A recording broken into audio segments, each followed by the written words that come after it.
Hey, what's up? How you doing? Sorry, I had to do something really quick. But I'm here now, so I can talk to you. So what's up? How you doing? Doing well.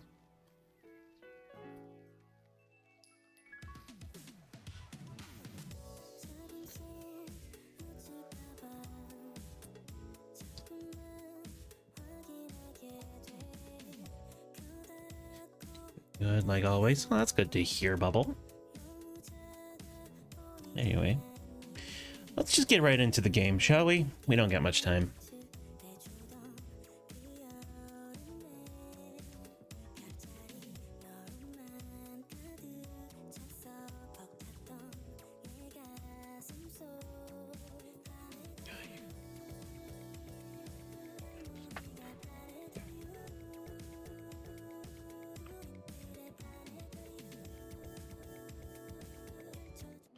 Pause music.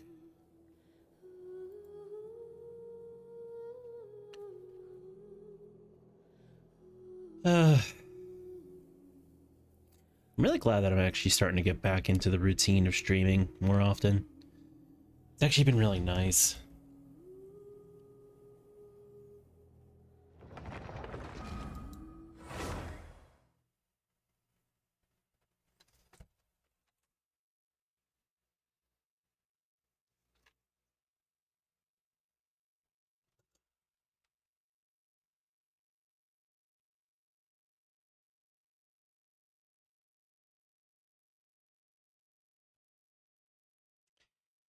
Uh,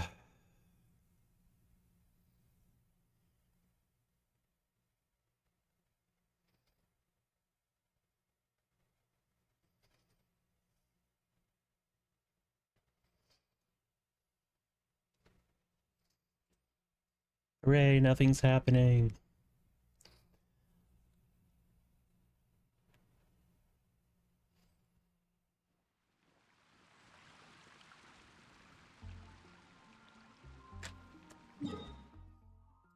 Off to Inazuma. I believe it's here.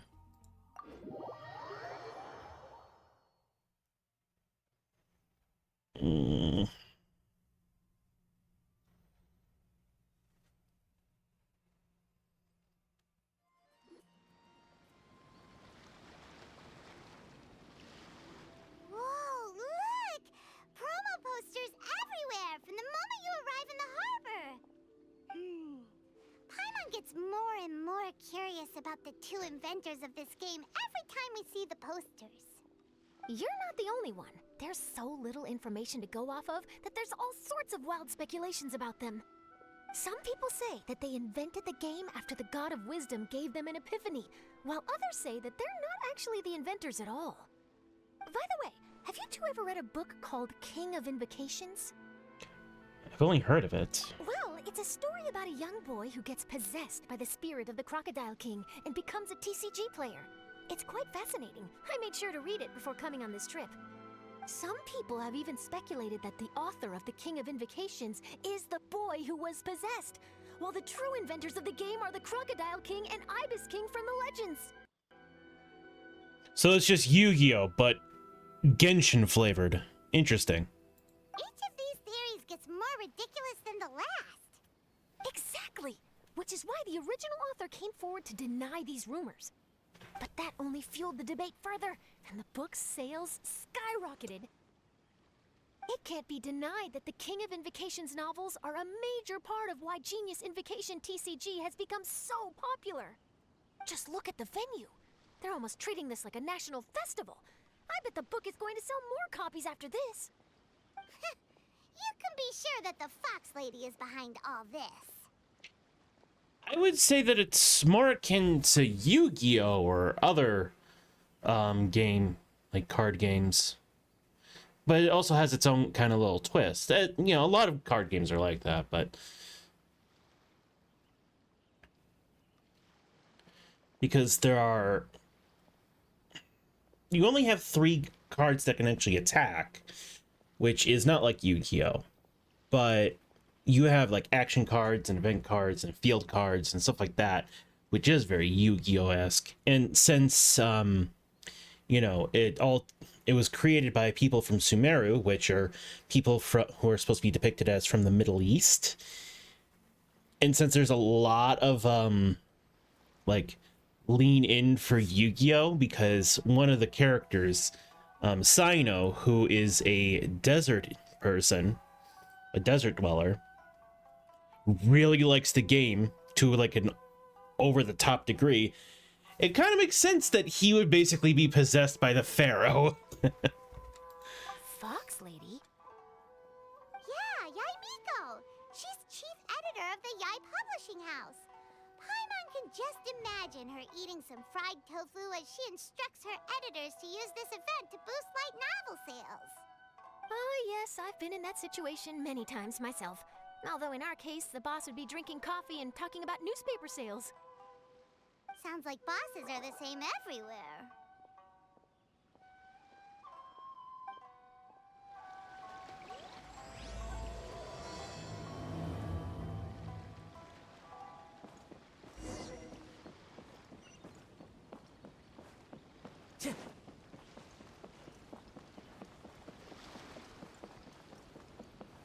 Oh yeah, I'd like to clear something up. I looked into it further and I realized something. I'm dumb. I am not very close to getting the hero's journey. I thought it was 600. No, I'm at 600. I still have 200 left to do. So it's going to be a while for me.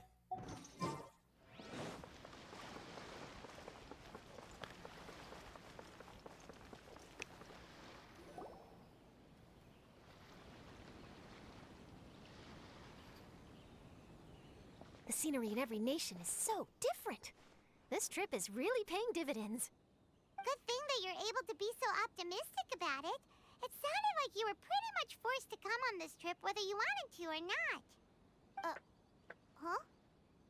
Wait. Is that who Paimon thinks it is? It's A!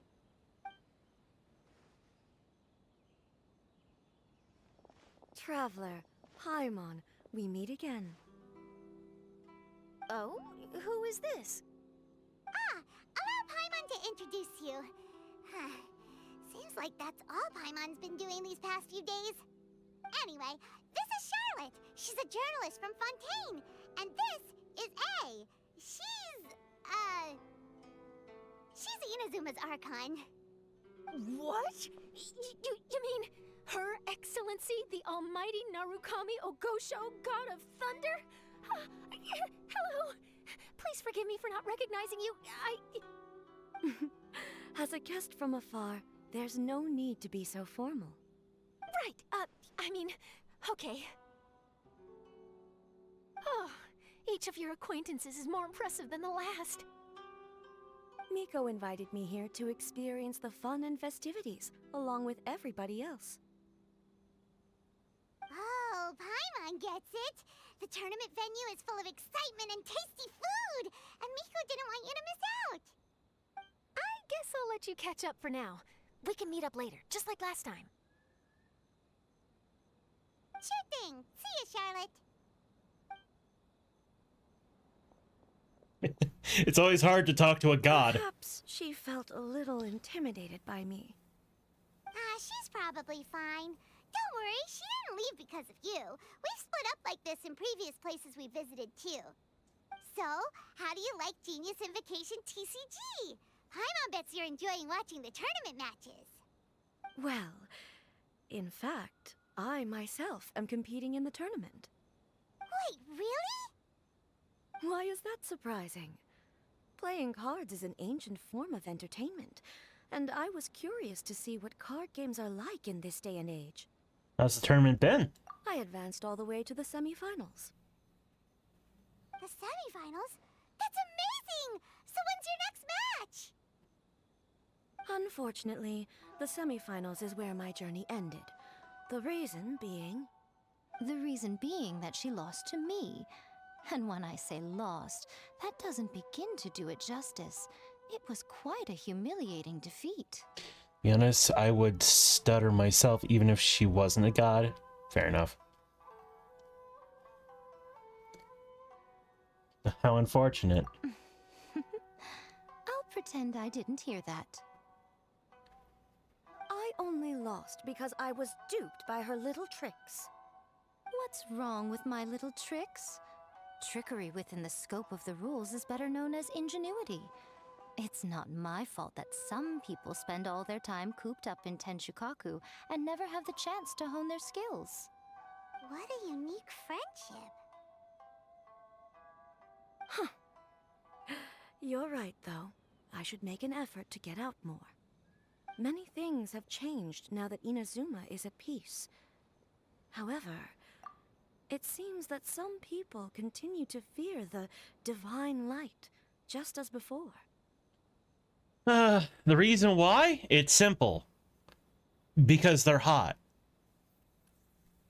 In some of my tournament matches, I could see my opponent's hands shaking, hesitant to play their cards. Now that I think about it, perhaps they were scared of what would happen if they defeated me. No way. You can't blame them. Oh, dear, dear. Other players lose their games and throw a tantrum. You win yours, and yet you still find a reason to mope about it. I invited you out for some Also simple me. fun and games. Oh, I should have known you'd be like this. Anyway, you should watch and learn, because I plan on using some more of my little tricks to defeat that divine priestess from Watatsumi Island. You know, I'd like to point this out, but there's part of me that I really don't like about Yae Miko, and that's the fact that she's very blasé about a lot of things. Like, right now, it's like... A is like struggling with the internal turmoil about the fact that everyone is afraid of her. She was a ruthless ruler for so long that now she realizes that people can't be close to her, otherwise they're afraid that she might kill them. And he's like, oh, suck it up, bitch, you're fine. It's like, no, this is something that is going to last a long time.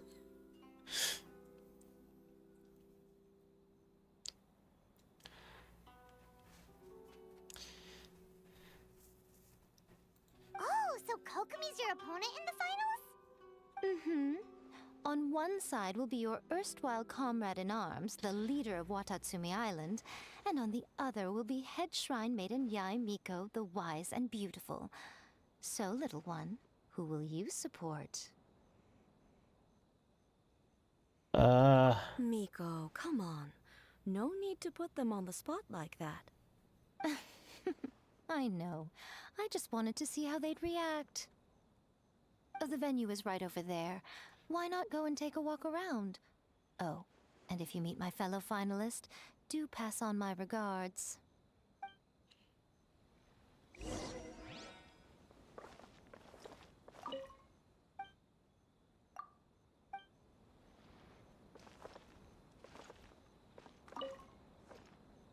Miko, the people of Inazuma are afraid of me.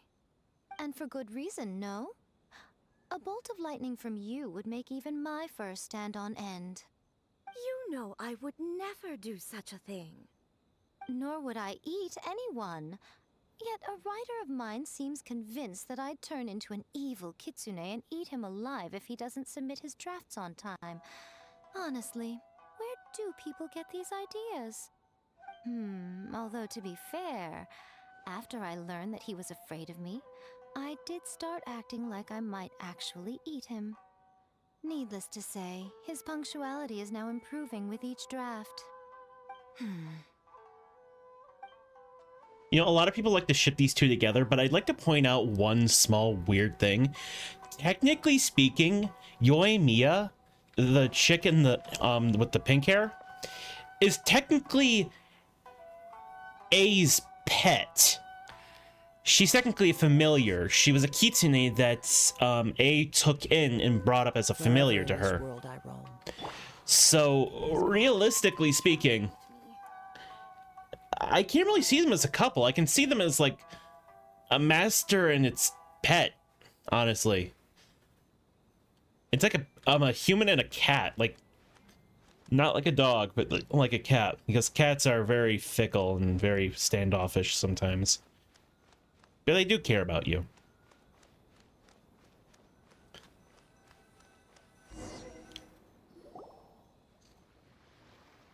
Arataki Ito. Hey, compadre. And Flying Lavender Melon. Oh, bullchucker! Don't call Paimon that in public! You do compete in the tournament? What would this tournament be without Arataki, the ultimate TCG champion, Ito? But you lost in the Matter of first fact, round. The whole Arataki gang showed up in force. Our goal? To bring home the grand prize. As fate would have it, Boss was the only one who didn't make it out of the qualifiers. What? Hey, that's not the point. It was just some bad luck, that's all. I got matched against a strong opponent in the first round. Besides, it was a close match. It could have swung either way. I wouldn't exactly call losing in 3 rounds a close match. Hey, Shinobu, cut me some slack in front of my friends, okay? Anyway, it's not like you did much better. Weren't you beaten by that fish lady? Sandy Mamma Mia, whatever her name was? Why is he wearing that? Well, he's an Oni. And Onis are very prideful, and they don't really wear a whole lot of clothes in Japanese mythology. Shinobu, on the other hand, she's a ninja who has like practically like 8 different doctorates. Sangonomiya Kokomi? Watatsumi Island's military strategist? Yes, she beat me fair and square. I don't have a problem with that. Well, anyway, I've noticed something in this competition. If you want to win big here, you need style.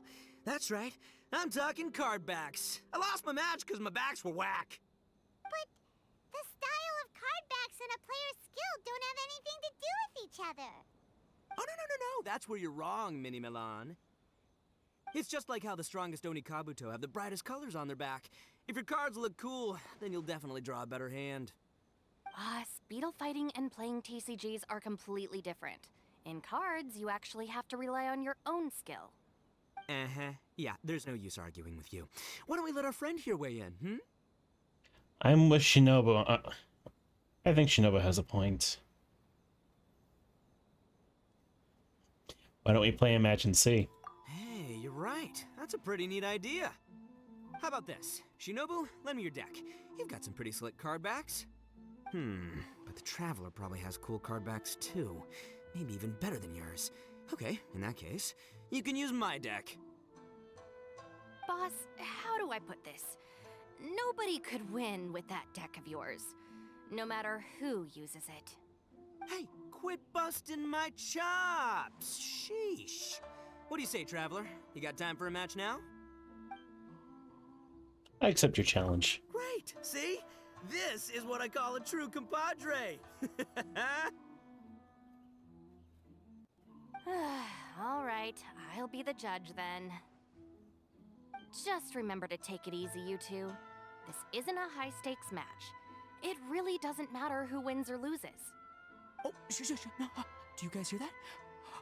It's the cry of my cards, cheering me on in the wind. My cards, you mean?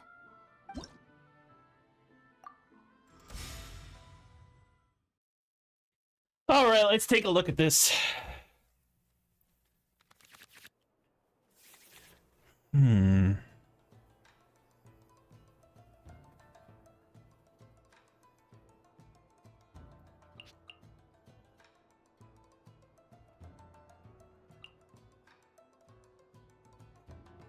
Gives 1 shield point to your active character. Once per round, stacks up to 2 points. 1 plus damage. Normal attack deals 1 additional damage. Yeah, I'll get rid of this one. Yeah. What's this? Your character... If the character this card is attached to is an active character, create...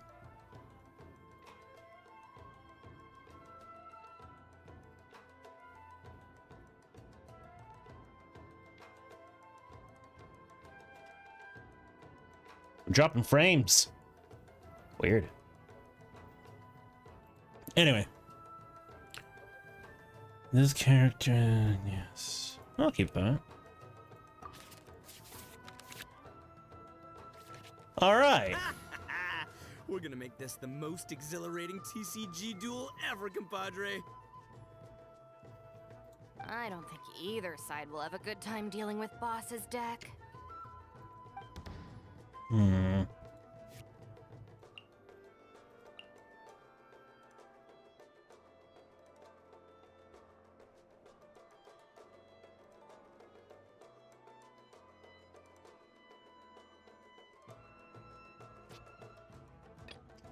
Start with you. Aside, Ito's back in town.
Right now.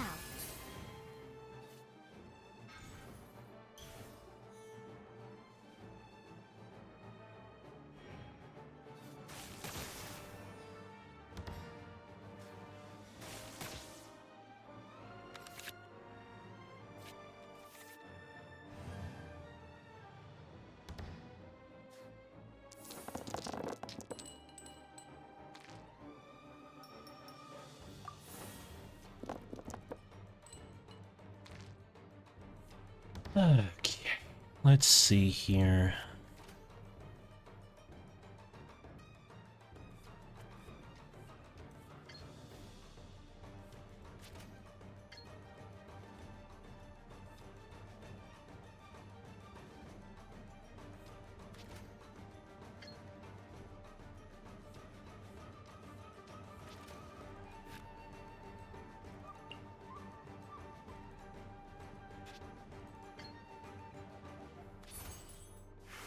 Bam! Come on out.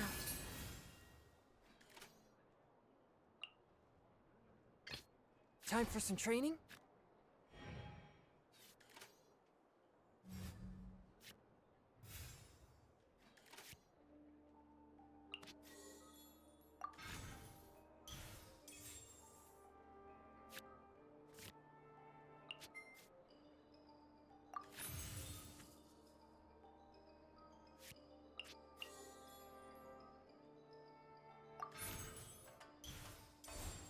Forth, my blade!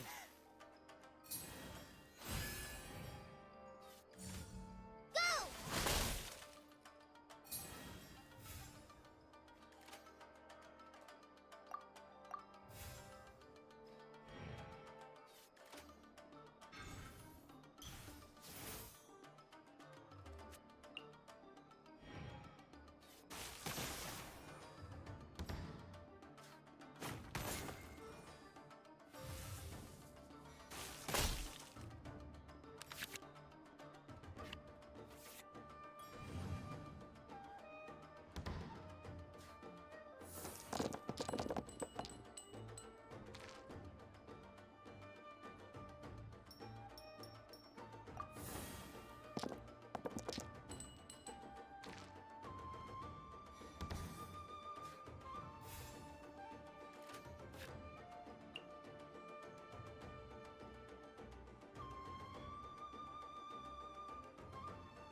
Egg card. No, I can only use that to revive one of my downed characters.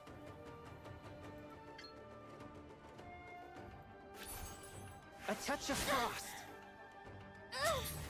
Nothing I've never seen.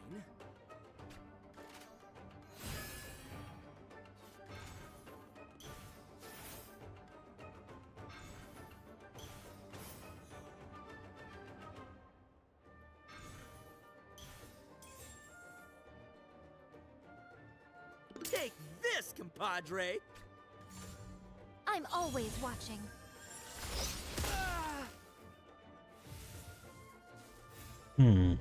Not bad.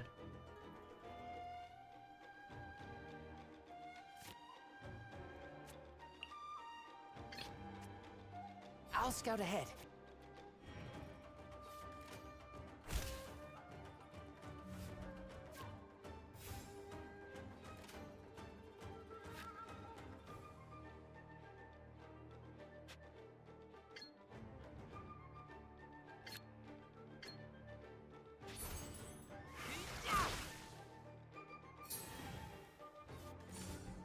Rest and rebuild!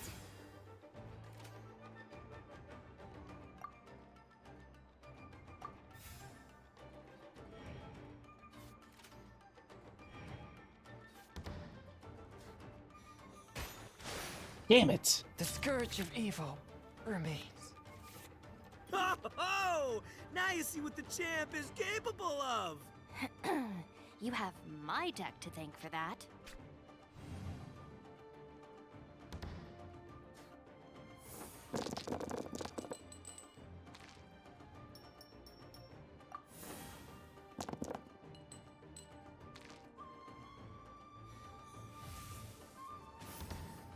Okay.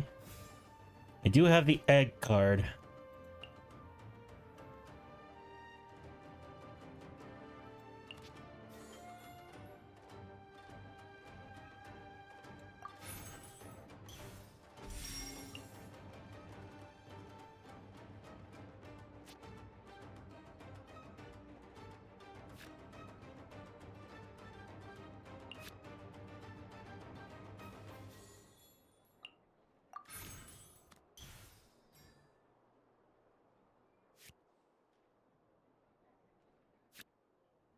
Hmm.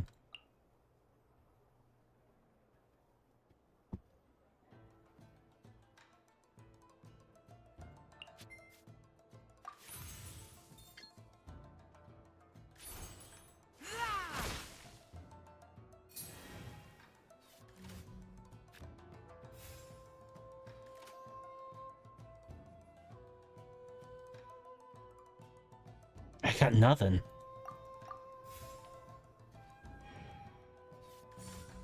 Emerge.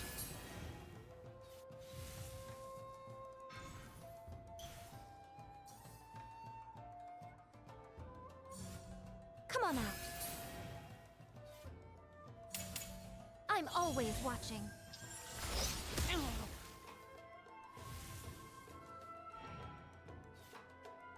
Lupica! My Lupica. I am the man!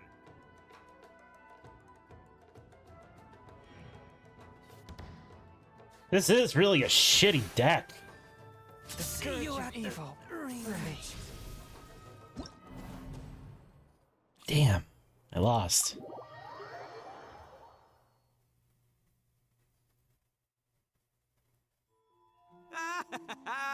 See? My theory was correct. I used your deck, Don't you look idiot. at You were using Boss's deck after all. Anyway, what are you two doing here? Actually, we were looking for Kokomi. Have you seen her around? Or, as Arataki numero uno idioso so eloquently called her, the Fish Lady. You're one to talk, Lavender Melon. Her match in the finals will be starting shortly, so she can't be far. Why don't you ask Kujo Sara over there? The Tenryo Commission is in charge of managing access to the venue. and I wish I maintaining could have beaten him. Hey, just remember that if you ever want to play another match, you can find me anytime.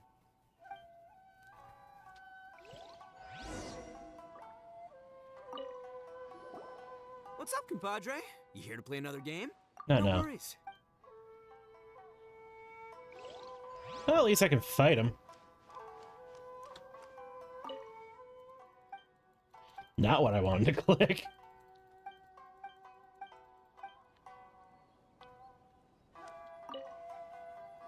Hi, Sarah. We're looking for Kokomi. Have you seen her anywhere? I saw her exit the venue after the semifinals, but she hasn't returned since. If you're looking for Her Excellency, I believe she's currently near the western shore of Rito. Goro, good to see you. Hello, you two. Is there something the matter? No, we just wanted to say hello to Kokomi. Now that I think about it, her opponent in the finals will be a tough one to beat. Who are you rooting for, Sarah? Up till now, the almighty Shogun had my full support. But now that she's been eliminated from the tournament, in truth, I don't really care.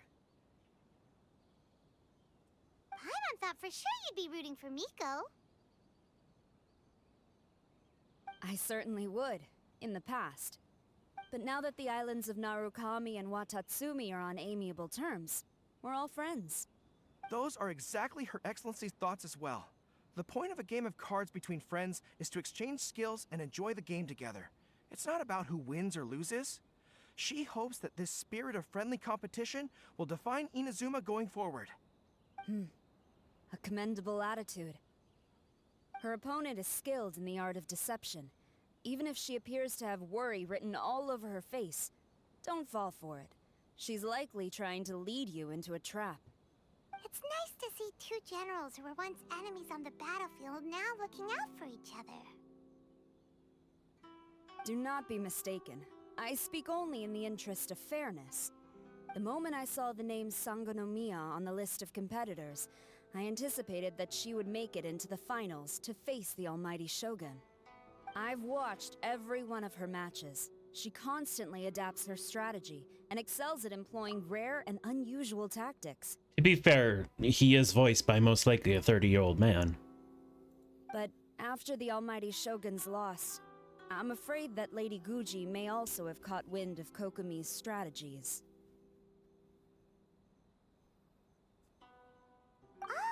you want to make sure Kokomi's got intel on the other side, too. Wow. Trust Sora to make sure everything is fair and above board. Thanks for your insights, General Kujo. I will be sure to pass them along to Her Excellency. Don't mention it. The match will be starting shortly.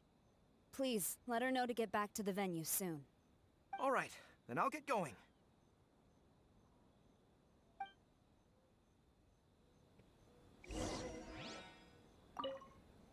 I hope the final goes smoothly.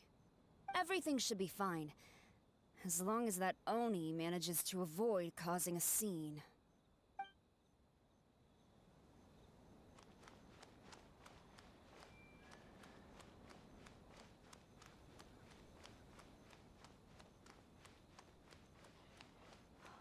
You know what? No. Because I don't know if I'm going to lose my opportunity if I don't do this now. I'm going to fight him again.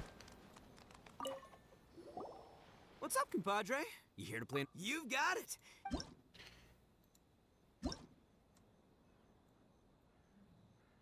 Oh my goodness, this is a horrible deck! What is this? It's just two of everything! No wonder why I lost! What the hell?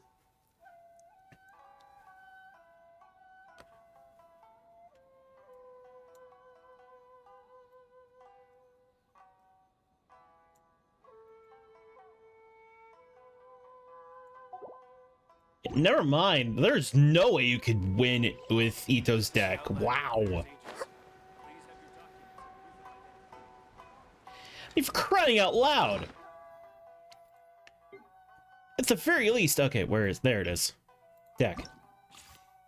At the very least, my deck is somewhat balanced. Oh, wait, here it is. These are the ones I have in there.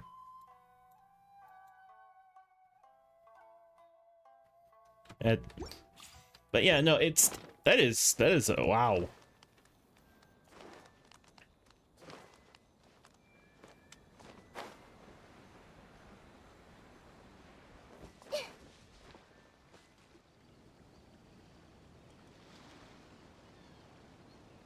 Kokomi! Paimon? Oh, and the Traveler's here too. Surprised to see us? We came to wish you good luck in the competition. Yeah. So, what are you doing out here, Kokomi? Taking in the view? Yes. The soothing sound of the ocean's waves do make me feel peaceful. But I actually came here hoping to see Watatsumi Island. Huh? Can you really see Watatsumi Island from here? Let Paimon take a look.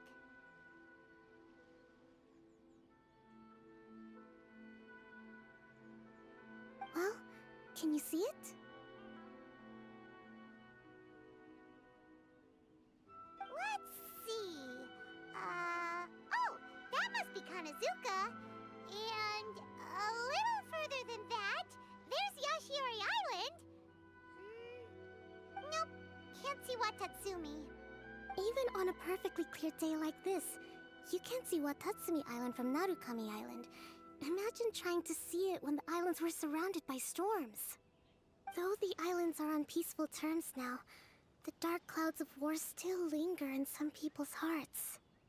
Even when friends argue, they still need time to reconcile. Think of how much time is needed when the conflicting sides could never even see each other. You okay, Kokomi? Oh, sorry. My mind was drifting to some more serious topics. You didn't join the tournament just to play cards. You're competing for other reasons too. Yes, I thought you might understand. Huh? What are you talking about? Who wins and who loses isn't what's most important. What's important is that Her Excellency came here to compete with all of Inazuma watching. Yes, more people will be traveling between Watatsumi and Narukami Island from this day forward. The point I hope to make is, even though we believe in different gods, we can all come together as friends by playing cards at the table. We should be willing to cooperate and assist one another in the future. You could say that I'm playing cards to help dissolve enmity. You're using a simple game of cards to drive major social change. Yes, that's a good way to put it. Besides, my passion has always been in tactics and strategy. How could I pass up the chance to play in a tournament for a strategic game like this? I don't know if Kokomi sounds like Fluttershy. Kokomi is a little more squeaky than Fluttershy was. Oh, so you have your personal reasons to play too. Yes, partly. You should be careful of that fox lady. Even Sarah warned us that she'll be a cunning opponent. Yes. It seems that you're not the only one who sees this tournament as a chance to resolve our differences, Your Excellency. Oh, that's good to hear. Don't worry, Paimon. I've already thought of a variety of stratagems for the match. Wow! Paimon's really looking forward to the final now! And Paimon swears that she's actually gonna see it this time, no matter what! Paimon won't let herself get distracted, not even by all the tasty snacks in Inazuma! Good luck, Kokomi. Thank you. Alright, let's go.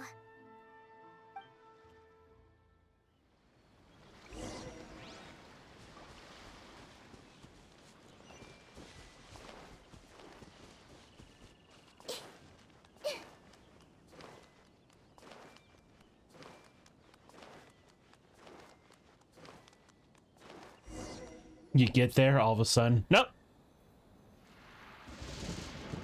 Inazuma's Archon bolts her way to the semifinals, only to be stunned by a crafty opponent.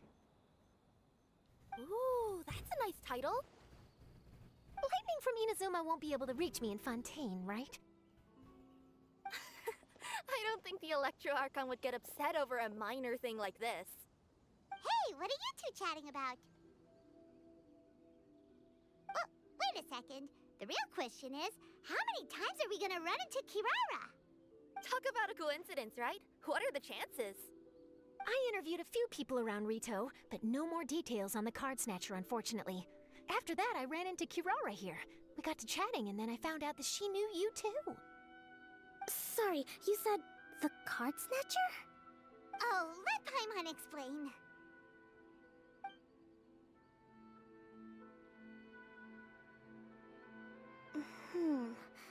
I think I already have some insights regarding the truth of this matter. Really? That fast? But it's a little complicated, and the finals are about to start. Let me put it this way, though. The key to this case is actually Kirara. Huh? Oh, wait, what? Me? Having chatted with Kirara, I was starting to think the same thing. Sorry, I don't have time to explain now. We'll have to continue after the tournament's finished. Just focus on your match, Kokomi. What should we do? Paimon's still trying to wrap her head around that. If Kokomi was only working off of what Paimon told her, how come Paimon can't find the answer? What is it, Bubble? Is Paimon really as dumb as a lavender melon? Don't worry about it. Let's watch the competition. Okay. Welcome to the final round of the King of Invocations Grand Prix Inazuman Regional Final! Our contestants are Guji Yai Miko of the Grand Narukami Shrine versus Sangonomiya Kokomi, Divine Priestess of the Sangonomiya Shrine.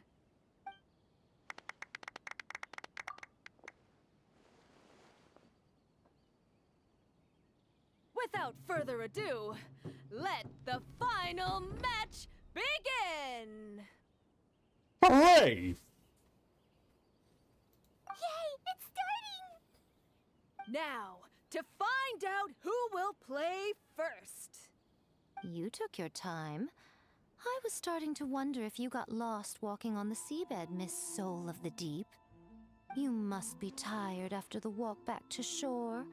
Perhaps I should let you go first. There's no need. I've heard that fried tofu with all the frills gets cold quickly. If we don't serve it right away, then I'm afraid it'll become a cold, greasy mess. Round 1. Begin!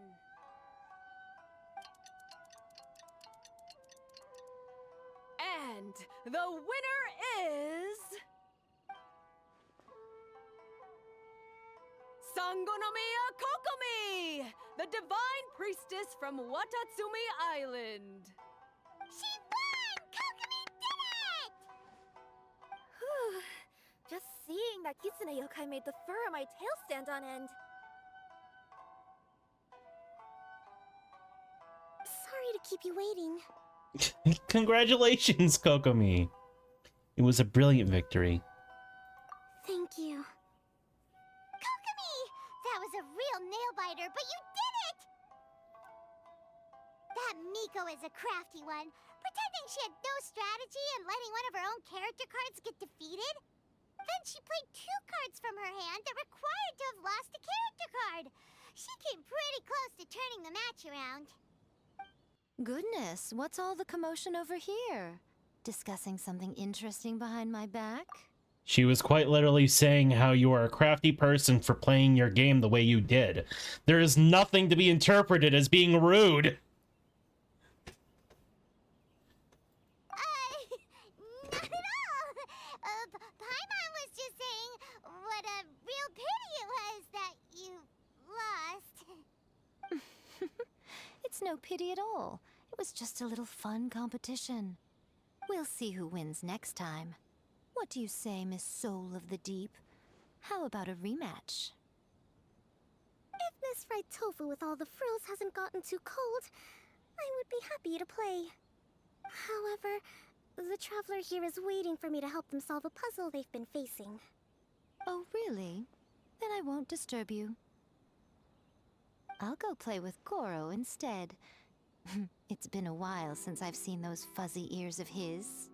Run, man, run! Now, back to our conversation. Run! Kirara, you've been delivering items between different nations for the past several days, correct?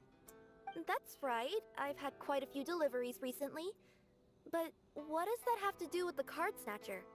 The strange thing is that Kirara's delivery route has coincided with the Card Snatcher's movements at every turn. The reason why I tell him to run is because he's quite literally forcing him. Like, okay. So Yae Miko is literally forcing Goro to dress up as a woman for her own ends and for her amusement. That's why I say run. No man should have to be forced to do that. Like, if they want to, that's fine, but he's being forced to do it. Yes, and therein lies the clue. You mean, Kirara is the Card Snatcher? Huh? Hey, that's not true. I'm just out here doing my job. You can't just throw false accusations at a person. I mean, a yokai like this. Calm down, you two. Kirara's not the thief. Let me ask you, Kirara. Have any of your packages in the past few days been from the same sender? Or were any sent to the same destination? Let me think. Senders have all been different. But there's one destination that keeps coming up in every region I've been to. Really? And what destination is that? I'm not at liberty to give you the exact address, but I can tell you that it's in Sumeru. Were the contents light? No larger than the size of an envelope? Huh? Wait. You're not one of those yokai who has prophetic dreams, are you? I used to hear stories about that when I was curled up on my grandma's lap. No, I'm only the divine priestess of Watatsumi Island. I just like to read light novels and books about military strategy. Divination's not my field. I figured since you flipped them off. After all I've said so far, have you arrived at the same answer as me? Let me think. Oh, this. Every nation Kirara visited had a parcel sent to Sumeru. The contents were light and were no larger than an envelope.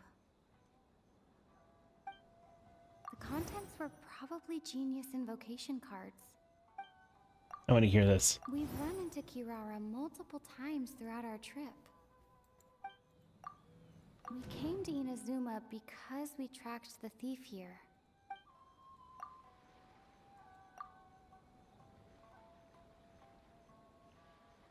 You like tall women who can dominate me? I got that. No, that doesn't seem to be the answer. No, that doesn't seem to be the answer. There doesn't seem to be any more leads.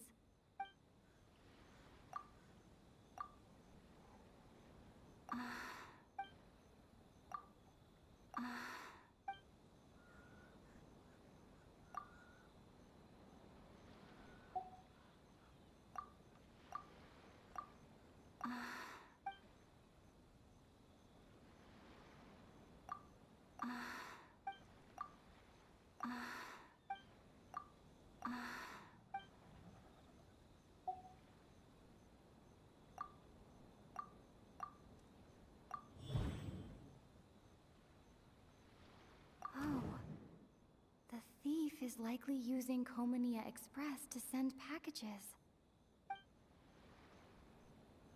No.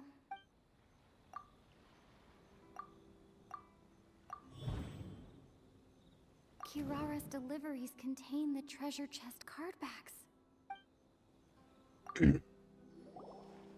Yes! You nailed it. Huh? So the cardbacks we've been looking for have been right under our noses all along? But there's still one thing that doesn't quite add up. Kirara picked up her package in Mondstadt before we encountered the card snatcher. The timing doesn't make sense. I've thought about that too. The way I see it, there's more than just one thief involved. So you're telling me... So wait, you're trailing... So we're not... So we're trailing not one, but multiple card snatchers. I can raid. The person you've been tracking most likely is one member of the group. It seems the other members had already obtained the cardbacks and sent them together. Now that I think about it, collecting all those cardbacks across so many nations would be near impossible for just one person. But why isn't the one we're following ever using Komania Express? Because he's too slow. He probably missed the arranged shipment date. Well, that's how I figure it at least. From your explanation, he's only committed theft on one occasion, and there were even witnesses. After that, he's been trading or playing to collect the cardbacks. I suspect that this person isn't a very good thief. He probably used the mora he was given to arrange shipments with Komania Express as funds to use for trading. Then there's another question now. Why don't the other members just keep the cards and take them back to Sumeru themselves? Unless there's a reason for them to stay. Yes, this is a question I'm still grappling with now. The treasure hoarders. What is the thief's objective? What kind of secret is hidden behind these cardbacks? Unfortunately, there's no way to know without seeing one for ourselves. Hey, don't look at me like that. I can't just open a customer's parcel. If the company ever found out, I'd be fired on the spot. And I don't want to go back to being a yokai in the mountains of Inazuma. There's one mountain. We don't want to cause you any trouble, of course. At this point, maybe it would be best for you all to accompany Kirara to Sumeru. Good idea. Going to the delivery location is the only lead worth following now. And if the recipient really is a bad guy, then Kirara could be in danger. We should come along to make sure you're safe. Yo, sorry. I can beat up bad guys. Hey, I know my way around a fight too. I haven't had a single package stolen from me since I've started this job. Whenever someone picks on me thinking I'd be an easy target to take packages from, I send them running. I'm a little concerned about your safety. We have to get to the bottom of this mystery. Let me think about it. All right, I'll let you come with me to the delivery point in Sumeru. But on one condition. You have to promise that you'll hide somewhere where the customer can't see you. Who's ever heard of a group of people delivering packages? No problem. You got it. Also, even if the customer is a bad guy and has stolen things, we should leave that for the local authorities to handle.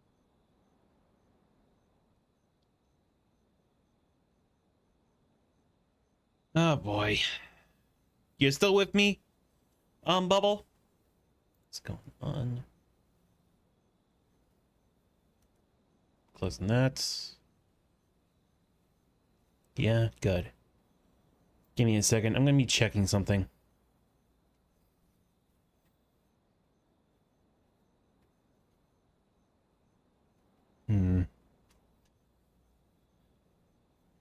Why am I dropping so many frames? I see.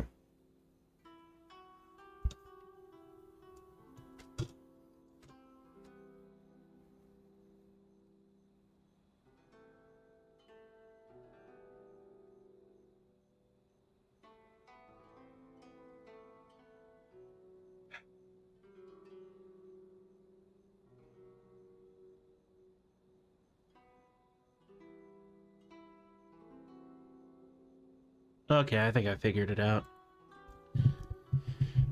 My disk drive is going a little crazy. Next up, Sumeru. Oh, we're really traveling all over the place this time.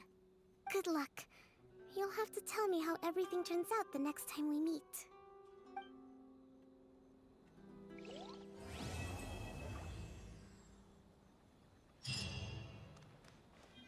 Woo!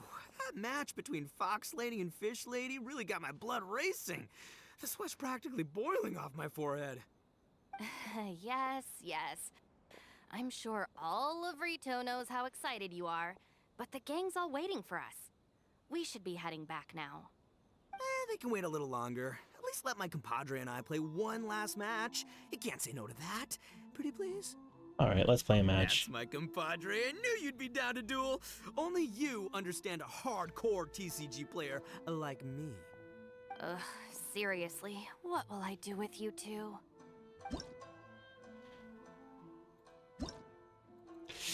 I don't want to. This is a terrible deck.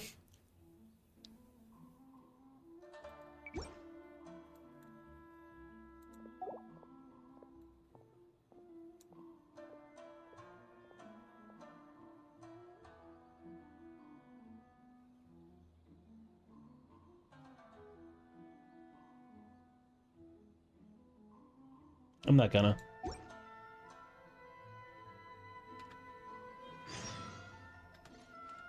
I'm sorry, but that's just too horrible of a deck to me even think of trying to win. Could I have a word with you? Yes. Congratulations on your victory, Sangonomiya Kokomi. I wanted to express my gratitude for the helpful advice you provided before the match. It was nothing. Anyone with a good head on their shoulders knows that skill and strategy ultimately determine the winner. In any case, it was an exciting match to watch. It was unfortunate that you didn't register for the tournament as well. I'm afraid I'd be no match for you. Don't say that. You're not so different from me. Seeking chances to hone your skills in the game, considering countermeasures, and competing with others as if they're friends? Perhaps you have a point. In that case, let's play a match of Genius Invocation before you depart for Narukami Island. It would be my pleasure.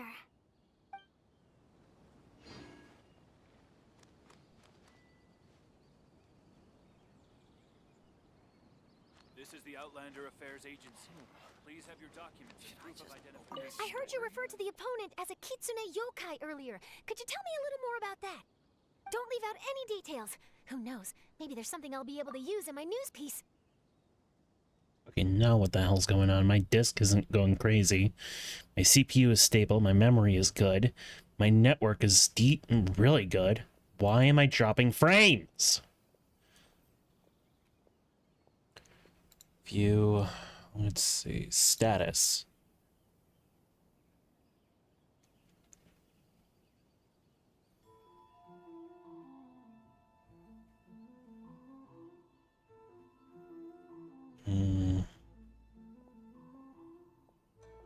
Interesting. Let's reset that. Okay, let's see if that helps.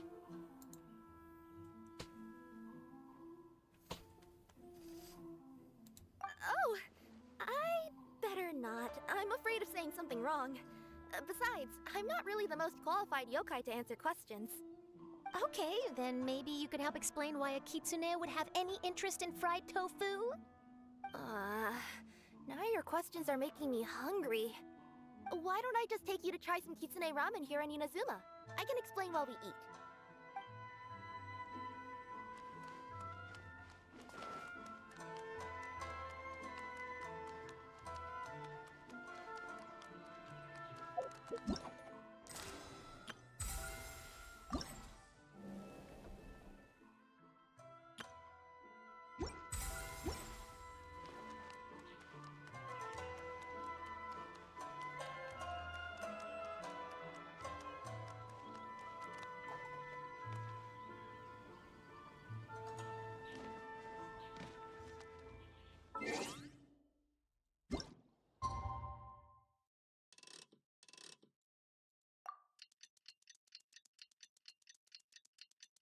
What are you laughing about?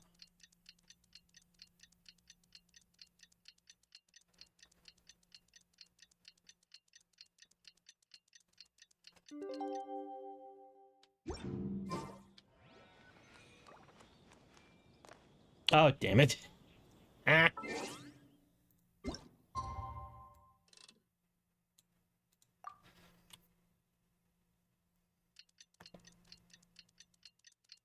Oh. Just FYI, the child that I'm currently playing is a god.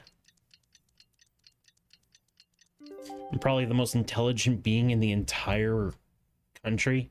It's about time for us to head to Sumeru and investigate that group of thieves. Paimon's got a feeling that it won't be long before we have a breakthrough on the case. Let's head to Caravan Rebot first. That's near the designated pickup location.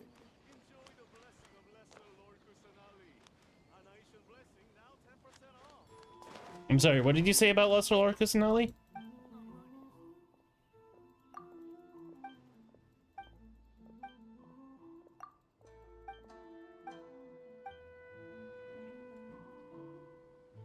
Alright, wrong button.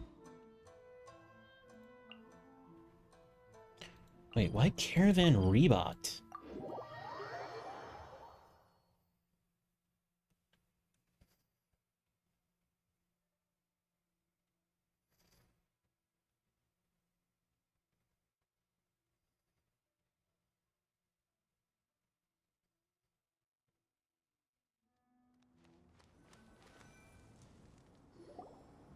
Are we getting close? Which way should we go now? We just need to head a short way towards the desert. It's not far. I would recommend taking a bodyguard to protect you. If the customer does turn out to be rotten, you can let the bodyguard deal with them. Good point. A bodyguard. Where's the, Oh no, it was Sino. Oh, look! Isn't that Sino? Sino!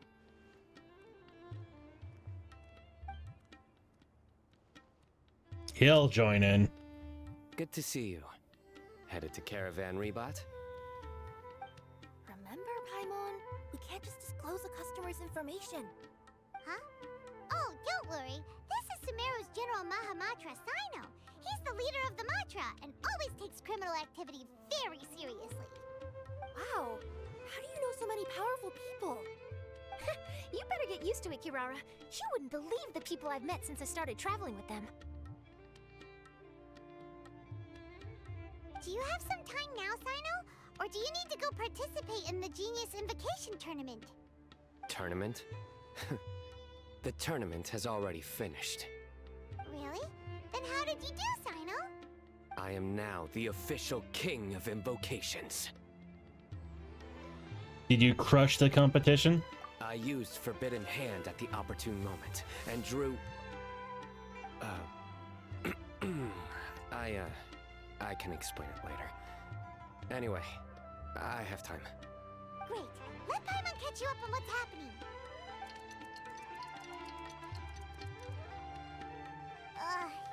Paimon's parched now. How many times is Paimon gonna have to explain everything? I can accompany you. As Paimon said, it's my duty to uphold the rules and punish evil. What do you think, Kirara? Alright. But remember, you all should hide while I'm delivering the parcel. I know that this customer is suspicious, but they're still my customer until we have any concrete proof otherwise. Okay, we'll go hide. But if we're too far away, we won't be able to hear anything you're saying. How will we know if you're in trouble? Not a problem. You can just watch my tails.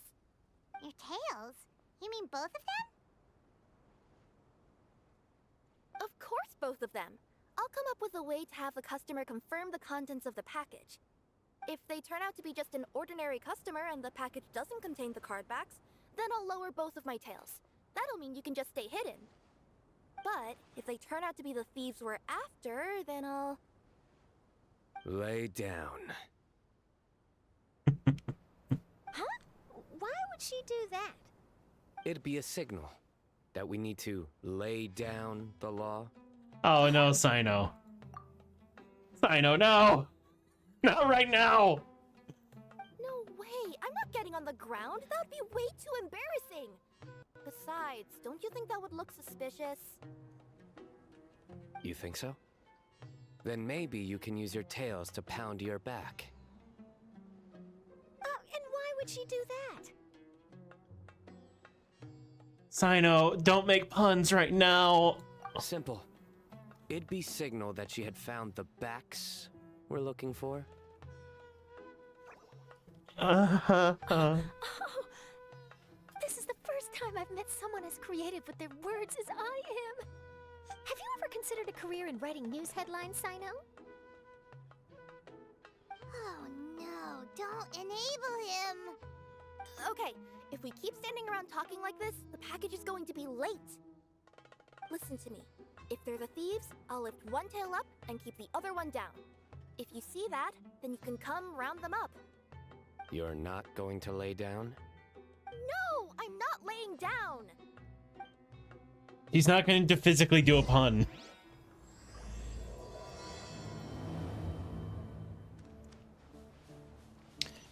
God, what a dork.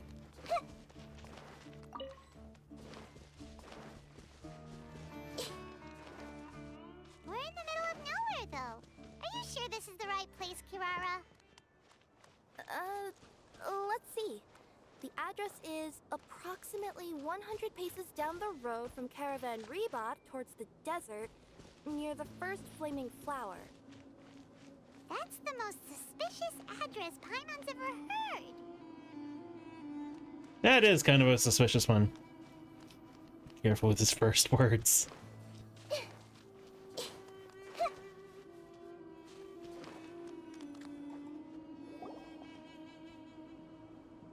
Near the first flaming flower... Oh, we're here!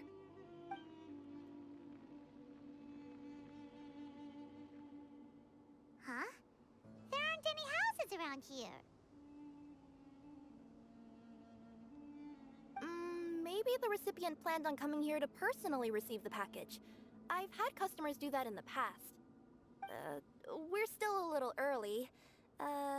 In the meantime, why don't the rest of you go find a place to hide? And remember, watch my tails for the signal.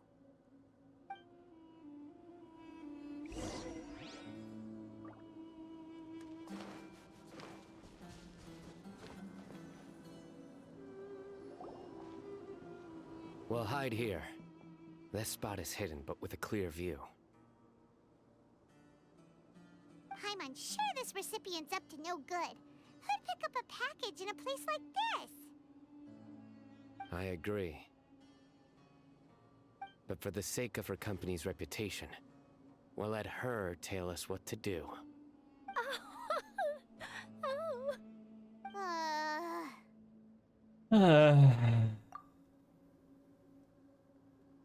What? As in her tails?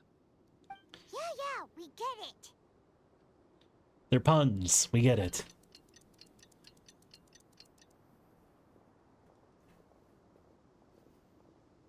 Hey, look! Someone's coming. You from Komoni Express? That's right. You must be Mr. Dada Baba? Where's the package? Yes, this is your package. Here you go.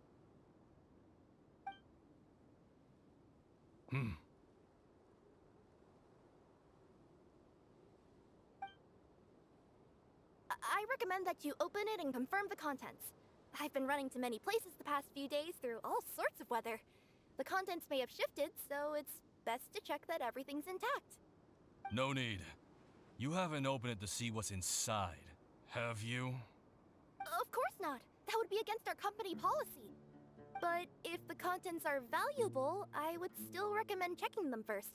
If anything turns out to be damaged, I could compensate you now. I said no need, didn't I? Why are you so persistent? Because she wants to be a good employee. No, boss. This little lady's out here all on her own. We could use that to our advantage, you know. Hey, you. Are you the only one delivering out here? Yes, that's right. I wouldn't bring a bunch of people with me to deliver a package. I'm no good at lying. And I can't keep my tails from moving everywhere. Look, she's giving a signal. But wait, Paimon doesn't recognize that signal at all. I nearly forgot. This just happens to be my 100th delivery. It's a really special moment for me. Oh, don't go there. If you could let me know what I delivered, it would mean a lot to me. Her tails are moving all over the place. Does she need us to step in or not? Her tails keep moving and intertwining. They keep pointing in different directions. Ah, maybe she's trying to say that she mixed up her directions. These people aren't the intended recipients. Or, you know, she's freaking out because she's having to lie and she's not used to it and stuff like that, because people will often, like, twist around their bodies when they're trying to lie and they're not good at it. Seriously? There's no way anyone could get all that just from her tails. Something's not right. I can feel it. And you seem real concerned about this package, Missy. Oh, no, that's just part of my job. We always care about the customer. Are you really not going to open it? Come on, boss. Enough talk. Yeah, nobody will ever know anything happened way out here. Then do you have a moment to leave a 5-star review? Sure. I'll leave a 5-star review after you're dead.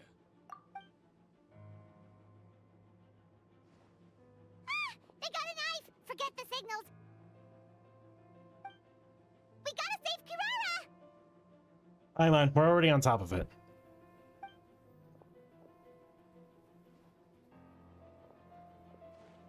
Boss, she's got backup. What are you afraid of? Get him!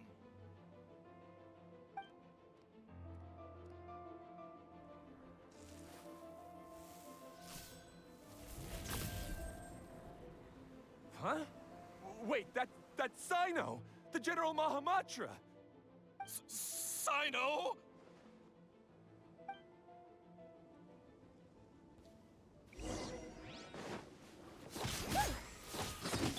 Everyone okay? There is no escape. One with nature.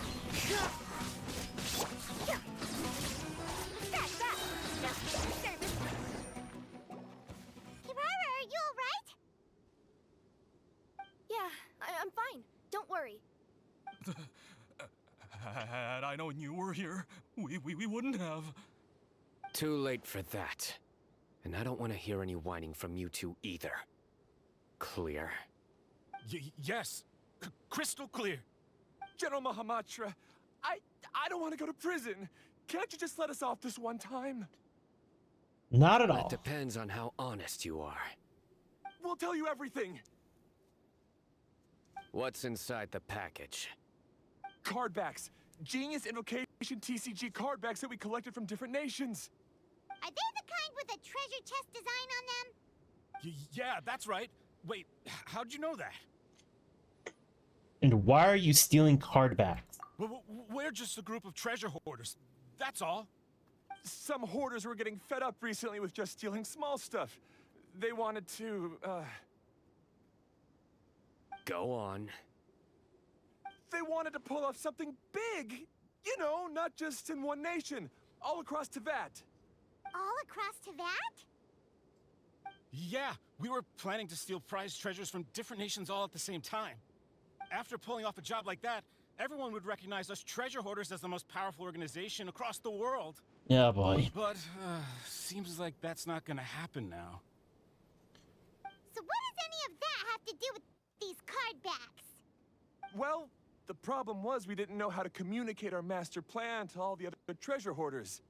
But with how popular Genius Invocation TCG has become recently, somebody suddenly came up with the idea to use cards as a way to communicate our plans without being detected.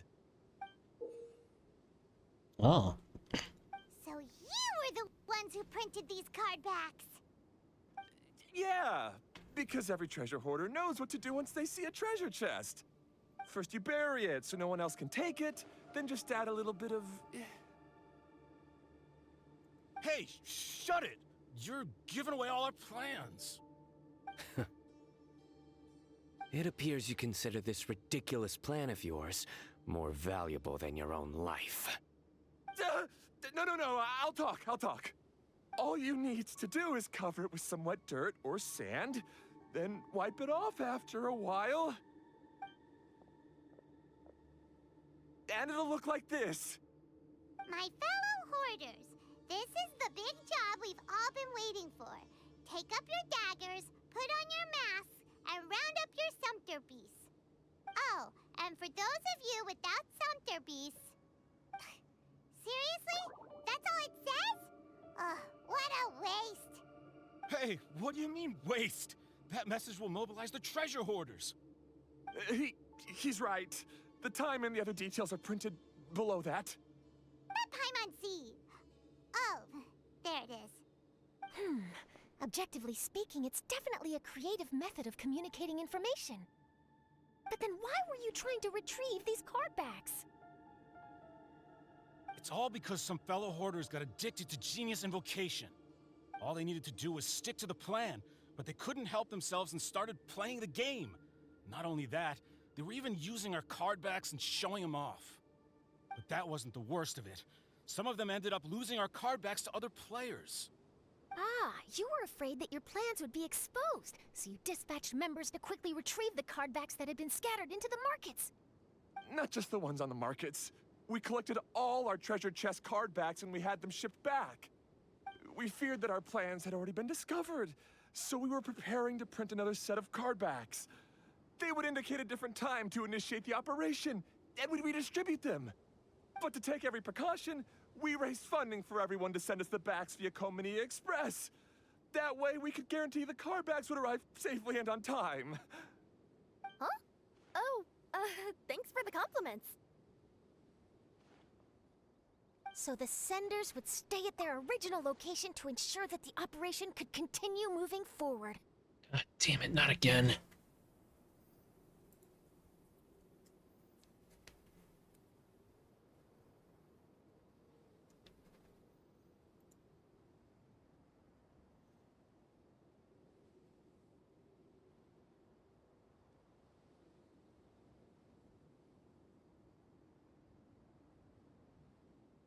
Hello? Hello, is anyone there? Why is this happening?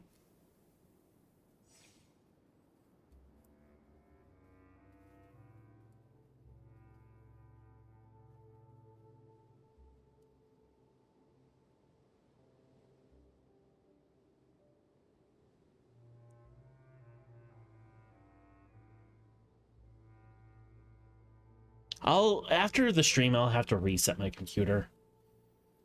See if that helps.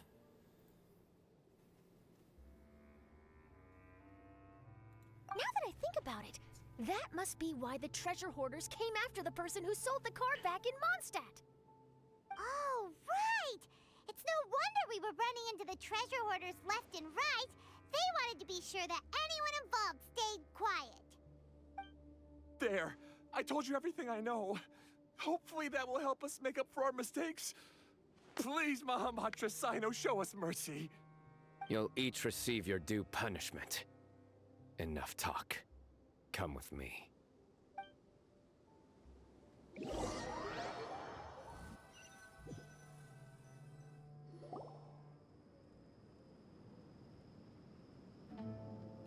I've taken care of the criminals for now.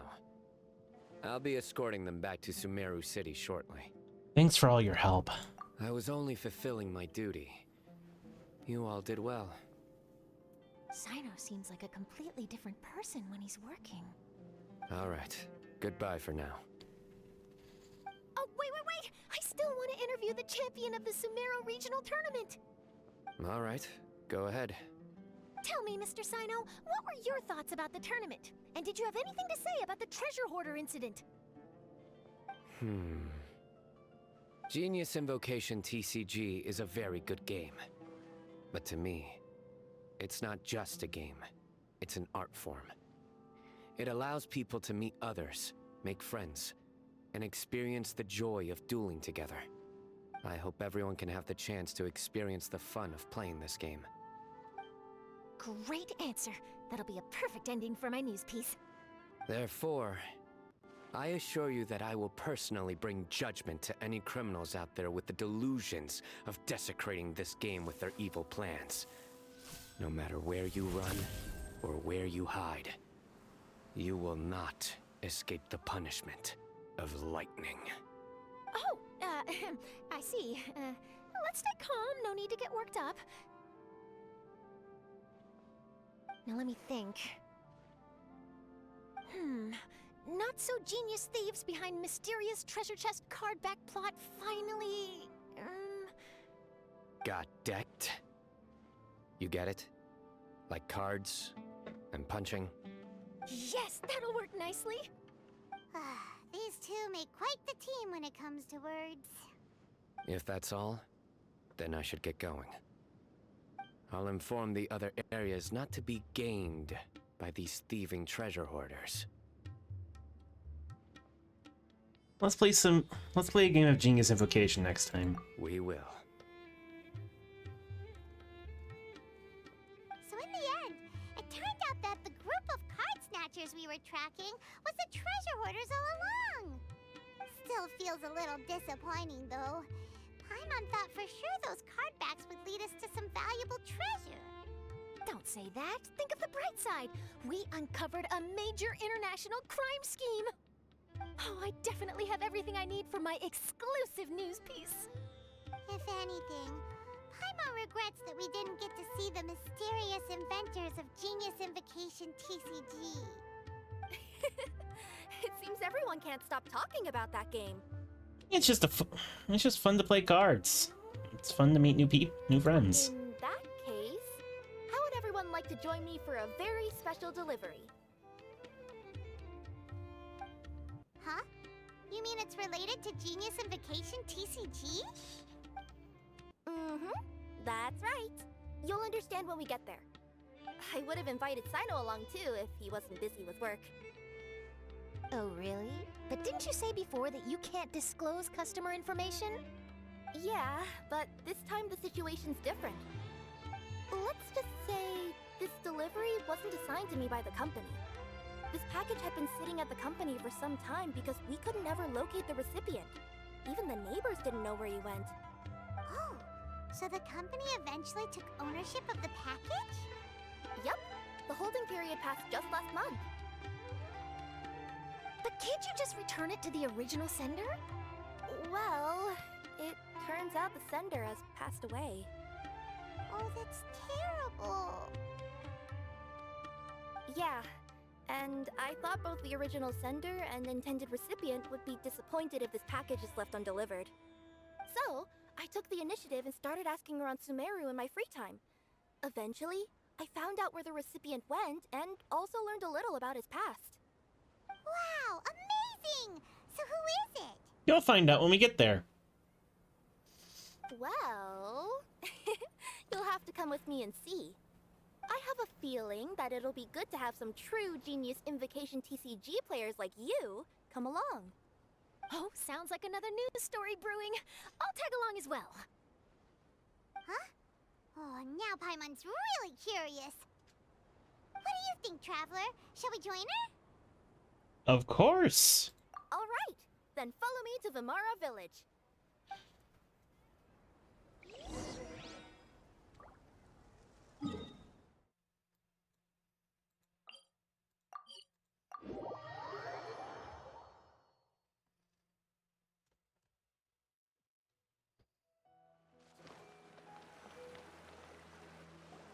The clues pointed to Vimara Village, but I'm not sure of which house they live in exactly. Guess we'll have to ask around. Any idea what the recipient looks like?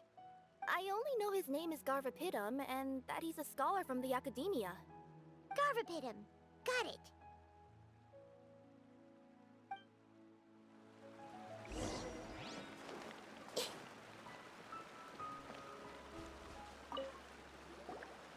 Hi there. Do you know where Garvapidum lives? I'm afraid I've never heard that name before. He's a scholar from the Academia.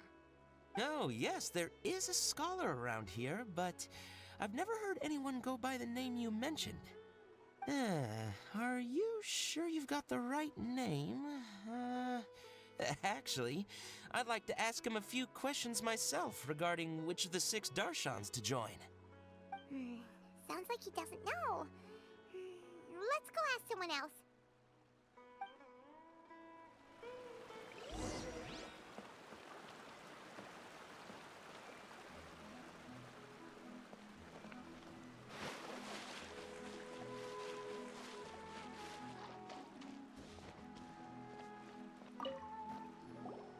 Hey there! We're looking for a scholar named Garvapidum. Garvapidum? I never heard of him. Wait, do you mean that newcomer that arrived a few days ago? Oh, someone just moved here? Yes, that's right. He looked pretty anxious, though, almost like he's struggling to complete a thesis. I've seen him speaking with the village head, probably looking for a place to stay. It is a woman. My guess is she's supposed to be an older woman. Vimara Village is the perfect place to take a vacation and relax, which is why I chose to come back here. Got it, thank you. We'll go talk to the head of the village. Don't mention it. If life is ever treating you hard, you can always come and live here for a while.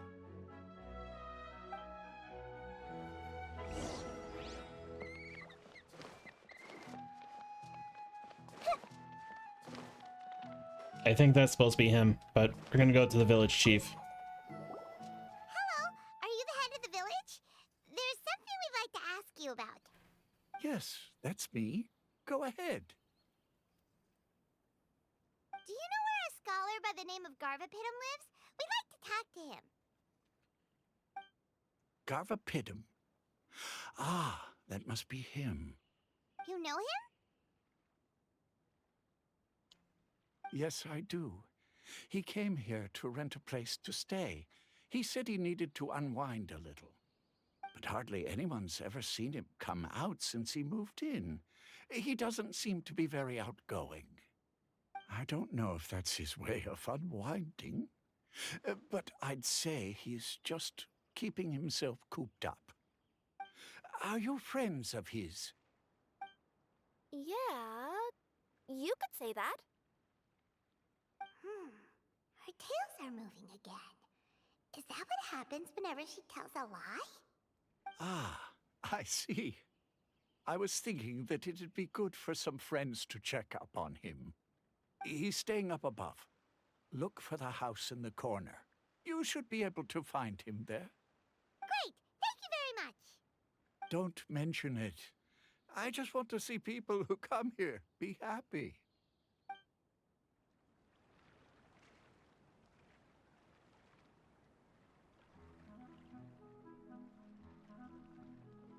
God damn it, not again.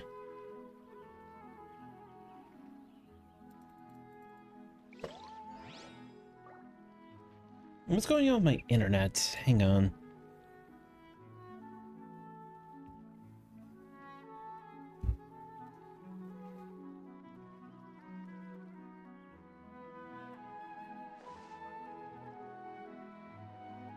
Oh gods, my internet went out. No! Hang on.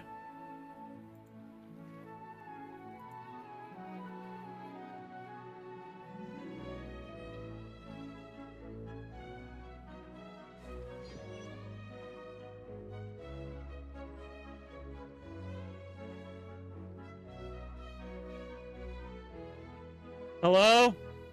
I'm back again. Hmm? Hmm.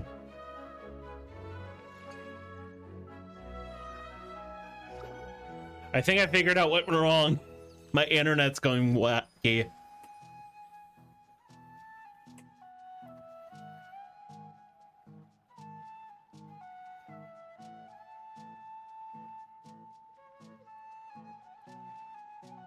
I'm really sorry.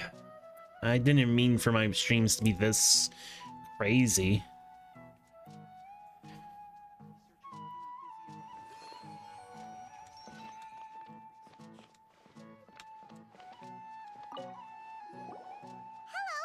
Yes, that's me.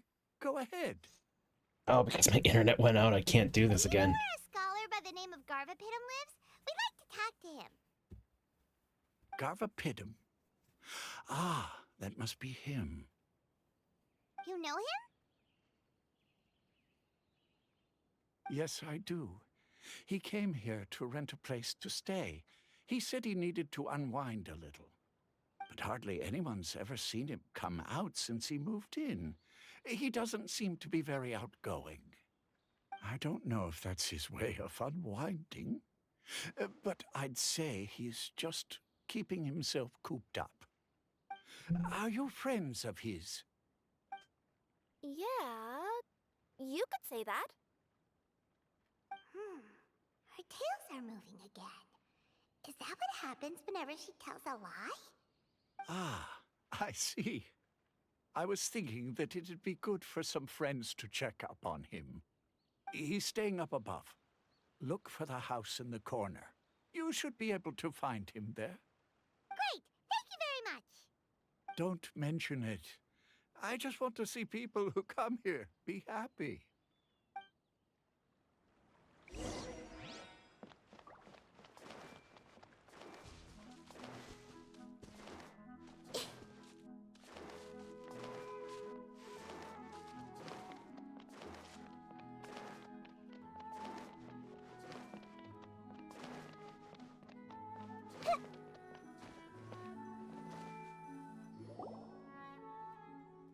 This is the place. Let's try knocking and see if he answers. Hello? Anybody home? We're looking for Garvapidum.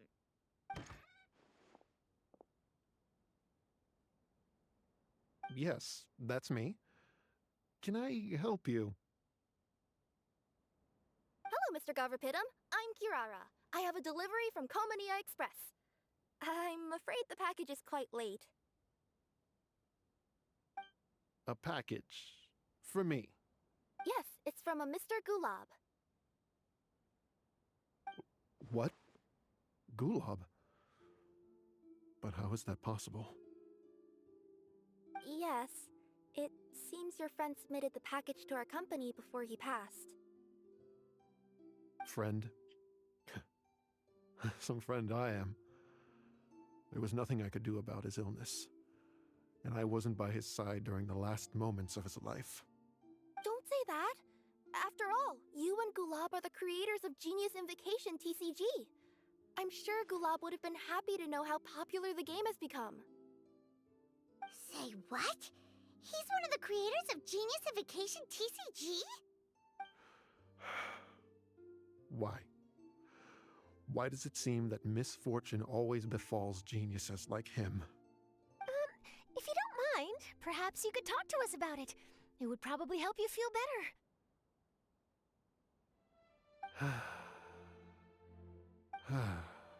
You're right. Maybe I should tell you. You really wouldn't mind listening? Sure. You can talk to us. All right then. It's not much of a story, really.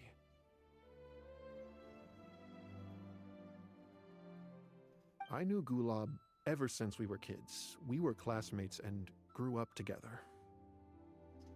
Other than the bandages on his arms, you could hardly tell he had Elazar. He was always positive, peaceful, and kind. Later, we both entered the academia, and he became a Ratawahis Dastur. If I remember correctly, that's a pretty high position. Yes, he really was that smart. But before long, the Elazar got worse and led to some serious complications. After that, he became bedridden. He received treatment in the hospital, but had to abandon his research. I would go see him in the hospital every day, even though he said there was no need for me to visit so often. He must have been worried that he was taking time from your own research. I know, but I couldn't bear to just leave him like that. He was clearly the smarter of the two of us. We would have some free time whenever I visited him, so we took some cards and started painting them. Over time, those cards became the basis for Genius Invocation TCG. Game that was born from friendship. It's not only a game. When we were designing it, I deliberately incorporated some theoretical knowledge of the elements. I was originally waiting for him to recover, so we could study the subject together. But in the end... Aw, don't be sad. Genius Invocation TCG is the result of your research together. Not to mention, a lot of people are enjoying it now. After he passed away, I tried to play the game with someone else. But every time I looked up, all I could see was his silhouette. It was as if he was still sitting there at the table. I know it was all in my head, though. Paimon understands. Paimon wouldn't ever be able to get used to being away from the Traveler. Paimon would probably find herself talking to the wind, as if the Traveler could hear. Yes, everyone else has told me that I have to move on and embrace the fun of Genius Invocation, saying that I'm one of its creators. But to be honest, without Gulab, what meaning does the game have anymore? Garvapidum, perhaps you should see what your friend sent you in the package.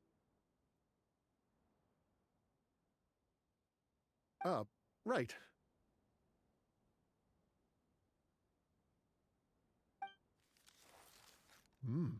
What's this? A letter?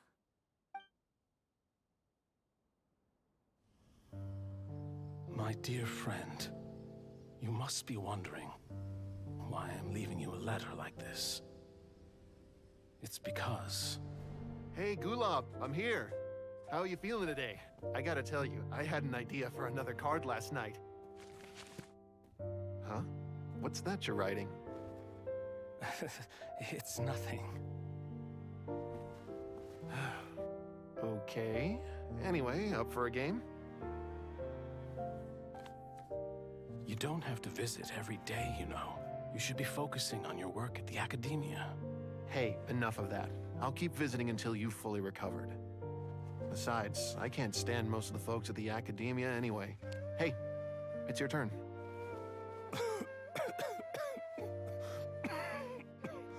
Gulab, are you okay?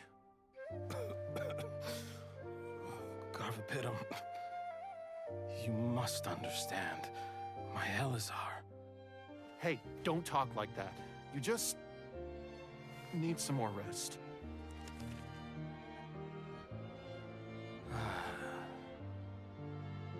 It's because you won't come to terms with the fact that I don't have long left. Guess what? This game we invented is getting pretty popular here in the hospital. Really? That's great news. Yeah. I've even made a device to help people find other players nearby. Here, this one's for you. This way, you'll be able to keep playing even after I'm— Just stop! You're gonna get better, you hear me? I don't need this thing. I don't want it! I imagine the casket of tomes I gave you is probably gathering dust in a corner somewhere. So, this is my last gift to you. I'm sorry that I could only give it to you now. Do you remember when we first met? You were the only one willing to be friends with the kid with Elazar. Now, it's my turn to help you make some new friends. This way, I'll always be by your side, my friend.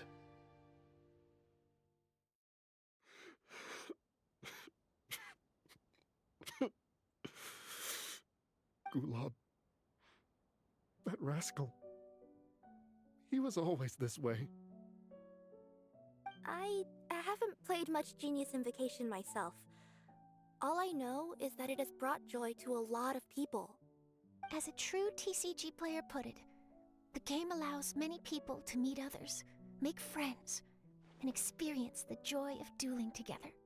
That's right! We've seen that firsthand on our journeys recently. Paimon can tell you those stories if you're interested. Thank you all for your kind words. Good friends never truly leave. They stay with us in another form. You're right. Gulab. Is that what you were thinking when you left this letter? I've always kept your casket of tomes with me. It was so special for you to draw me a card like this. What a waste it is to never have used it. If he were here now, I know he'd say, "Hey friends, how about a game of Genius Invocation TCG? Well, what do you say?" I'd be happy to.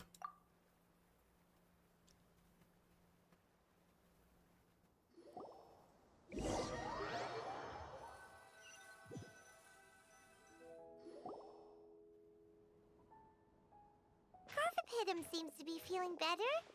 Paimon even saw him crack a smile when he was playing just now. It always takes time to heal from pain from the past, but I think this is a good start for his road to recovery. Yeah, it was a good thing that Kirara kept track of that package, even when they were unable to deliver it. When my boss asked me to take care of it, I had a feeling that it must somehow be delivered.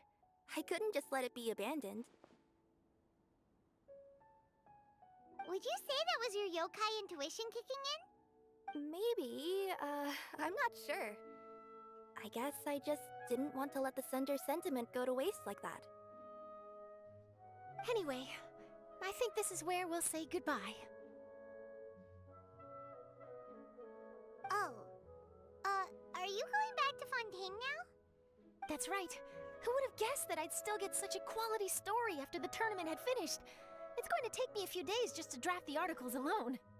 Oh, by the way, I still haven't had the chance to interview you two all this time.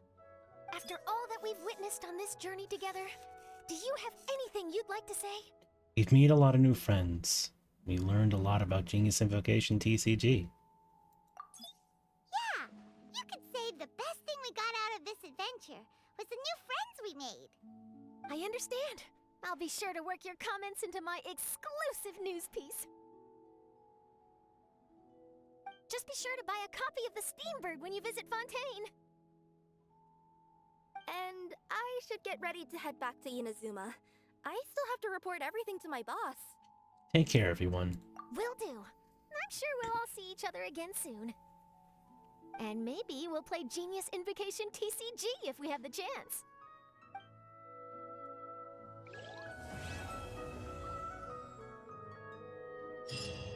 Aww.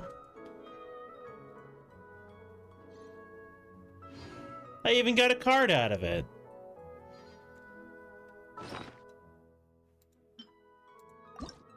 What does this card do?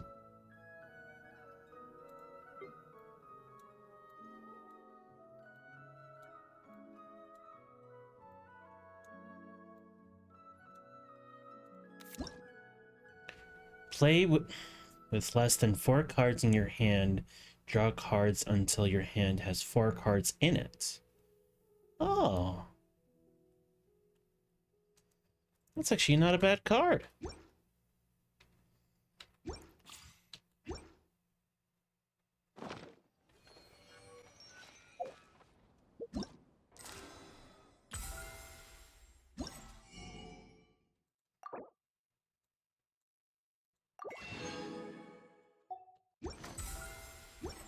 And there we have it.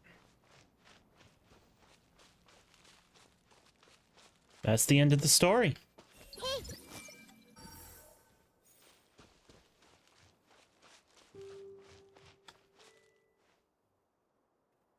There were a few bumps, but did you enjoy it, Toby? Tobeans? No, you're not Tobeans. You're a Bubble. I'm sorry. I confused you two.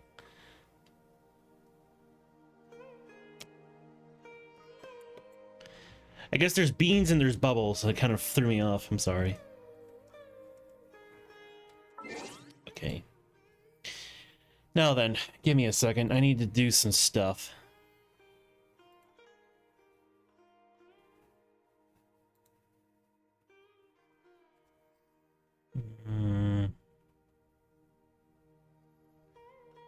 Okay.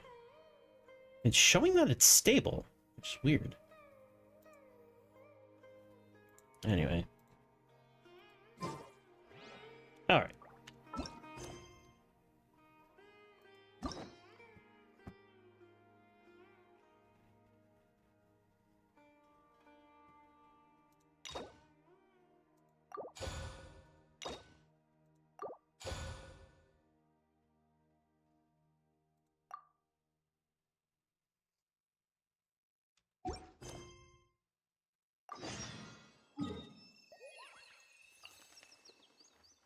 Yeah, I had a feeling.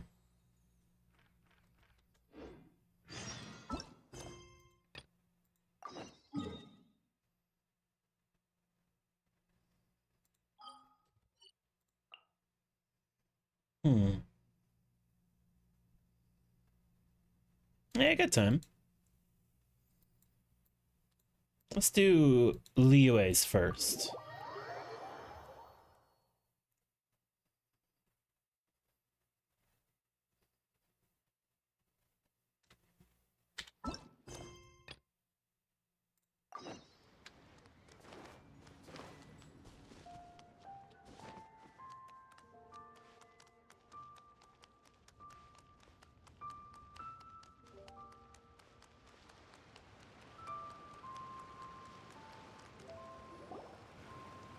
What's your name, buddy? Are you here to buy some medicine? Where are your mom and dad?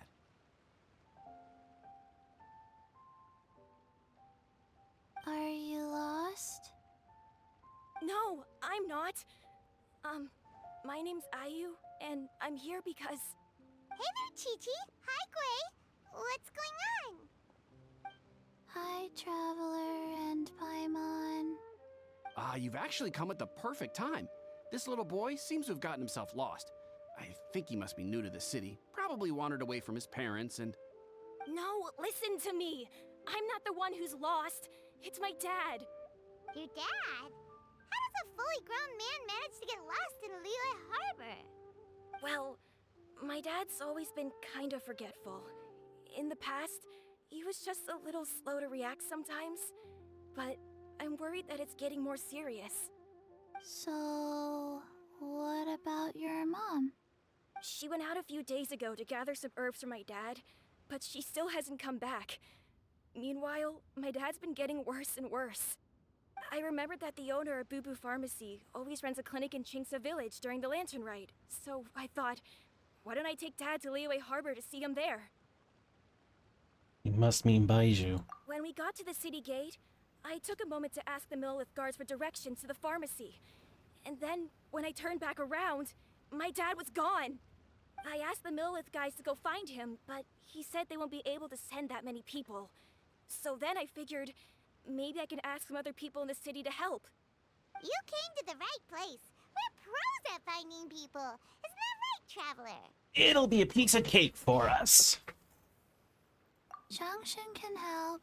She has a good sense of smell, like a dog. Hey, who's talking about me behind my back? Chengsheng, Chi-Chi meant that as a compliment. There's no need to be upset. Hello, child. You mentioned that you were looking for the owner of Boo Boo Pharmacy. How might we be of service? You have a talking snake? Oh, are you Uncle Baiju? Uncle Baiju? Chengsheng, now's not the time. My dear boy, could you tell me more about your father's condition, as much as you can recall? Yes, Dr. Baiju.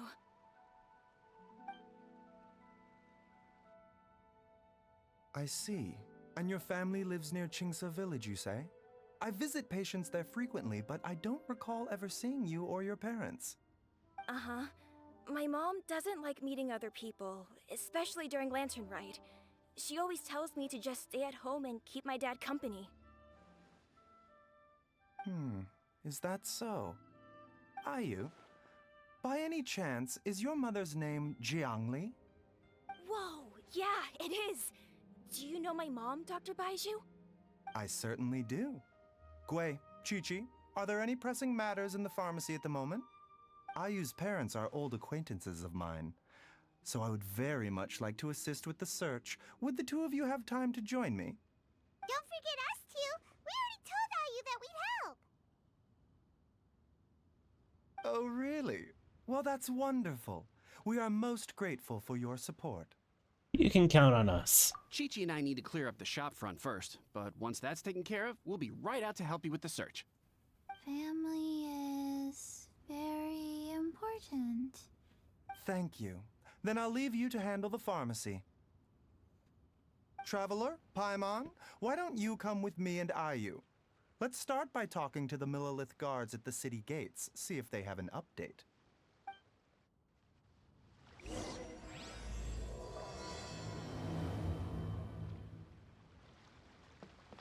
Can you believe that little boy brought his father all this way to see the doctor? Oh, what a remarkable child.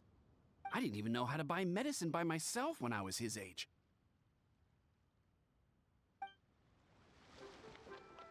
His family. We have to find them. Wait a minute. No, wait. I don't have Chi-Chi, that's right. Hang on.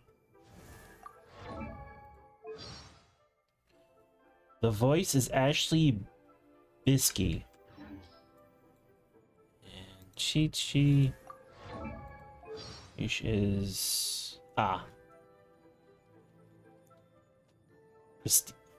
Christia Kate. Okay. I was gonna say, they sound very similar.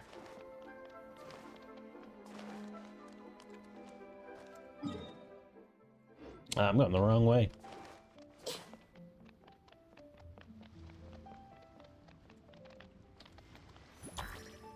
Damn, they don't react.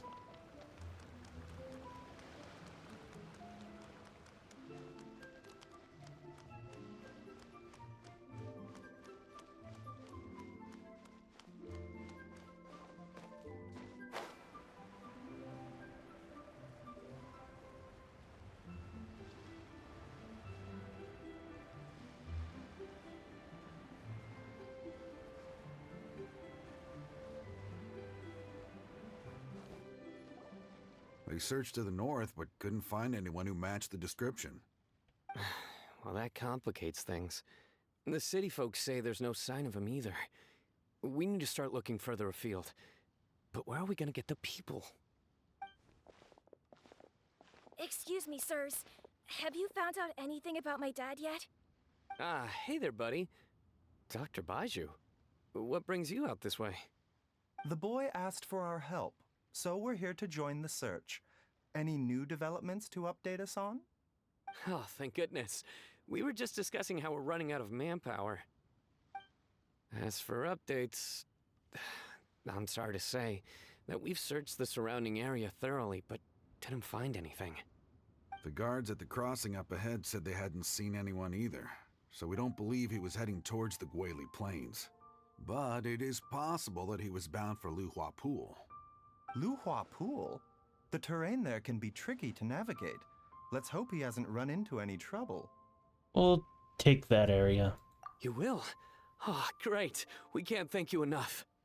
Sorry we weren't able to find your dad, buddy. That's okay. Thank you for trying.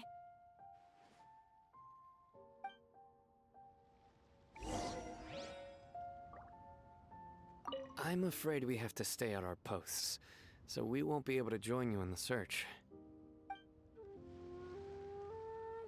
We'll update our superiors on the situation and see if they can assign anyone else to help. Fair enough, I guess.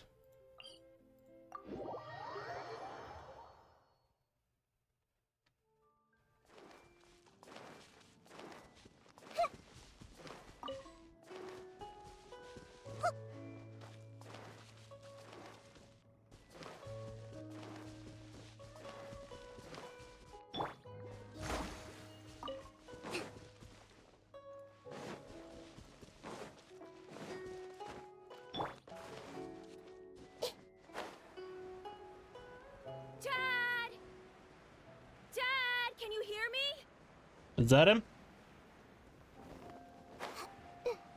There's somebody over there! Oh no, it's... Hey, you! Stop! Don't go any further!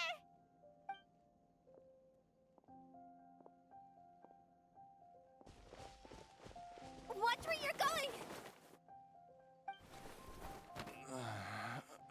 Oh,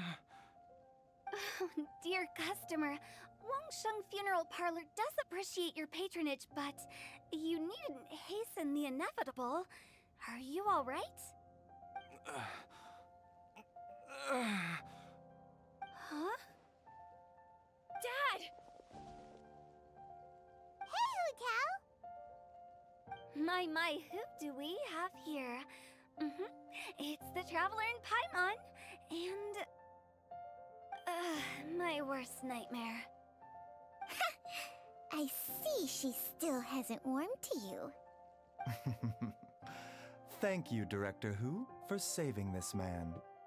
Dad, are you okay? Do you recognize me? It's me, Ayu. You're... Ayu? Who am I? Your name is Jiao Liang, and you live just west of Qingse Village. You were supposed to come to Liyue Harbor to see the doctor, remember? Does that jog your memory? Oh, my name is Jia Liang. Liyue Harbor. See the doctor?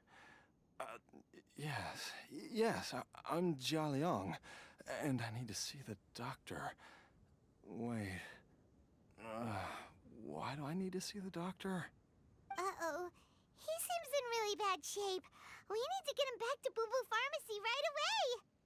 Sorry, Hu Tao. Gotta dash. Dinner's on us next time. Again with this. Hang on.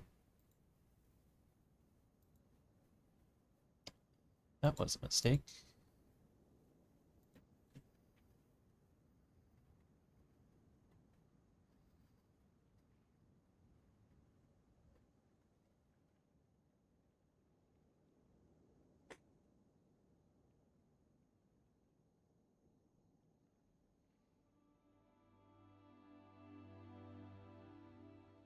Okay. Seems to have stabilized for now.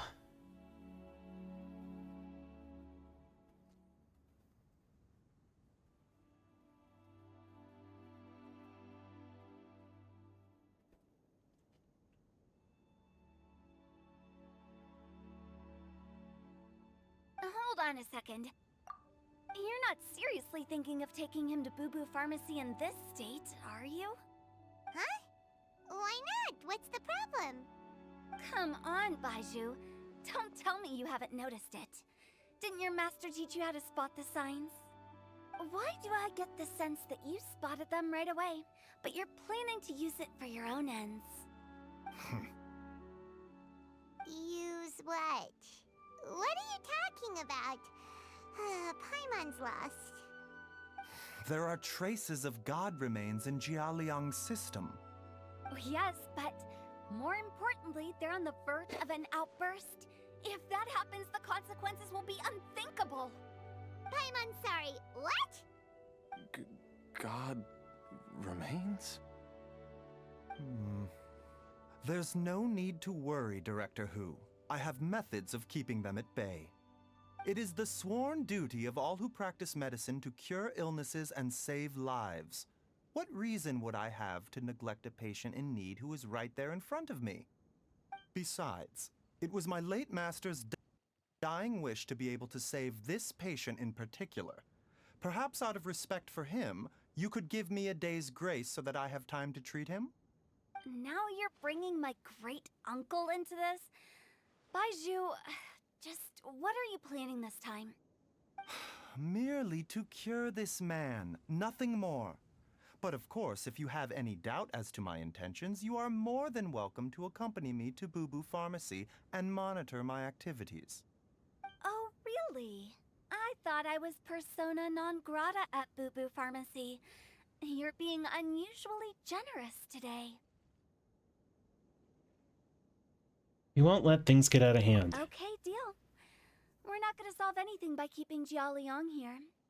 I'm happy to do it your way, but only for my great-uncle's sake and the travelers, of course.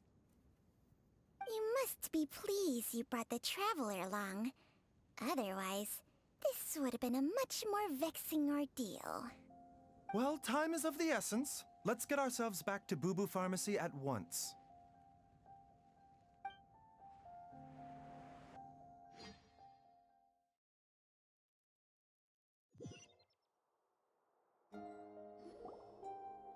Blockages within the cardiovascular system, reduced blood flow and energy circulation? I see. I suppose this must have caused the cognitive abnormalities. Dr. Baizhu, how bad is it? Can you cure him? Don't you worry. Baiju's a really great doctor. He's sure to find a way. Isn't that right, Baizhu? I can't cure him. Do you know when your father first started displaying these symptoms? I'm not sure. He's been like this for as long as I can remember. But it wasn't as bad as this when I was still little. So it's been a long time indeed. Is it a grim prognosis? No. I have a treatment plan in mind. We can start tonight. Come and see me again tomorrow morning. I promise that by then, Ayu will find his father healthy and lucid again. Thank you, Dr. Baizhu. Thank you so much. If you still have any misgivings, Director Hu, please feel free to hang around for as long as you wish. However, it would be best if you step outside this room. A doctor must be able to focus when treating a patient. Any distractions heighten the risk of complications. Yes, of course, absolutely. I'll just go and look at the flowers or something. But I will be back in an instant at the first sign that something's amiss. We'll be heading out now, too.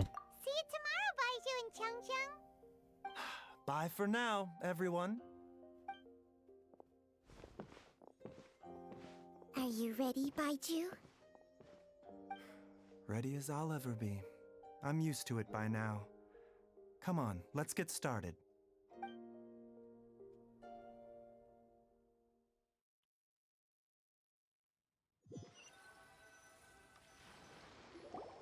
All's well that ends ends well, huh? You know, Paimon's kind of curious after hearing Baizhu mention those people from his past. What do you think they were like? Hang on.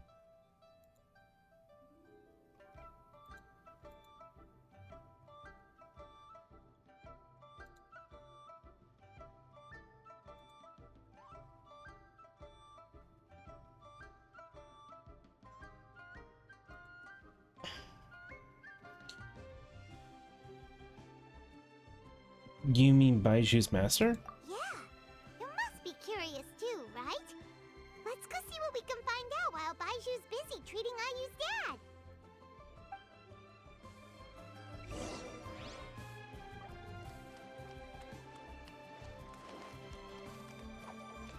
Mr. Quay, I want to go to the Adventurers Guild and get them to help look for my mom.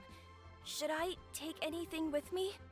Well, you need enough cash to pay their fees, and there'll be some paperwork to fill out. I can come with you if you like. Wow, these two are hard at work.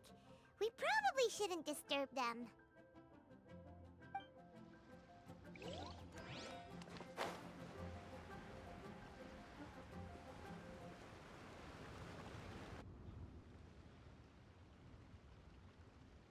While I'm idling time on admiring the scenery, the spectacled snake-bedecked docs doing surgery. Hello, you busy bees, and what do you have to discuss with the funeral director today? Actually, don't tell me. Let me guess. From the looks on your faces, you've got some questions for me. Guilty as charged. So, we were just a little curious about Baiju's master. What was he like?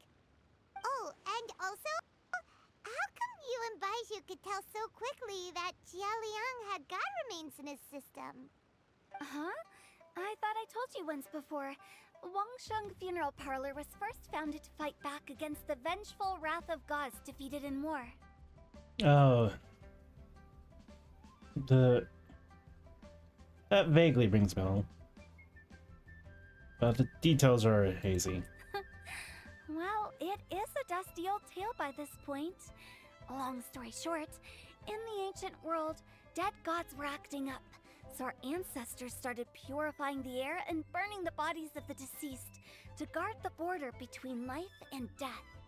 These days, we don't deal with the wrath of the gods anymore, but all the relevant know-how is still passed down to each generation, so we can identify gods' remains when we see them.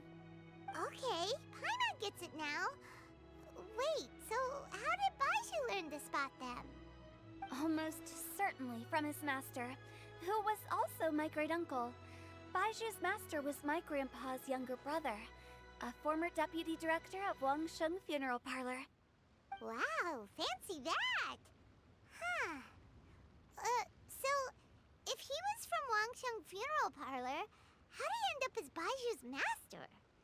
According to my grandpa, he and my great-uncle once went traveling together when they were young. They ended up at Chenyu Vale, where they met a pharmacist. That pharmacist must have cast some sort of spell on my great-uncle, because after that encounter, he suddenly announced he wanted to leave the family business and go practice medicine instead. My grandpa had a huge argument with him, but he couldn't convince him to stay. So my grandpa inherited the funeral parlor, while my great-uncle stayed in Chenyu Vale to practice medicine. They never spoke to each other again. Funeral director to doctor is a pretty big career change. Kinda hard to imagine. But why did it drive a wedge between them for the rest of their lives? That seems a bit extreme. If he had just become a regular doctor, there would have been no issue. After all, the Wangsheng Funeral Parlor wasn't unlike a regular doctor's clinic in the early days. But according to my grandpa, the pharmacist they met had a very ominous aura about him. And on top of that, the kind of medicine practiced in the Chenyu Vale tradition goes against the natural order of things. In what way? Don't know. My grandpa didn't know the specifics, and you've seen how wary Baizhu is around me. He'd never tell me anything. But even that says to me that he definitely has something to hide. One thing I do know about Baizhu is that he's obsessed with the idea of immortality. But whether that has anything to do with what he's hiding is hard to say. Immortality? Anyway, so I will be sticking around here for now to keep a close eye on the situation. Maybe tomorrow I'll finally figure out what he's up to. After all that, it seems like we have more questions than answers. Never mind. We'll just have to ask Baizhu himself about all of this tomorrow. Oh, while you're here, have either of you seen Qiqi around? It's not every day I get to infiltrate Baizhu's lair, but alas, I didn't catch a single glimpse of her anywhere. Aha! What if Baizhu knew I'd be on the lookout for her and hid her away in advance? Leave the poor girl alone. After all, she's basically a zombie because of an Adeptus power. Okay.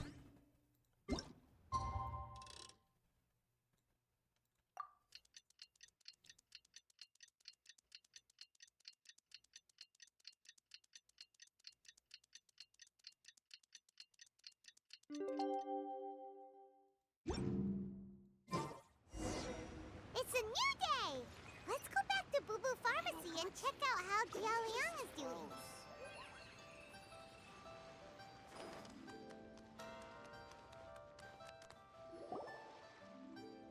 Dad!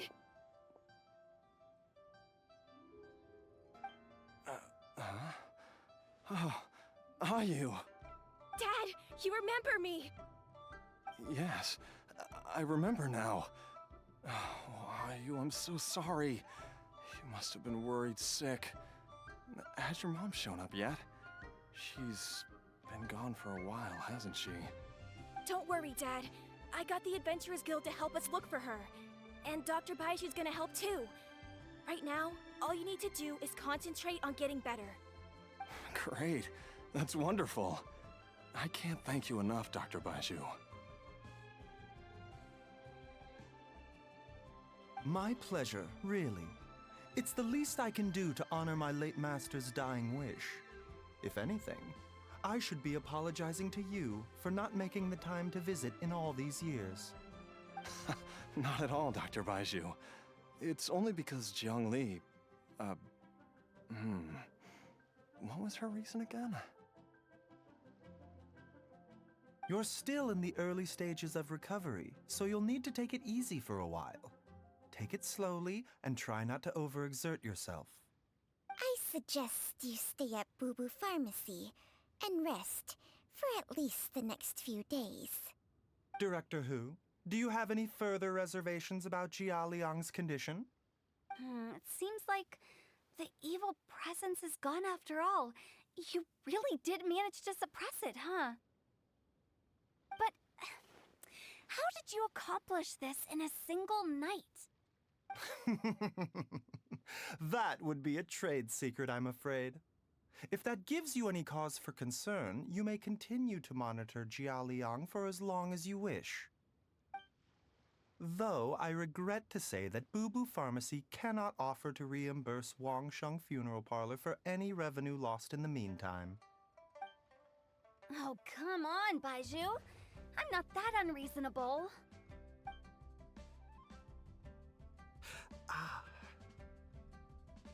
Baizhu seems a little worse for wear.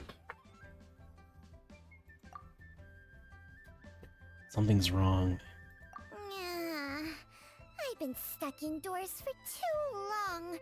Baizhu, take me outside for some air, or I'm going to suffocate. Yes, of course. Everyone, please excuse Qiangsheng and myself for a moment.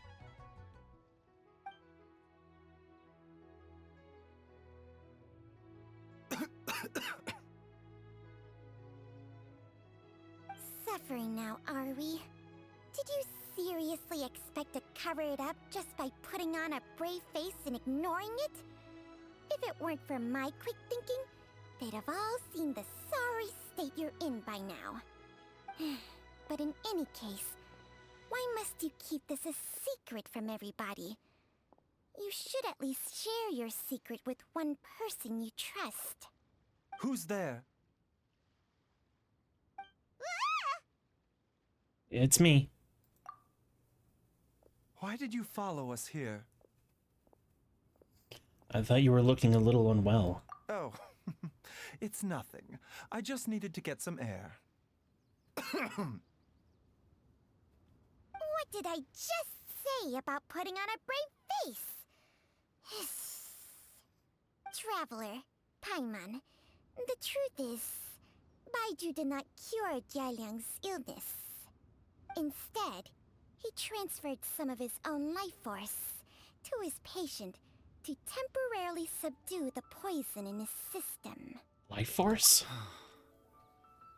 Baizhu, can you please explain all of this? My predecessors in medicine forged a contract with Changsheng.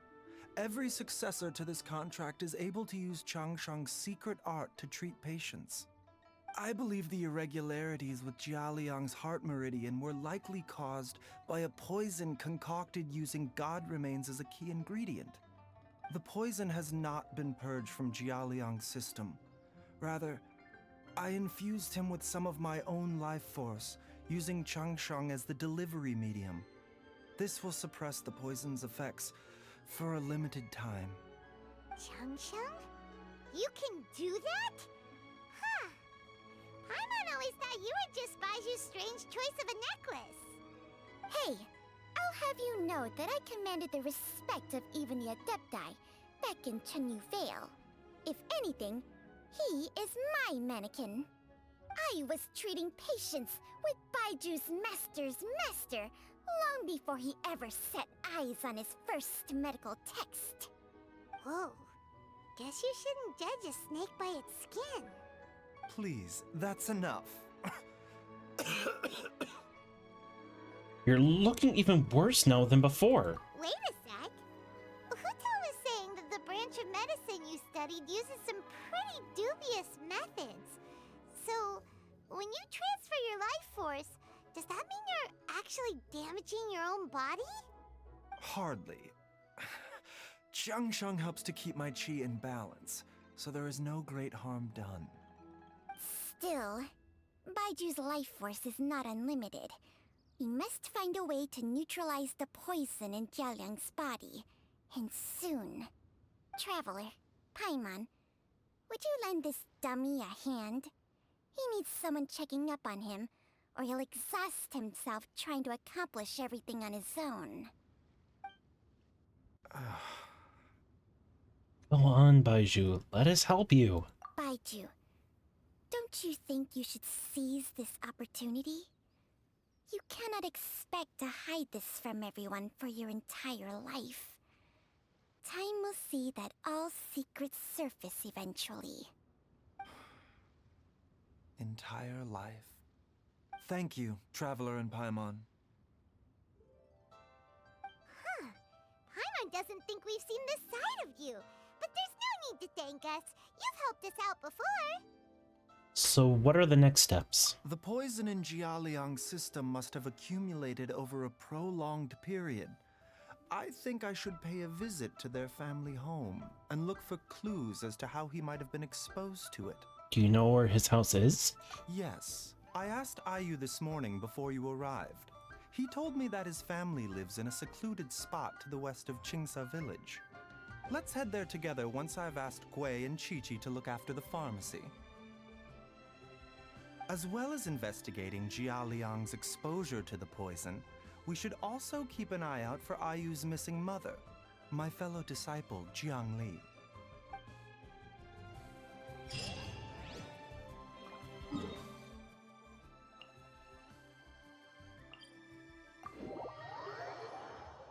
I got this sore on my tongue and it's really annoying.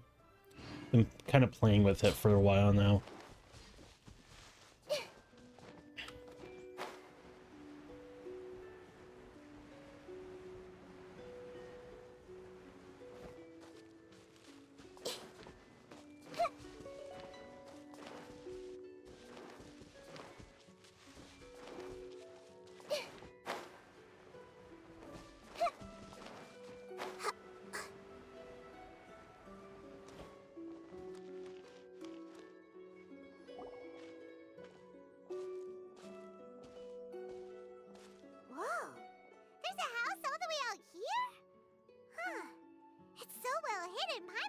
noticed it before. Nor have I. And I've hosted clinics at Qingsa Village many times in the past. If you ask me, Jiang Li was trying to remain unnoticed. Oh, that reminds Paimon. We meant to ask earlier, but it slipped our minds in the rush to get here. Could you tell us more about Jiang Li? You said she was your fellow disciple, right? She was indeed. We studied medicine together under the same master near Chenyu Vale. She is several years older than I and also began her travels far earlier than me. As a result, the time I spent studying alongside her was rather short. Supposedly, she met an herb gatherer sometime during her travels and decided to settle down with him. That must have been Jialiang. Wait, Changxiang, are you saying neither of you had actually met Jialiang or Ayu before all of this? Jiang Li did occasionally come back to Chenyu Vale to see our master, but for whatever reason, she hardly ever talked about her family. The last time she visited us, she and Master had some sort of quarrel. We never heard from her after that. It almost seemed as if she'd gone into hiding. Quarrel? What happened? I don't know. I did not witness the argument myself. Nor did Master ever explain it to me. All he would say is that should I ever encounter Jiang Li or her family in the future, I should do everything in my power to help them. Oh, so that's why you went to such extreme lengths to help Jialiang. No. Even if my master had never said anything, it would still be my duty as a doctor to help him. My decision would have remained the same. Paimon never knew you were so selfless, Baizhu. Paimon always had you down as the sneaky, scheming type. Sorry. So a few words from me is enough to dispel all your suspicions, hmm? You ought not be quite so quick to relax your guard, Paimon. Sometimes even the good guys have their own private agenda. What the... Okay, that was the most suspicious sounding thing you've ever said. Let's leave the idle chatter there for now, hmm? Jiang Li has lived in this house for many years. There must be something here that can shed a little light on this whole situation. Let's split up. But if anyone finds anything, we'll examine it together.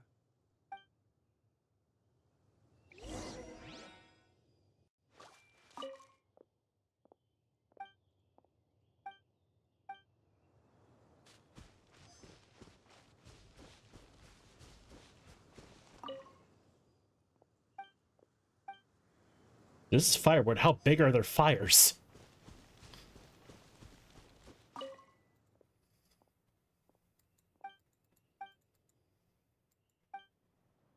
Traveler, Paimon, come quick!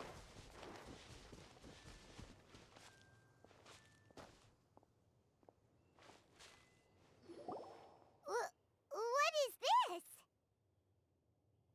Changsheng and I found a hidden compartment. This is what was hidden inside. God remains? Huh. You sense it too? You're right. This is a poison concocted using god remains. Is it breathing? Paimon's not seeing things, is she? No, your eyes do not deceive you. I do believe the poison in this bottle is alive. Alive? Some toxins act a lot like living organisms. I read about this once in The Origins and Symptoms of Diseases. This ancient class of poisons consists of mother and minor loads, capable of sustaining a connection over vast distances. If it's a concoction of this kind we're dealing with, then both the poison in Jialiang's system and this one here are likely minor loads. Offshoots, essentially. Offshoots? So, the main body is somewhere else? Correct.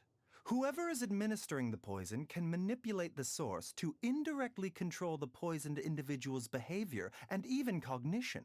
Similarly, the poisoned individual will hear, to a varying extent, the call of the source. The call of the... So back when Jia Liang ran off, maybe that explains where he was heading. He was going towards Qingce village. Only one thing could have been drawing him there. The source of the god remains used as the poison's key ingredient, the mother lode. This is getting crazier and crazier. What kind of person would do all this just to poison Jia Liang? Hey, why has everyone gone quiet all of a sudden? Since this poison was carefully hidden away in a secret compartment, the one who concocted it is likely a resident of the house. You mean Jia Liang? Why would he poison himself? Think a little harder, Paimon. Someone else who lives here, and who might have expertise in crafting drugs. Huh? So you're saying... it was Jiang Li? The wife. Wait, but that doesn't make any sense either. Why would she poison her own husband? I agree. It makes little sense. Jiang Li does not strike me as the kind of person who would do such a thing. Look at the facts, though. How many people in the entirety of Liyue have the ability to concoct a poison from god remains? It's too early to draw any conclusions. We should question Jia Liang about it once he has made more progress in his recovery. Do you know of a method of neutralizing the poison? Yes. According to the origins and symptoms of diseases, the minor lodes will disappear if the mother lode is purged. So if we can find and destroy the source of these god remains, the poison will leave Jia Liang's system without the need for any further treatment. Do you know anything about god remains in Qingce village? I've only heard the rumors. Even the history books have no record of this. The only ones who'll know anything are those old fogies who have been hanging around here since the beginning of time. Didn't you used to be on good terms with the Adepti, though? You sure they didn't tell you anything about this? Well, Changsheng's memories and powers are not what they were in her prime. These days, she has to enter a contract with a mortal and share their life force just to sustain her own life. I fear that such ancient events are long gone from her memory by now. Whoa, what? Enter a contract? Share life force? Sounds like some pretty spooky sorcery if you ask Paimon. Hey! Plenty of people would jump at the chance to join forces with a powerful being like me. With my assistance in rebalancing your chi, not only can you extend your lifespan, but you will also be stronger, healthier, and able to eat whatever you like with no risk of upsetting your stomach. Stronger and healthier? Wow, that's amazing! Baizhu, maybe when you retire, you can let Paimon sign a contract with Changsheng for a few days. Unfortunately, Changsheng's contract has strict requirements regarding the host's temperament. None of her hosts have ever been exempted from these rules. I fear that I will be unable to accommodate your wishes, Paimon. Temperament? Hey! What are you trying to say? Did you just subtly insult Paimon to her face? Strange. Baizhu has a weak constitution. And didn't his master pass away from an early age? Ugh! Paimon's mad! You're getting ugly nicknames, both of you! Baizhu, you're... Mannequin Man! Changsheng, you're just... a pain in the neck! Those are kind of weak. You could have called her Leather Rope. This is exactly why your natural temperament makes you woefully unsuited to being my host. All right, everybody, calm down. Back to the matter at hand. Is there any way at all for us to seek counsel from the Adepti about this? With how antisocial they are? If it were up to them, they'd go their whole lives without showing their faces to the common folk. Actually, I have someone that I can call. What? Seems you're as well connected as they say, traveler. We are truly fortunate to have you on our side. Oh, if you're talking about who Paimon thinks you're talking about, you better do the honors.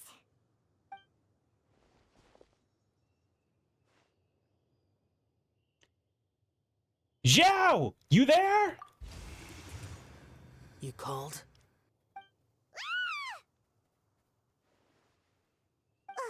Gets Paimon every time. Are all Adepti in the habit of materializing out of thin air like this? Well, this is unexpected. Huh? It's you. Baizhu of Bubu Pharmacy. I do believe I've had the pleasure before. The Lantern Rite, when we met briefly, I was unaware of your true identity. I must apologize for the discourtesy. Huh? You two already know each other? Our paths have crossed once before. I sense the presence of evil spirits. Is this why you called me? Actually, I wanted to ask you about dead gods.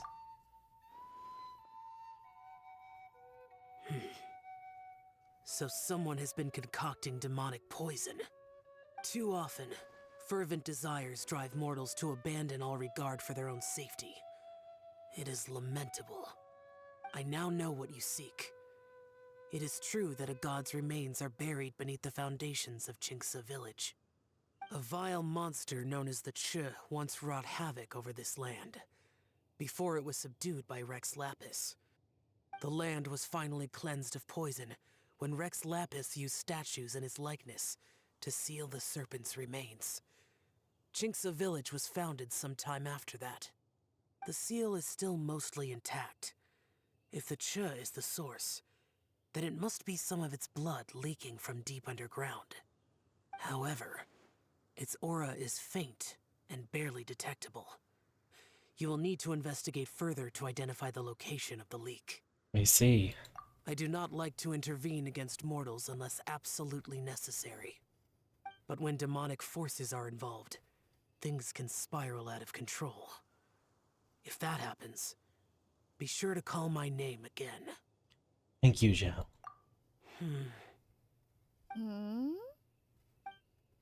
Nothing. I do not wish to sway decisions that are mortals to make, but immortality may not be the blessing that you imagine it to be. I shall treasure your words of instruction, Master Adeptus. Farewell. What a strange Adeptus. Rather different from the way I remember them. That's Zhao for ya! And thanks to him, we finally got some concrete info to go off of. If the god remains are leaking from underground, Jiangli must be paying a visit to a subterranean cave on her herb-gathering trips. If we can find the cave... Master! Master, there's a problem. Gui? Did you run all the way from Bubu Pharmacy? What happened? Don't panic. Just catch your breath and tell me everything. It's Jiaoyang. He was fine one minute, and then he suddenly took a turn for the worse. Already?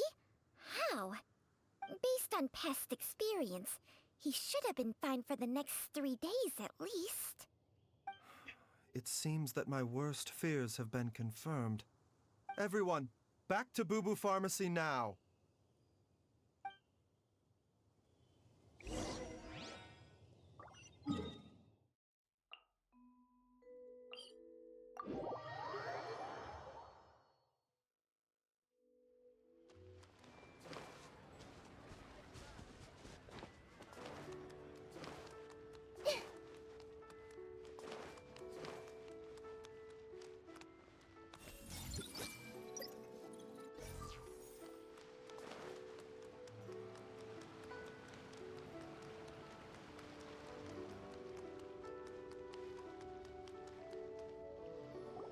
Dad, what's wrong? Dad? Don't be scared. Dr. Baishu will be back soon. How is he doing? You're close. He's writhing on the floor, not dead. Baishu, you're back. My dad was doing fine earlier, but then he suddenly started coughing up blood. Now he can't even get a full word out anymore. When Gui left, he was still conscious. But now... Gui, please take Jia Liang to the back room and prepare for treatment. Yes, of course. Don't worry, Ayu. I will cure your father.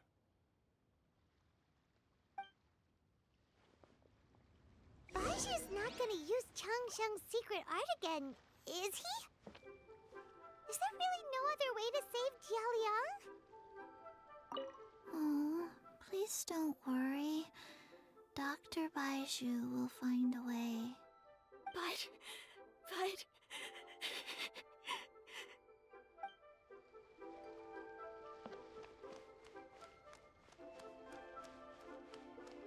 Dr. Baizhu is still treating the patient. Please do not disturb him for now.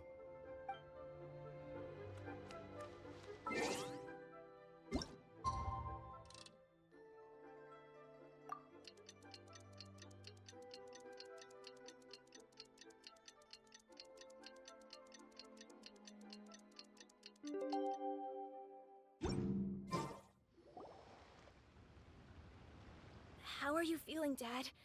Are you still hurting anywhere? You're not gonna suddenly collapse again, are you? Much better, Ayu. I'm feeling much better. In fact, I can't explain it, but somehow I feel even better than usual. Wait, where's Dr. Baizhu? I still haven't had a chance to thank him. Seems he moved me here before I came to. Master said he needed to take a quick rest and asked me to bring you out of the treatment room. He hasn't emerged yet, so he must still be resting. Oh, really? Well, he must be tired from treating me for 2 nights in a row. He's not dead. I don't know how I can begin to repay him for saving my life. I'll have to discuss it properly with Jiang Li once we find her. Speaking of which, has there been any word of her whereabouts yet? No, the Adventurers Guild hasn't gotten back to me yet. I'll go check with them again in a bit. I'll come with...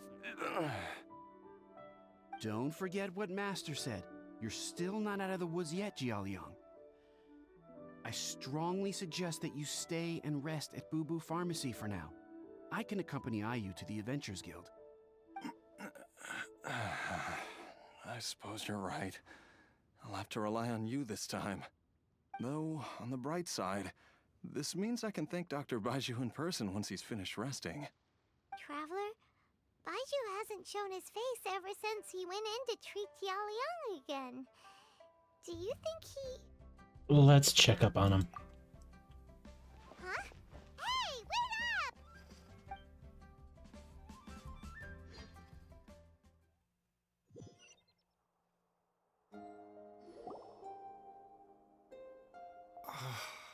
Huh? You're finally awake? That was far too risky. Even with me here to help you balance your chi. There was no time. I had no other choice. In any case, it was not completely without benefit to myself. I managed to learn something. Jiang Li's design is quite brilliant. She makes numerous innovations that I can learn from. Alas, if only there wasn't a catch. So, how much longer do you think Baishu's gonna nap for? They've been outside waiting for you the whole time while you were asleep. Shall we at least go and show our faces? All right.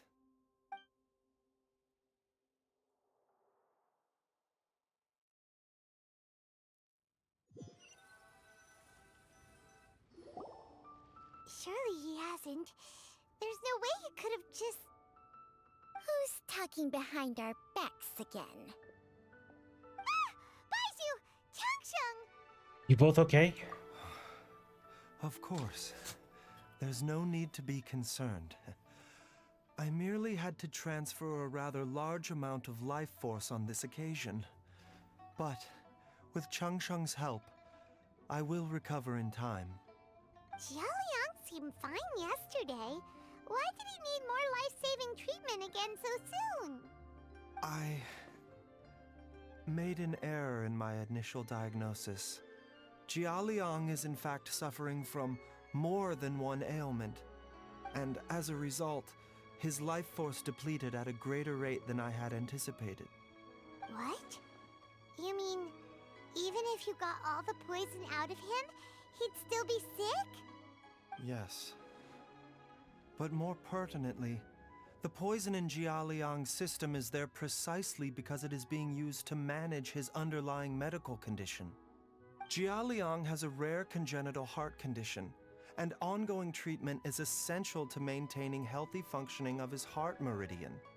Left untreated, it puts the patient at risk of coughing up blood and fainting, and in the longer term, causes irreversible damage to the internal organs. Though it was created from god remains, this formula is not a poison in Jialiang's case. Rather, it's his medication. Had he not taken it all these years, he likely would have died a long time ago. Well, that's why Jiang Li did it. Still, using poison to treat a disease is hardly a viable long-term solution. As time passed, and the poison accumulated in his system, it began to impact his cognition. Moreover, the longer he relied upon this medicine, the more resistant his body became to it. Jiang Li had to concoct ever greater quantities to ensure its continued efficacy, or he could have still perished at any moment. That explains why Ayu said his dad has been getting worse, and why his mom went off to gather herbs. God remains are extremely dangerous to be around, because humans have no natural defense against them. I shudder to think how many times Jiang Li has exposed herself to them. I fear that the situation is just as that Adeptus described. In an effort to save Jialiang's life, Jiang Li has abandoned all regard for her own safety. I never suspected that even Jiang Li would turn to the same path as so many others over the years. Perhaps this is the inevitable course of fate. To sacrifice one's own life to save others. To go beyond human means in order to do the impossible. Whatever the cost may be. Wait. Well, I think that it's too early to say with any certainty what fate has in mind. In any case, I have stabilized Jialiang's condition for now, so our immediate priority should be to get ourselves back to Qingsa village and find out where Jiang Li is. Her regular exposure to god remains over such a long period will have been catastrophic for her health. And given that she's already been missing for several days, I am fearing the worst. Who's that? It's me, Traveler, Dr. Baizhu.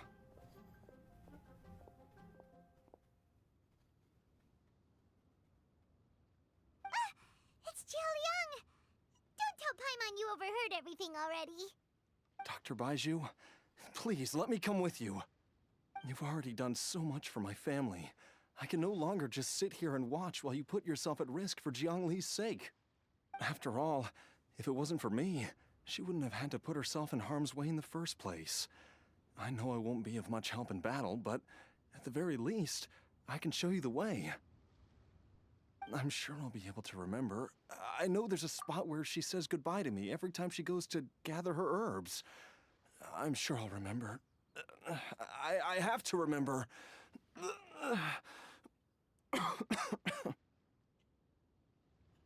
Fun fact about medicine. 99% of all the medicine that's out there in the world is actually extremely toxic to you in high enough dosages. But at the same time, there are poisons out there that if you take them in low enough dosages are actually very beneficial.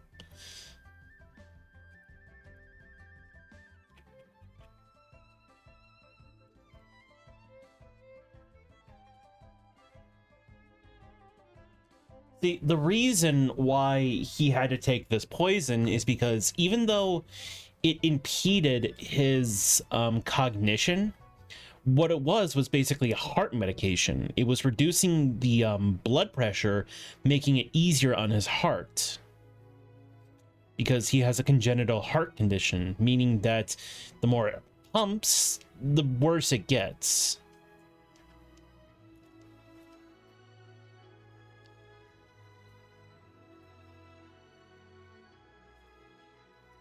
Yeah, so by reducing the heart pressure, and therefore his pulse, he was actually going to stay a bit longer, even if his mind was going. Be careful. If you get too agitated, your blood pressure and stress levels will rise, putting further pressure on your heart. For your own safety, you should stay here and rest. No! We're out of time! We have to go now. Right now. Before I forget everything again. This trip will be extremely dangerous, and there is a very real possibility that you will not return from it. Are you sure you're prepared for that? I never expected to live this long in the first place. My death is already long overdue. So why should I fear it?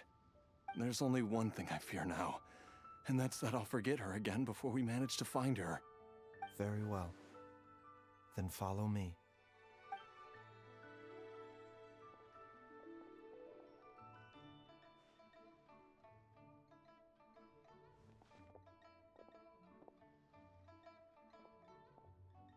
Dr. Baizhu, are you heading out again? Yes. This could be a long one. Could you please prepare a dose of the usual formula? Please add an extra measure of mistgrass pollen, and 1 dose each of the ingredients from the 3rd and 5th compartments of my medicine cabinet.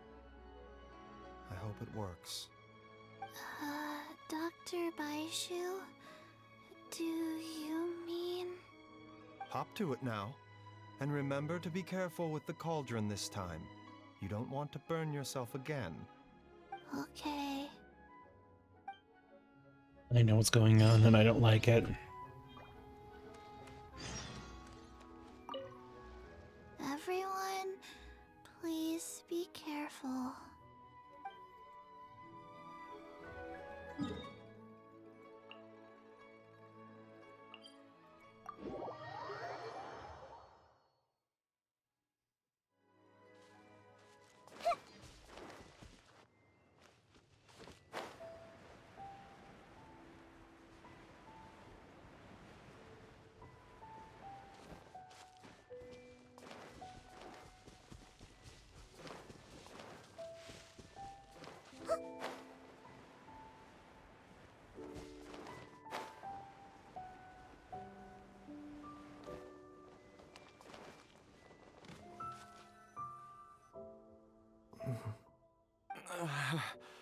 That strange feeling is back.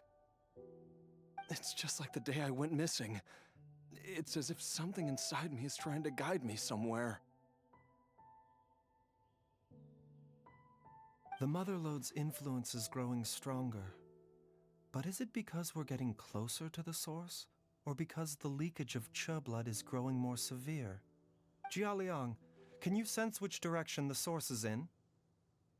I think it's... this way.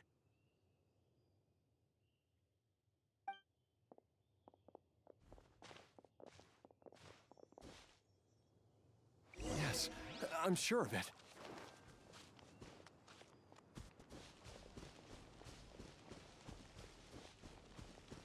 I feel a dull ache in my heart. This must be the way.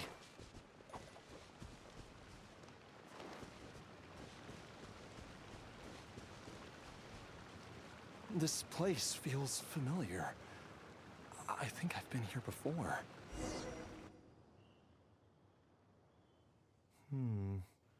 There is an inauspicious presence here. Even I can sense it. I think I remember this place.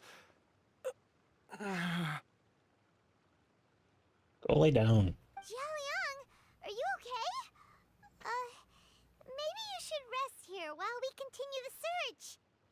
No, I have to keep going. Jiangli is still waiting for me. Then let's hurry.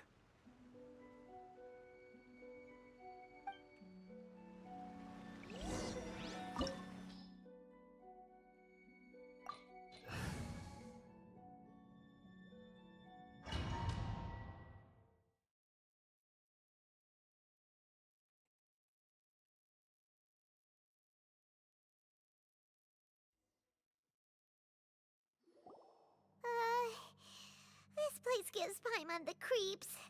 Who knows what we're gonna find up ahead? The digging marks here appear amateur and rather old. I suspect it is a thieves' tunnel. A thieves' tunnel? Paimon has heard rumors about treasure around these parts before. Maybe it was the treasure hoarders that dug this tunnel. Judging by the tools they left behind, it's certainly a possibility. But why did they abandon this place without even stopping to pack up their tools? I remember now. She took me here once and told me that she'd found a way to save me in this cave.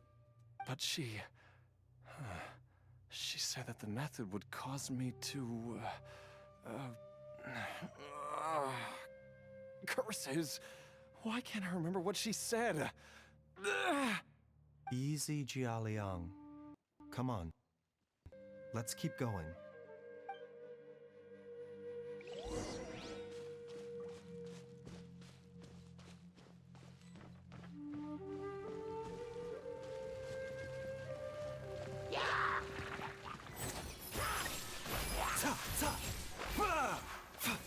A bitter pill to swallow. A brash maneuver! Illusion shattered!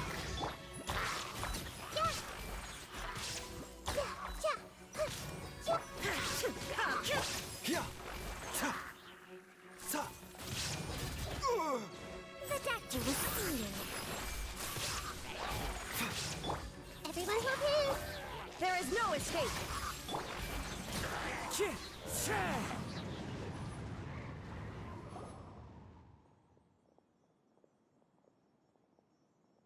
Whoa, there's a sensor here. Those treasure hoarders sure made themselves at home. I don't see any dust on the sensor surface. Burn marks on the inside are still fresh. I don't think this was left by the treasure hoarders. I believe this sensor was used to burn a monster-repelling incense. A monster repelling incense? You sure? 'Cause we did run into that group of monsters just now. The incense was burned several days ago. If I had to guess, the monsters we fought just now were enticed here by some entity deeper inside the cave. No doubt an encounter with the very same entity was what prompted the treasure hoarders to flee and abandon their designs on this cave. After them, Jiangli was the next person to discover this place and what lies inside. But to her, it presented an opportunity to save Jia Liang's life, albeit as a last resort. That's right. This sensor, it belongs to Jiangli. Yes, this was the place. This is where I told Jiangli to give me the poison.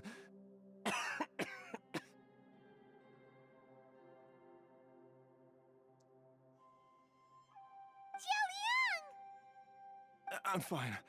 Let's keep going. I can feel it. She is right below us, waiting for me.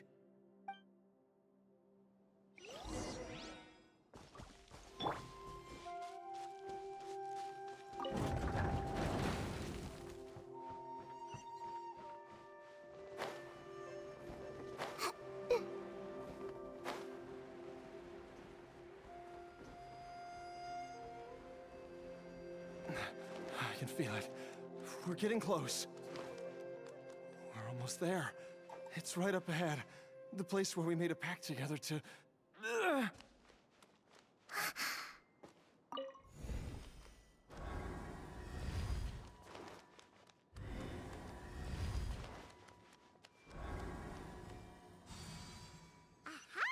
We can keep going now.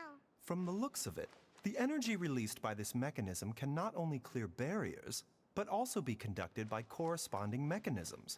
Perhaps it's something we can make use of.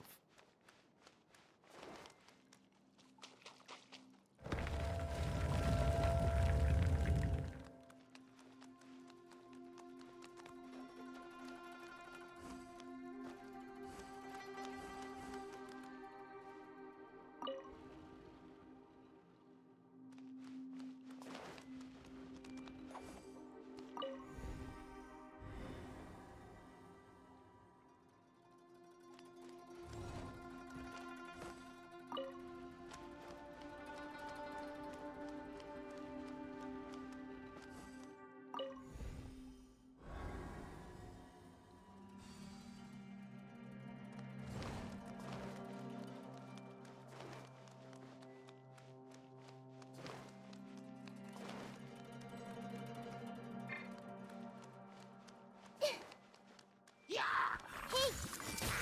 Shine down! Hold the line! Into the wind! Mind the side effects. Everyone hold hands! Help!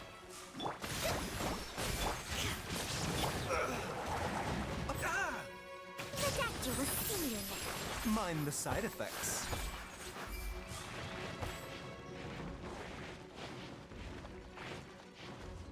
Seems like an emergency. I see everything! Rust and Reba! There is no escape! The wind knows me.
Zhongli!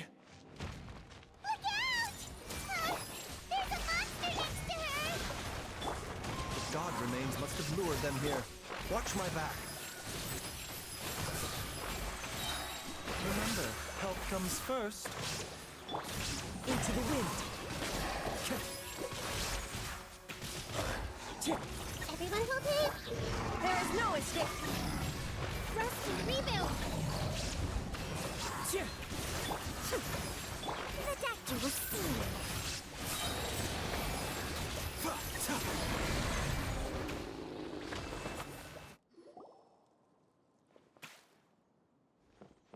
Dr. Baiju, how serious is it? Is she... I can still feel a pulse, but her condition is quite grave. The god remains here are encroaching on her cognition, much as the poison in your system did to you. If we don't eliminate it soon, then even if we save her life, I fear that she may never wake up again. Then, what are we waiting for? If we it's not do. as simple as that. Don't you remember what Baiju said? The poison within Jialiang's body is inextricably linked to the god remains here. If the source is purged, the poison in his system will stop having any effect. And the poison within Jialiang's body is keeping his heart condition under control. So, if it stops working... Oh no. Are you saying... Indeed. If the god remains here are purged, then your life will come to an end. I wondered when this day might come. Wait! But we've all been working our butts off to save Jialiang's life! After all that, we can't just give up on him! Baiju, you're a great doctor! Surely you gotta know of some other way we can save him, right? You could continue to take the poison, which would buy you some time. As for Jiang Li, maybe if we put our heads together, we can think of something? It appears to me that she was striving to concoct your medicine for you, right up until the moment when she lost consciousness. Maybe it's her greatest wish that you will continue to take it and live. Dr. Baiju, give it to me straight. How long does Jiang Li have? The god remains have reached her internal organs. Under ordinary circumstances, I would give her less than 3 days. But if I were to treat her using a secret art... You can't be thinking about that again. But what would be the point of that? Dr. Baiju, I'm all too aware of the dangers of god remains. You are not the first to mention it to me.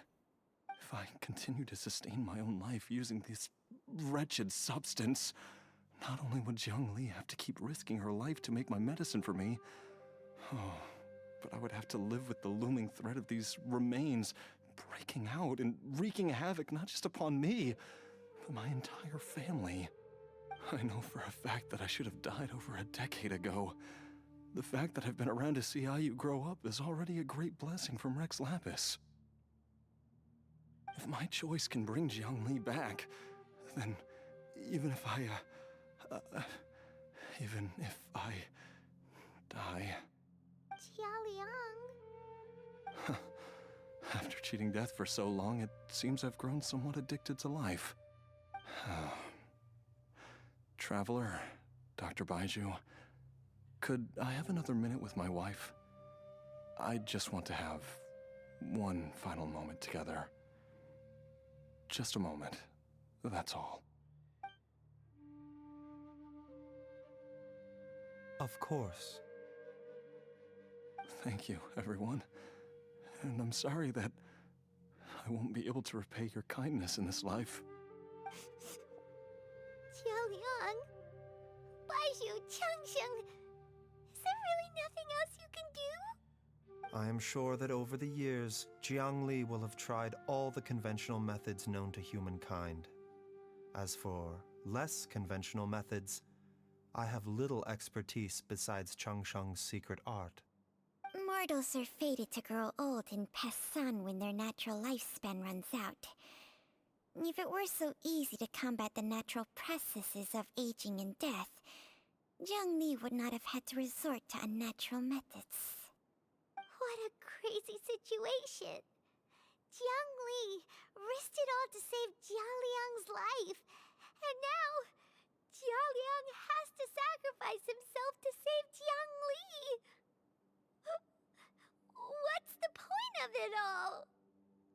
All we can do right now is honor Zhang Liang's decision and bear witness. I've seen many final farewells in my time, but I can never get used to it. In the human realm, all things must come to an end. Is it not a fitting end to die for a worthy cause? At least, that's what generations of masters before you have always believed. The path they chose was indeed a heroic one.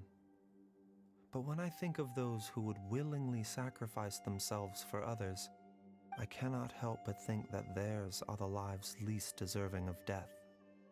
When all this began, we agreed that once Ayu was old enough to help you gather herbs, It would be time for me to go. If you could only see him now. He took me all the way to Liyue Harbor to see the doctor. And he even got the Adventurers Guild to search for you. So, I know that you'll both be okay without me.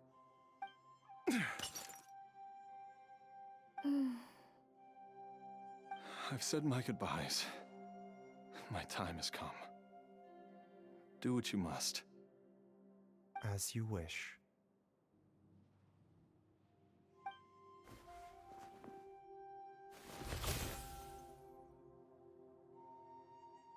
That was easy.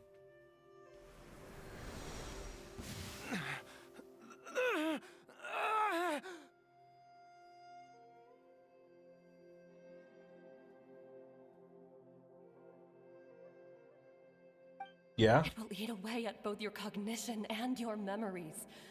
In the end, you'll become little more than a shadow of your true self.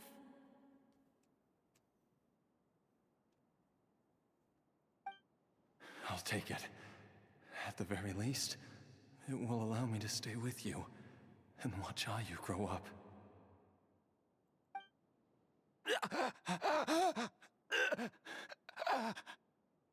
Mom, something's really wrong with Dad.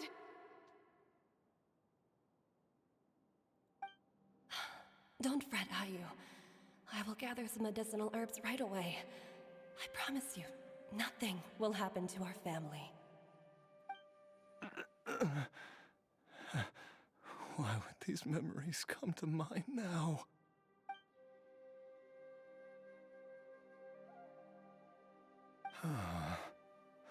The longer we live, the tighter we cling to what we have.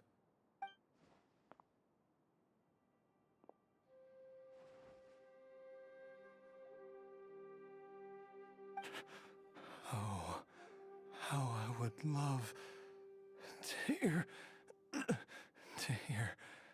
your voice one last time.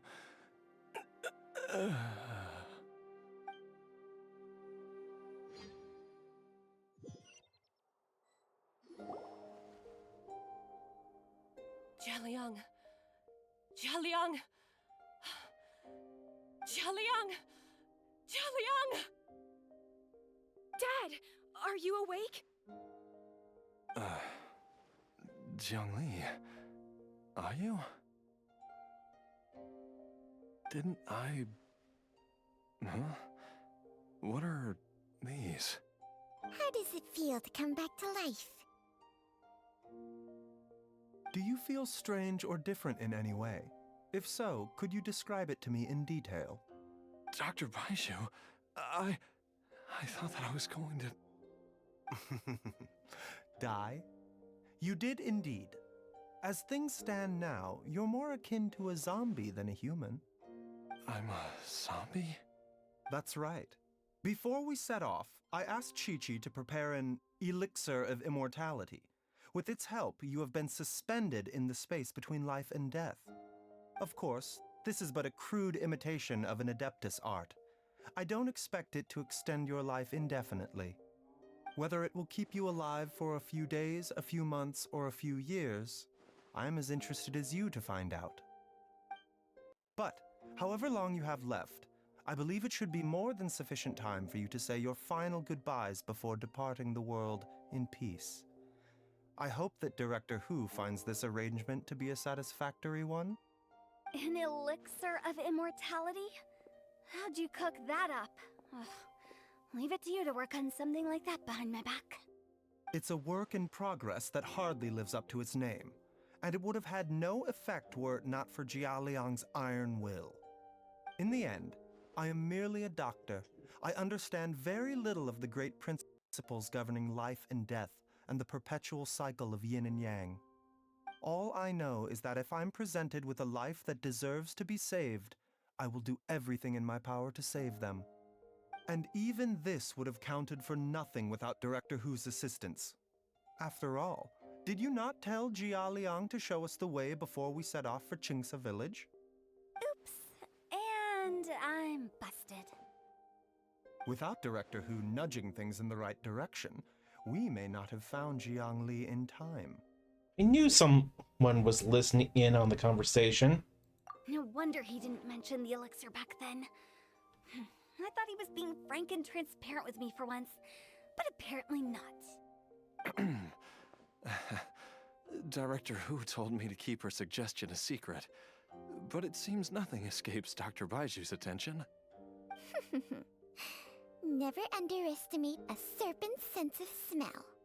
All I wanted was to help Jialiang find his missing wife as soon as possible, so that he could be on his way to the afterlife without any unfulfilled wishes making the journey more difficult than it needs to be. Leave it to Boo Boo Pharmacy to snatch the perfect opportunity right out of my hands at the last hurdle. Never mind. I'll just have to put it down in the books as a deferred consideration. One Chi-Chi was enough of a conundrum. The last thing I need's another one.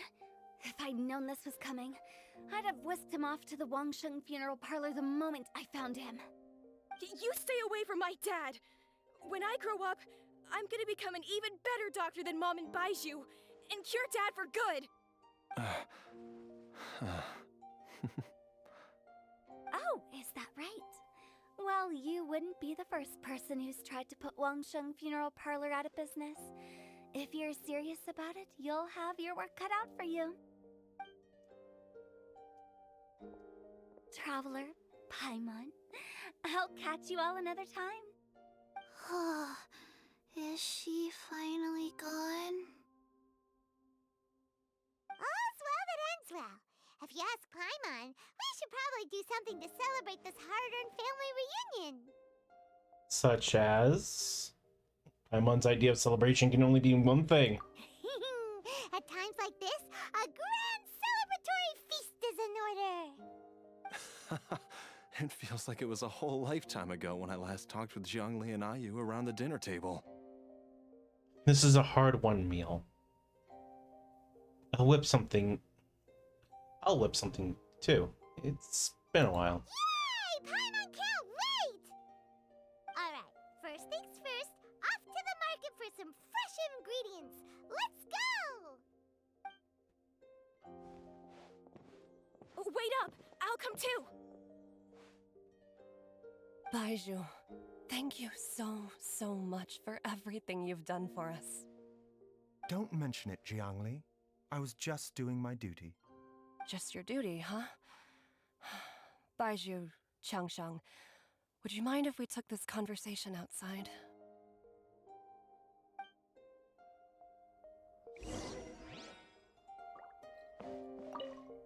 Now that you are part zombie, there are some rules that you need to know.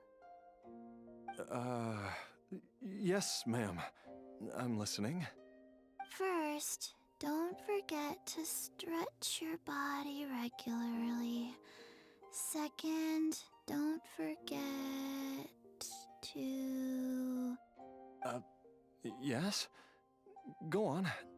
Don't forget to...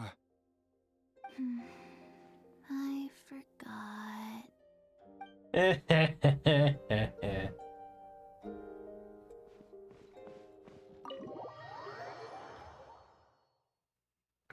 So you were kind of right. He did die for like 3 hours.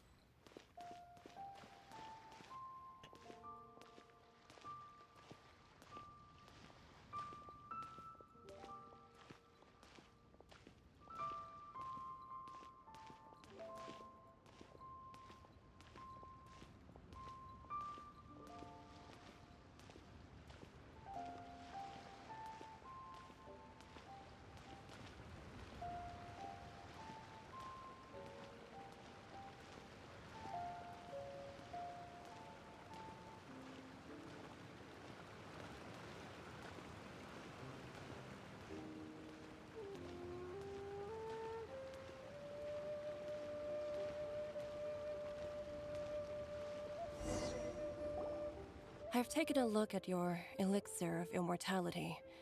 It's not altogether dissimilar from the poison I concocted in terms of the way it functions. I have to say, Jiangli, it was a stroke of genius to use poison to maintain life. I hope you're not too upset at me for copying your methods? No, not at all. With your intellect, even if you'd never seen my poison, I believe you would have eventually arrived at the same approach. But I'm still impressed by how quickly you managed to gain such a thorough understanding of it. Jialiang's still only been in your care for a few days. Not just that, you even managed to improve upon the original formula. That cannot be explained by intellect alone. Baizhu, be honest with me. Did you try out some of the poison on yourself?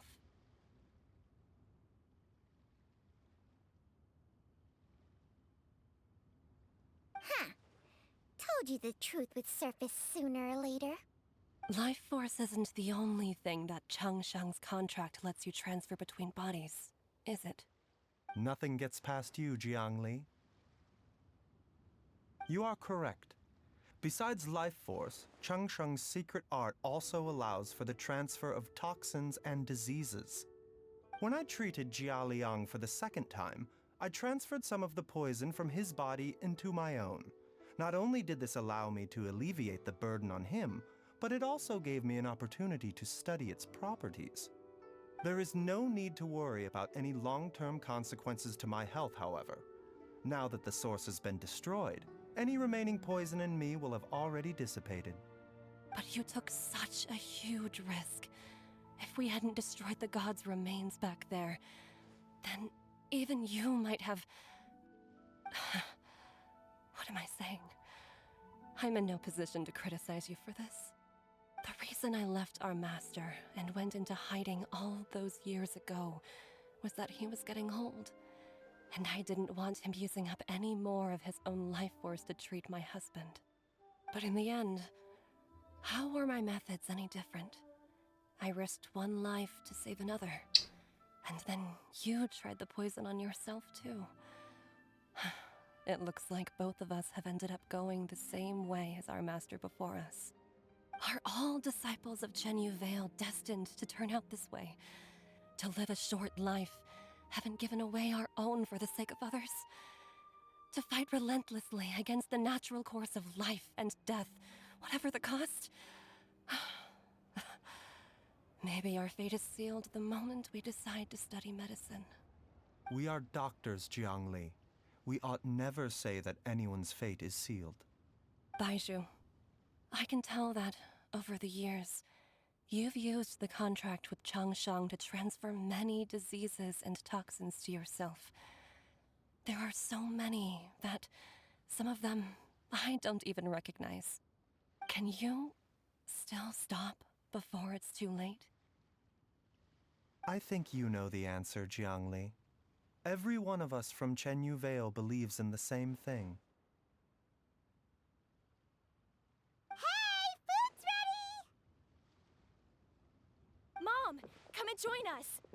The Traveler taught me a load of new recipes and said even Dad'll be able to taste them. Come and try them out. Yes, darling. Mom will be there in just a second. Hey, slow down. Baizhu, I know I won't be able to convince you, but please don't forget that if one day you're not around anymore, Qiqi, Gui, and all the friends who have grown fond of you, they will all miss you dearly. There's no need to worry, Jiangli. I know what I'm doing. I can only hope so.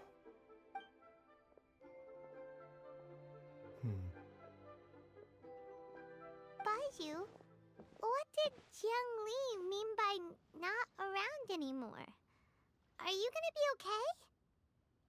Also, when Changshang was talking about fate,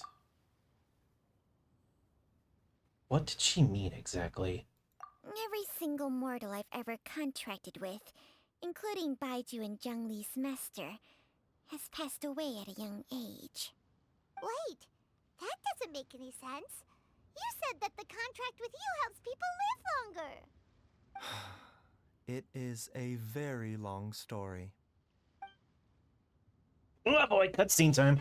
Long ago, when plagues ravaged the land, one doctor made a pledge to rid the world of pain and suffering.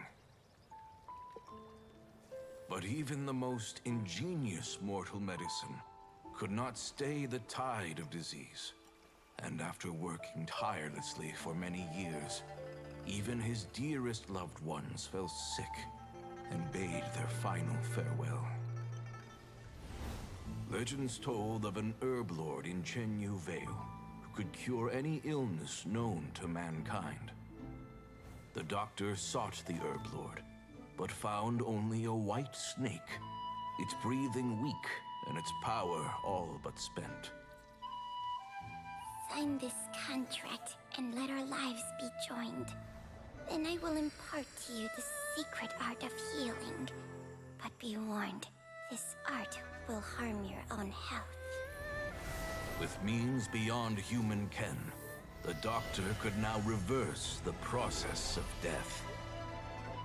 And yet, the time still came to say goodbye. Only now, the one departing was the doctor, his life force spent. His final act in life was to pass on the contract to his final patient, his favorite disciple. The disciple chose to dedicate their life to saving the lives of others. And generation upon generation followed in these footsteps.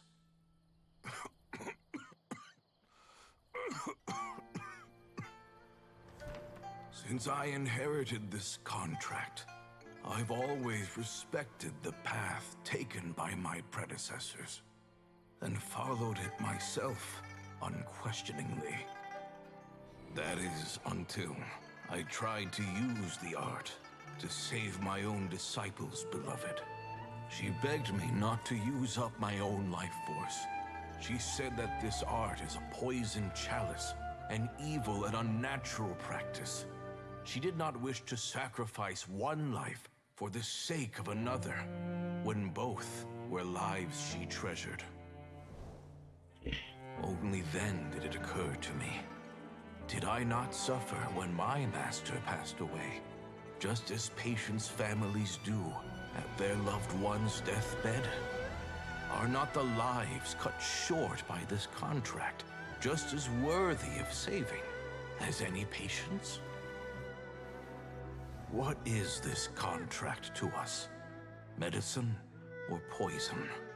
Alas, I no longer have enough time left to find the answer. I entrust to your care both Changsheng and this final question. May you find a remedy for this conundrum, which has ailed us so. Time and again, no matter how much I try to warn them or balance their chi, I can never save them. And you? What's your answer? If I abandoned the contract and left you without a host, what would happen? I suppose I'd spend my final moments taking a nice nap on Mount Yaojin. Then I'd be reunited with my old friends and your predecessors. Then it's decided.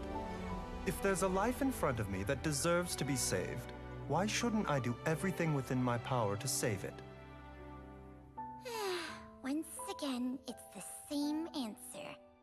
So be it. Close your eyes. Who knows how many more people will take on this contract? None. This contract will end with me. My contract has strict requirements on the host's natural temperament. All my hosts have been most pure of heart. But when one with an altruistic nature gains access to this art, they are more seduced than the average person by the miracle of overturning the laws of life and death. Though they know better than anyone else the fate that awaits them, when faced with the sorrows of humanity and the pain of losing their nearest and dearest, they cannot help but reach beyond human means. They are like moths that throw themselves into the flame, seeking a glimmer of hope in a dark world filled with pain and suffering. So, Baiyu, Does that mean... I suppose that would make me a moth that yearns for the light, but doesn't want to be burned to a crisp. Chang Sheng's art can transfer pain and suffering between people, but it cannot reduce the total amount of pain in the world. It's just like we witnessed. Either Jia Liang feared for Jiang Li's life, or Jiang Li grieved over Jia Liang's sacrifice. I have nothing but the utmost respect for my predecessors, who sacrificed their lives for their principles. But I do not wish to join their ranks, nor do I wish to pass on this contract to anyone else in the future. Huh? But didn't you already transfer a ton of diseases onto yourself? What makes a poison poison? And what makes a disease a disease? When it comes down to it, are not both mechanisms that affect the operations of the human body? If disease is defined as deviation from normal functioning, then who knows? Perhaps the true elixir of immortality could in fact be a kind of poison. Many may view the notion of searching for immortality in poisons and illnesses as a flagrant violation of the natural order. But to me, it is no different from the way our ancestors tested the medicinal qualities of herbs by sampling each and every one. I don't want those who come after me to lose their lives to this contract. Nor do I wish for Cheng Sheng to perish from losing her host. This leaves only one solution, doesn't it? You have to become immortal yourself. Precisely. I will be Cheng Sheng's final host, and the tradition of passing down the contract will end with me. Even the gods of old struggle to achieve true immortality. First you want to save others, then you want to save yourself. Now you even want to save me. You're getting greedy, Baiju. But isn't wanting to have it all what makes us human? For a selfish moth like me, who's afraid of the flame yet yearns for the light, the only path forward is up towards the moon. For once, Paimon just does not know what to say. Dr. Baiju, Traveler, what are you still chatting about? The food's about to get cold. We also have coconut milk for Changsheng and Paimon. Okay, fine. Let's go grab some food. Paimon has a bunch of burning questions, but they can wait till after we've eaten.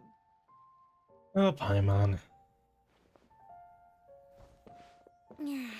I do envy Paimon sometimes.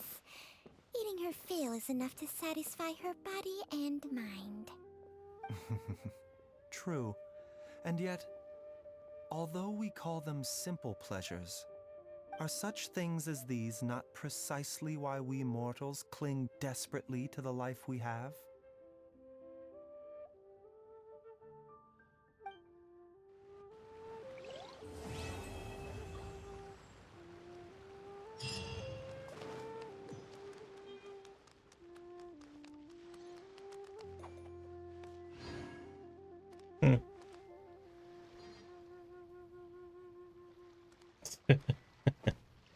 Fair enough, I guess. Alright, one last quest, and then it's lights out for the night. Got it?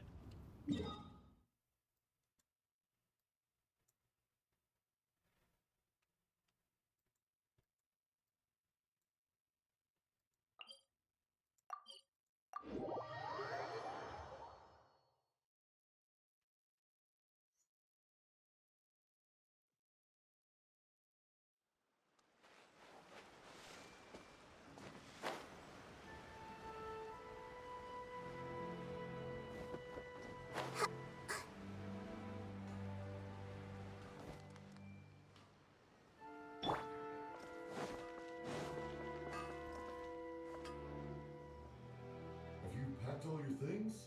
Make sure you brought the onigiri and rice cakes your mother prepared. Don't worry.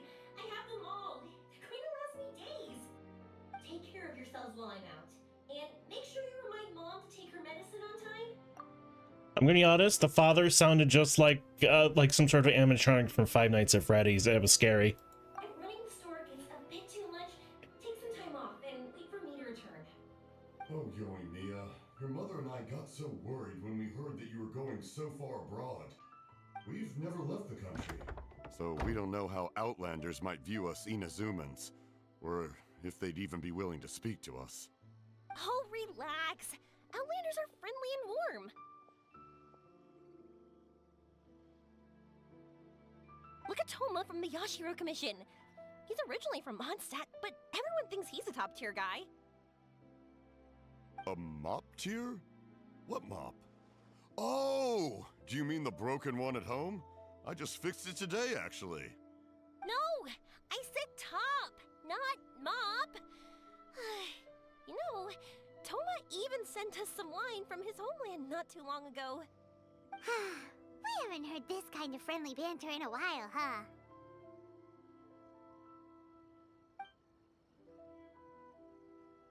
Oh, hey you two!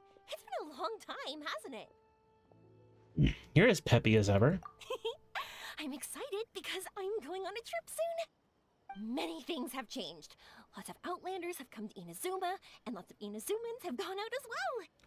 You two have been adventuring all over to that, so you might not be able to understand, but for us, this is a long-awaited chance to go out and fulfill our dreams. That's right. The Sakoku decree is gone. Ah, I remember you two. You're Yoimiya's friends, yes? Word of your incredible accomplishments has spread throughout Inazuma. My daughter's a big fan of yours. She said she'd love to be like you two. Come on, Dad. Who's never dreamed of becoming a hero? You've done some heroic feats yourself. Oh, thanks. But I'm just your average artisan. The quiet life suits me better. But if an opportunity presents itself, why not try to show your stuff, right? All right. Did you two come over today to order some fireworks? Oh, sorry. I got carried away. Well, I am gone. Dad's in charge of making fireworks. You've seen how skilled he is, so there's nothing to worry about.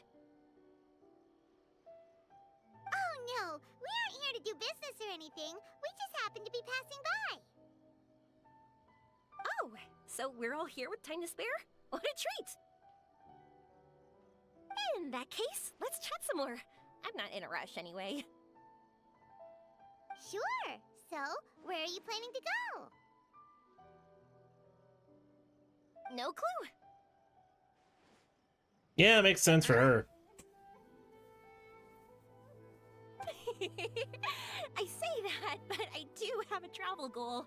To see Tibet's grandest meteor shower. But I don't know when or where it'll happen. So, I figured I can search while I travel. That's it? No details? Nothing? Not right now. Since this meteor shower was originally something like a family legend. A long time ago, the Naganaharas were inspired to create new fireworks after watching such a meteor shower. Dad says that inspiration is a combination of what you see and what you know. Different people can see the same thing, but have different thoughts. Inazuma today is completely different from how it was in the past. If I can see this meteor shower, I'm sure I'll be able to come up with a new kind of firework. Meteors and fireworks, they do have some similarities. I know, right? Of course, my main reason is that I want to go and look outside Inazuma. No need to be shy about it. You gotta play hard when you get the chance. You know, you're right, Paimon. Is it just me, or have you gotten wiser since we first met? Paimon loves being friends with you since you say such nice things. Since we're going to out to play regardless, why not make Sumeru your first stop? Sumeru. I've heard of it. It has a ton of trees, a super impressive school, and a massive desert. There's also a division of the school that specializes in studying the stars. Yep, and everyone there is really smart, so Paimon's sure you'll get some answers from them about the meteor shower. Really? But won't research people make fun of me or something if I ask them about a legend? Not at all. They chase legends all the time. Something's real or not unless we ask. Don't worry, we got solid connections in there. Well, she does anyway.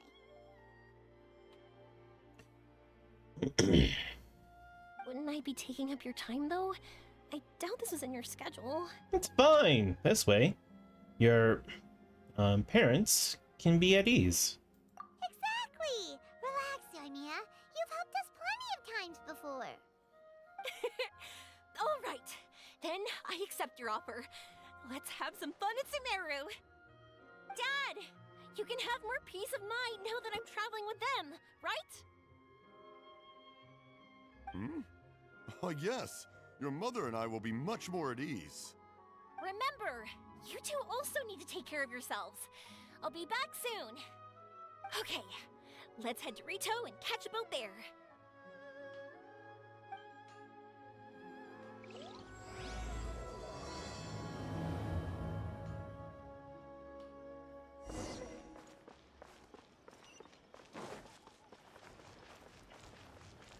There sure are a lot more Outlanders now.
You know, how weird would it be if you just traveled along and just start hearing music?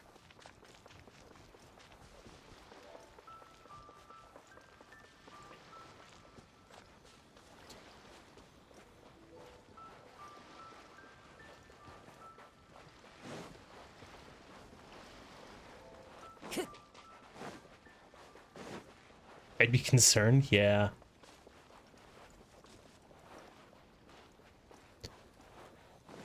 Grab.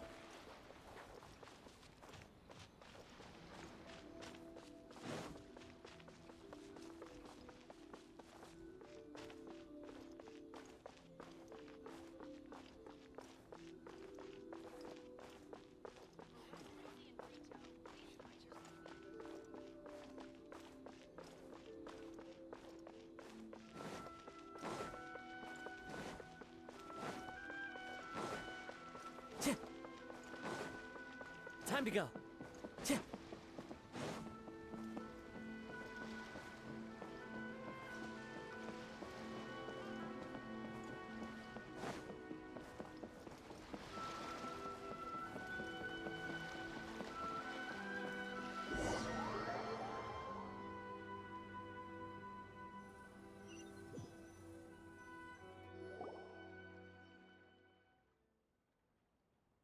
You board a passenger ship bound for the Port Ormos, enjoying the lovely ocean view along the way.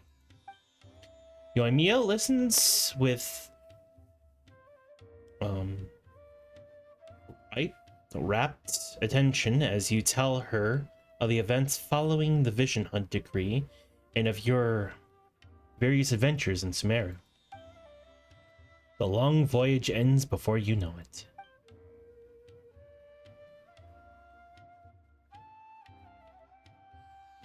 Wow, so this is Sumeru? That tree's huge! Is the port built on top of it? And this place is amazing!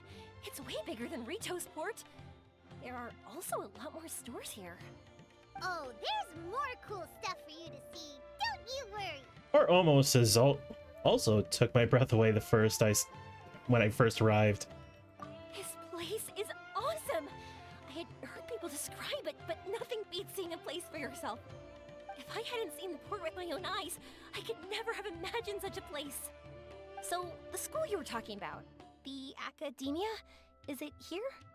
Nope, we have to head north from here and follow the river to reach Sumeru City. Sumeru City, huh? I guess it's even more impressive than here. They each have their own highlights. Looking forward to it. I'm so excited.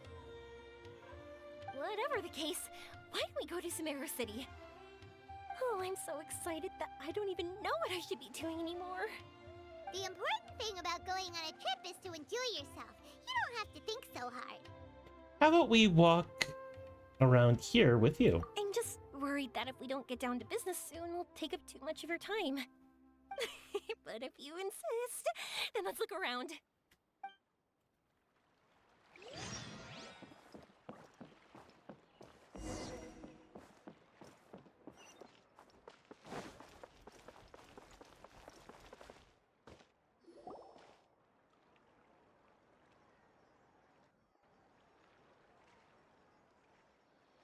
Welcome to Akara Crafts. Feel free to have a look around. Wow, what are these? They're so cute. This is our current bestseller, the Aranara carving. Their designs are based on the fairy tales that circulate amongst children, so they're very popular with them.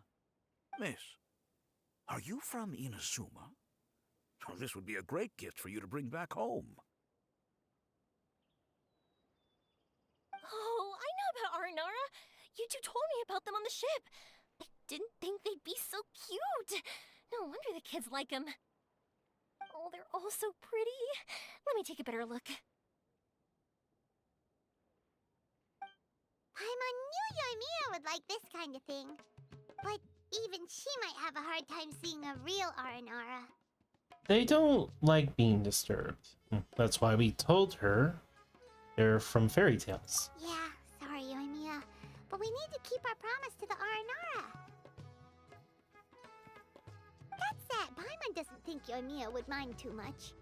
Her world's already chock full of imaginary creatures. I think I'll get this one. Ooh, that one. And the other two that you showed me earlier. You're buying that many? Yep. I'm going to give them out to Saika and the others. They're going to love them. Oh, and these carvings can also be used as prizes in matches against the Arataki gang. They'd also look great lined up by the window. Think about it. You wake up, and the first thing you see are these adorable critters. Wouldn't they brighten up your entire day? Let me cover some of the costs. Okay, thanks. In that case, you take your pick too. I'll go with this one. For some reason, Paimon thinks it kind of looks like you, Yoimiya. Now that you mention it, it kind of does. Hello, Nara Paimon. My name is Arania. Is that how they talk? Hope I remember correctly. That was really good. Wow, great memory. We only talked about Aranara that one time on the boat. That's because they're so interesting. I'm pretty good at remembering those kinds of things. You please pack them all up for Aramia? Of course. Thank you for your patronage. You all are an entertaining bunch. I hope you enjoy your time here in Sumeru. That's about it for Port Ormos. Next up is Sumeru City. All right, let's get to it.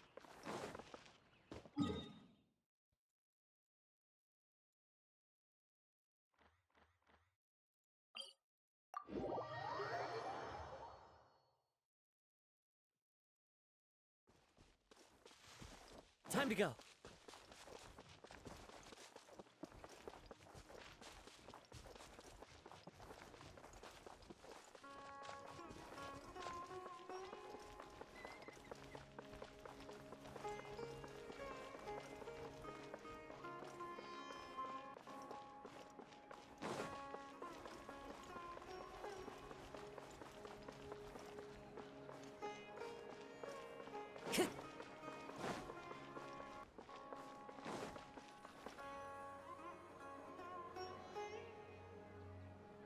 Wow, this market is even busier than the one in Port Ormos. This is Treasure Street. Up from here is the Academia. Oh, and in that tree trunk is the Grand Bazaar. They're both pretty special places. I just saw a group of people come down, and they were all wearing the same outfit. Is that the Academia's uniform? That's right. They also wear hats with different designs, depending on which Darshan they're in. For example, we'll be looking for someone from Watawahist. They know a lot about stars and stuff. Does this mean that you need uniforms like those to get in and out of the Academia? Paimon doesn't think so. Is something worrying you, Yoimiya? Won't we stick out if we go in like this? So even you get shy, huh? No, that's not what I meant. Let's pretend you're an Academia student, hard at work. Then in comes a bunch of Outlanders in strange clothes who gawk and run around everywhere. Oh, Paimon kinda gets what you mean. It might even attract some Matra attention. I don't think we have to be too self-conscious, but it's still something to keep in mind. Why don't we look around here first? I've been wanting to see the Zubair Theater anyway. As for the Academia, let's go once I get myself a set of Sumeru-style clothes. Alright, but Paimon thinks you're overthinking it. We'll find you a good tailor later. Nilu might have some good recommendations. Sounds good. If we can watch a performance of hers while we're at it, that'd be even better. Alright, I'll be looking around here. I'm leaving the meteor shower inquiry to you two. Thanks a lot. No problem. We'll be right back.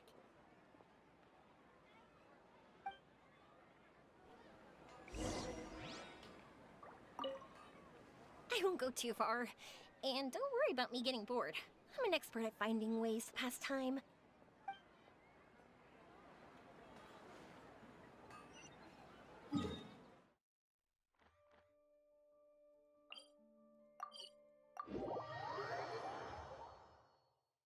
Time to go.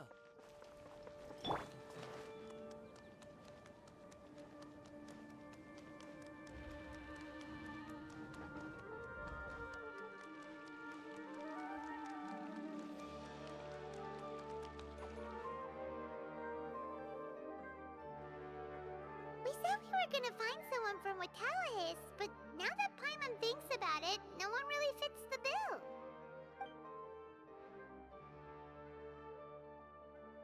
Layla probably having a tough time right now.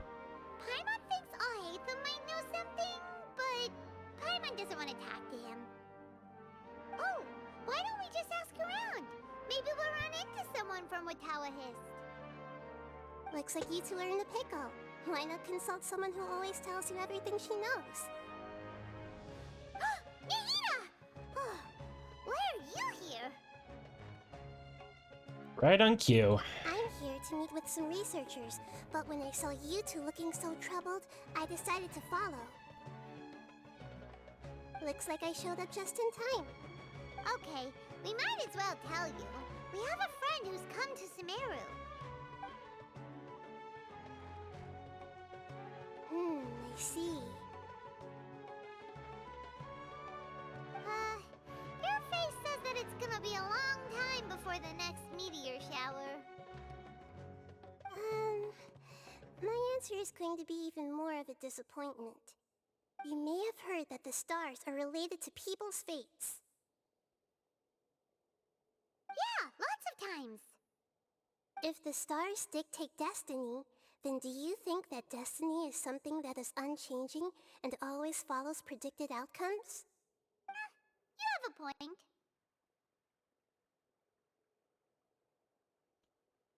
If that's so, Rataois would have achieved one of their ultimate goals. According to current Watawahist research, A meteor shower is a celestial phenomenon that occurs due to the interference between many intricate fates. Their appearance is highly random. Some have tried coming up with ways to predict their occurrence, but the results are less than reliable. This is a far cry from folktales that claim meteor showers come at certain times and bless all who witness them. So, you mean we won't be able to see one? I'm sorry to disappoint you two. If we tell this to Yoimiya, she'll be so disappointed. She's been so excited this entire time. This is a rare trip abroad for her. What now? There has to be something we can do. Yoimiya is always genuine with everyone. She does her best to protect the dreams of children. Just like the time she hung out with the kids on the beach and talked with them about the great Mujin Yokai. Mujinag. And now, when she's one who wants to see something, her fire has to be extinguished like this. Are you two okay?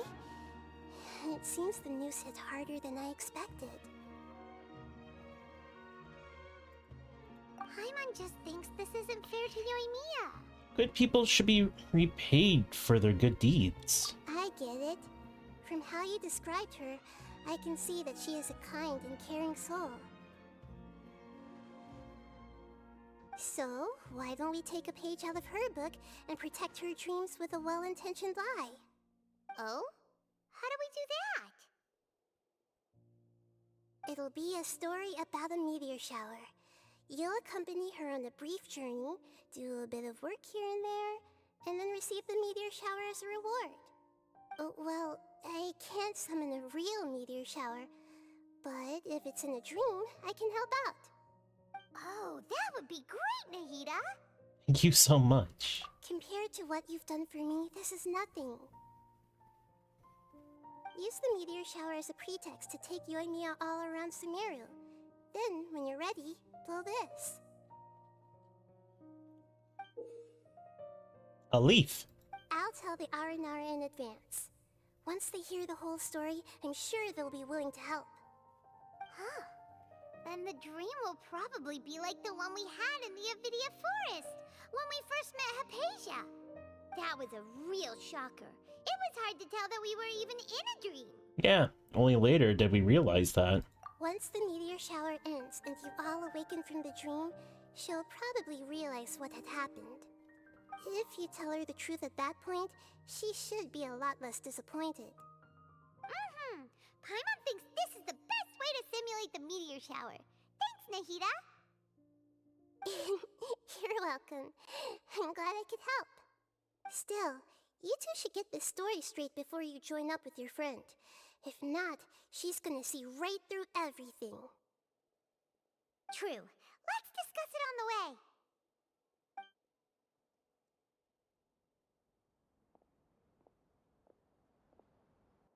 So what we need to do is to make Yoimiya believe that the meteor shower is really happening, and be super convincing at how we sell it.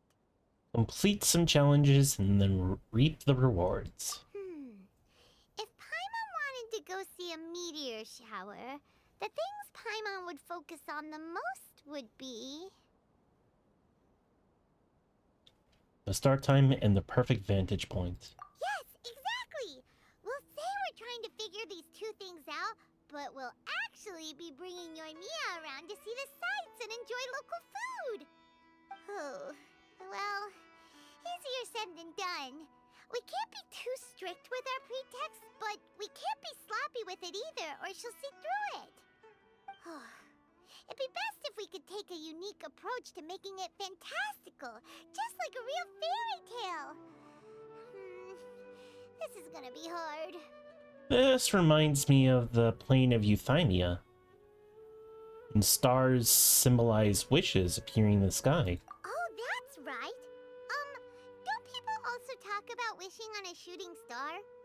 If we used wishes as the center of our story... A meteor shower is something summoned by people's wishes. Whoa! Alright then, we need a specific wishing spot or else the sky would be full of meteor showers. We need a certain device to find this location. Just like how Taoists requires their observational instruments. And then, while we're supposedly finding or making this device, we'll go around and have fun and eat good food! This is shaping up to be the perfect plot.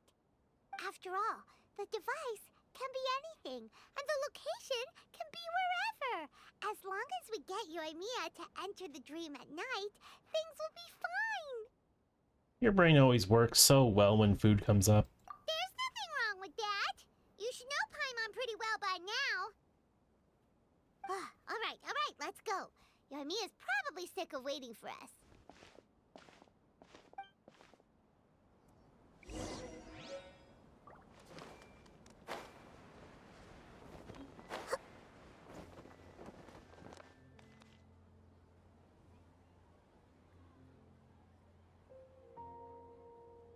Thanks so much. If it weren't for your help, I would have gotten lost already. It's no problem. I'll be heading home then. Just a minute, wait. This is for you. This is an R&R carving I bought in Port Ormos. I heard it's very popular with kids, so here, have one. It's alright. I didn't do much, really. It's fine. Take it. Come on. Just look at its big, happy smile. You can display it at home or hang it on your wheelchair. It'll cheer you up. That might sound silly to you. Like, why do you have to be happy just because it is? But that's the magic of a smile. If you don't believe me, try it. Look at it a few times every day, and you'll understand. Actually, I feel like I already do. You love talking, and you love smiling too. I just don't understand why you're so positive. I've never met anyone like you before. Sorry, I'm not very good with words. But since you say so, I'll accept your gift. Want me to take you home? It's okay. I can head back myself.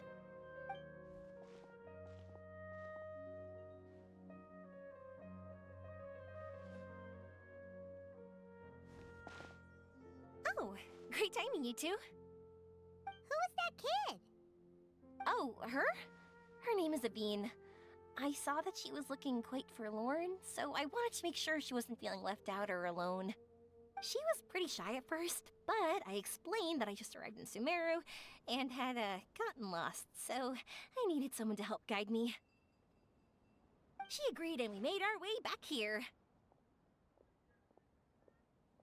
There were so many paths here, and they're all twisty, turny, and up and down. It's hard navigating through them all. Did she tell you what's on her mind? No, she didn't want to talk about that, and I didn't ask. I get the feeling that'll bring up some unhappy memories.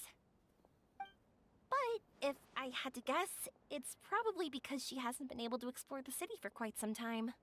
All she said was that she's sick and doesn't know when she'll get better. Whenever we passed by busy crowds, she kept turning her head and taking in all the things around her. At first, I thought she was afraid that someone might bump into us. But when I caught a glimpse in her eyes, I only saw yearning and a deep sense of loss. It's hard not to be down when something like that happens to you. At first, she didn't really want to say anything to me at all. She just gave me yes and no answers. But what I really saw was just another child, and asked all the same things everyone else did about rugs, spices, cooking, and the differences between here and home. Eventually, I think I earned her trust. There were many things that she liked in the city, after all. I say that, but honestly, you two probably caught the majority of what she said. She had already relaxed her guard around you. Gotta start somewhere. Oh, by the way, did you guys learn anything about the meteor shower? You bet we did. Big time. You're in luck, Yoimiya. You'll be able to see the meteor shower from Sumeru. Really? That's great! If I had gone looking for it myself, I'm sure I would have missed it. Well, not necessarily. Huh? What do you mean? Meteor showers appear in response to people's wishes. They respond to wishes? Huh, I've never heard that one before. So it's not that you wish upon shooting stars, but that wishes summon them? In that case, I was born ready. Don't you worry. Are you talking about how you want to use the meteor shower as inspiration for fireworks? That's why I'm here, but I wouldn't call that my wish. I don't think that alone will call the stars down for us, right? Yeah, that makes sense. Wow, she's adding her own spin onto this. If that's the case, then we'll have to practice wishing a little. Can you two come with me? Let me put my thoughts together and tell me if you understand. As for what my wish is, it's a secret for now. But a change of scenery. Yeah, and we'll take the opportunity to show you some views you've definitely never seen before. More places to see? All right, let's go.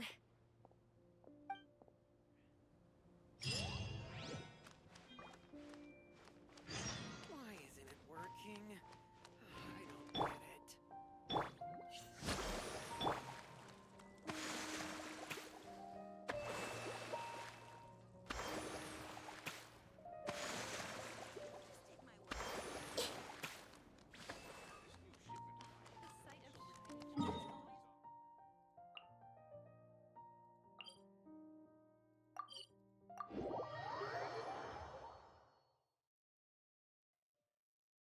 Ah.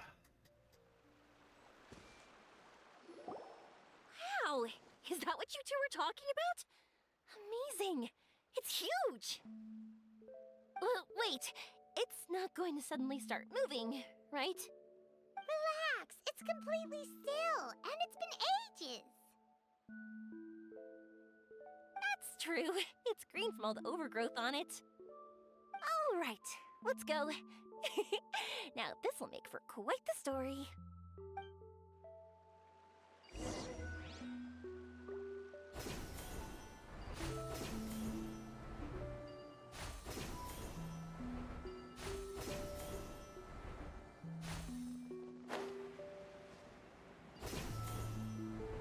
I was wondering, have you seen your brother yet? Yep, but he said that he'd meet us at the end of our journey, and then he left. I see. It seems he has his own things to worry about. But it's alright. At least you were able to talk. How did he look? Was he doing well? Had he changed in any way? Well, according to her, nothing's really changed. She's hanging in there. That sure is reassuring. I believe that you two will come to an understanding once your journey is over. You are siblings, after all. No. She's talking about, my brother, the Traveler's brother. Because the Traveler is the sister of her twin brother, Aether, who is currently working for the enemy. Hooray.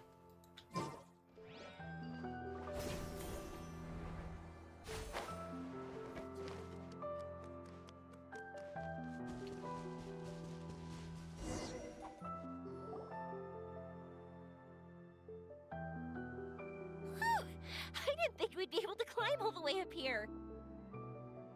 What a great view! I just want to shout at the top of my lungs. Yeah, and even though we might not be viewing the meteor shower from here, it's a good place to practice.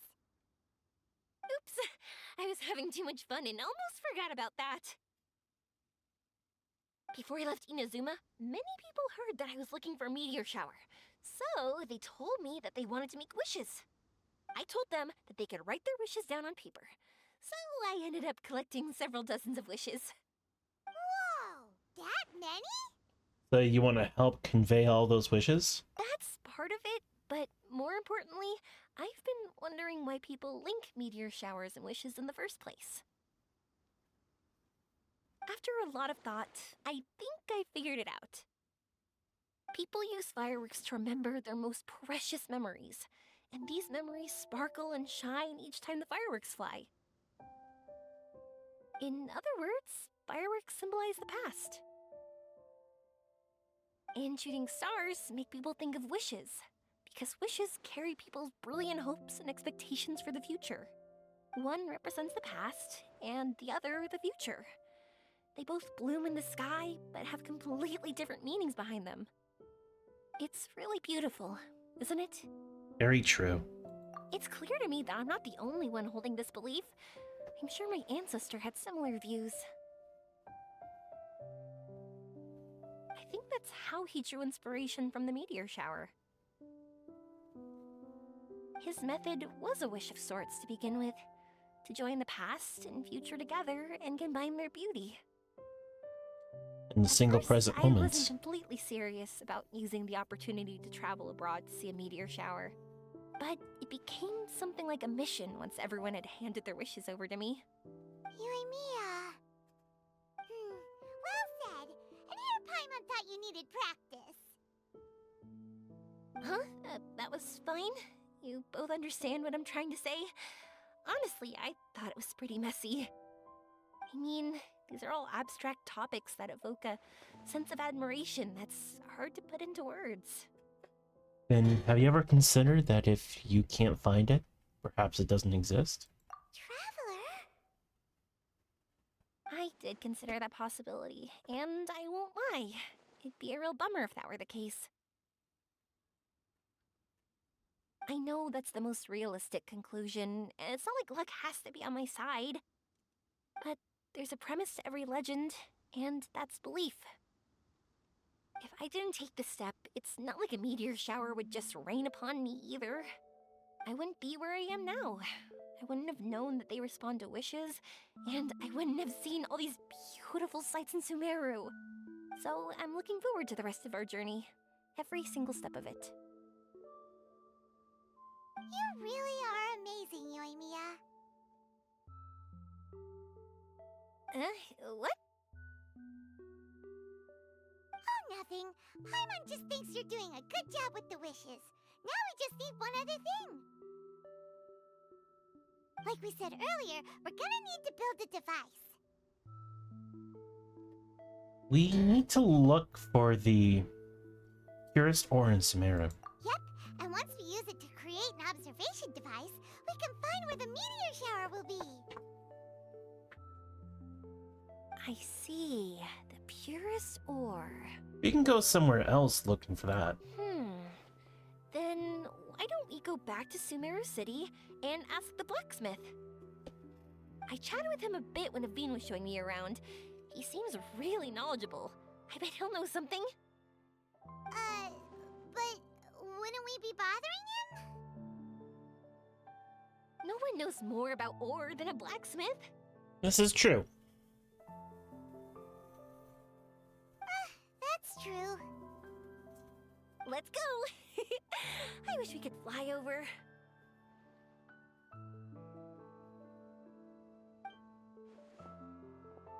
What are we gonna do? If we really ask the blacksmith, he's gonna give us funny looks for sure. Well, we just have to roll with the punches. You're right. Paimon will do her best not to say anything wrong. At first, Paimon felt bad about keeping Yoimiya in the dark. But now, it feels like we made the right decision. I want her to see the meteor shower. Yep, that's why we're doing all this.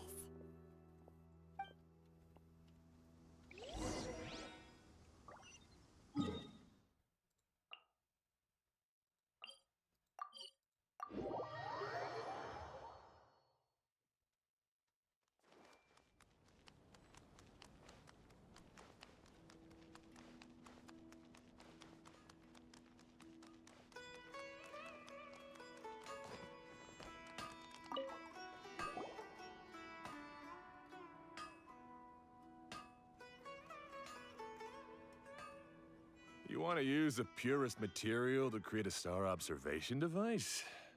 Huh. That pair of specially crafted lenses should do the job. However, purest material is too vague. It'd be better if you were more specific. Giving alternatives for us? Firstly, this all sounds rather, strange. I never heard that legend about meteor showers. You sure you're not just messing with me? You know what he sounds like? He sounds like he's trying to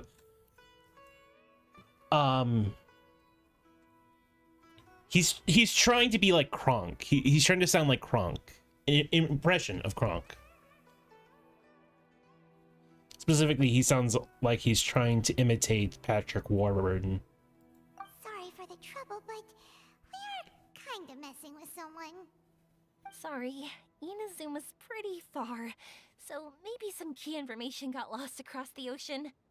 Still, I want to at least give it a shot. Even though the information's vague, can you help us at all? Well, sure. Why don't I use some materials that might fit the bill and create up a mock-up device for you? That'd be great! Thanks so much for your help. No need to be so polite. You're my customer. Also, this kind of project is a nice change of pace.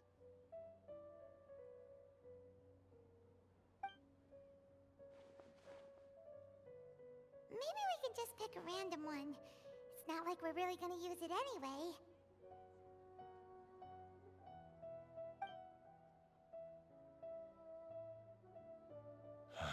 No, that won't do. I don't think I can justify that to myself. If these were for ordinary use, then it'd be acceptable. Barely. But if you want a product that is top-notch, this is far from ideal. Why are you so interested all of a sudden? Then what do we do? Yeah, what now? Don't worry too much about the material. If you think it'll be difficult to obtain, we can get it for you. I want to try all our options.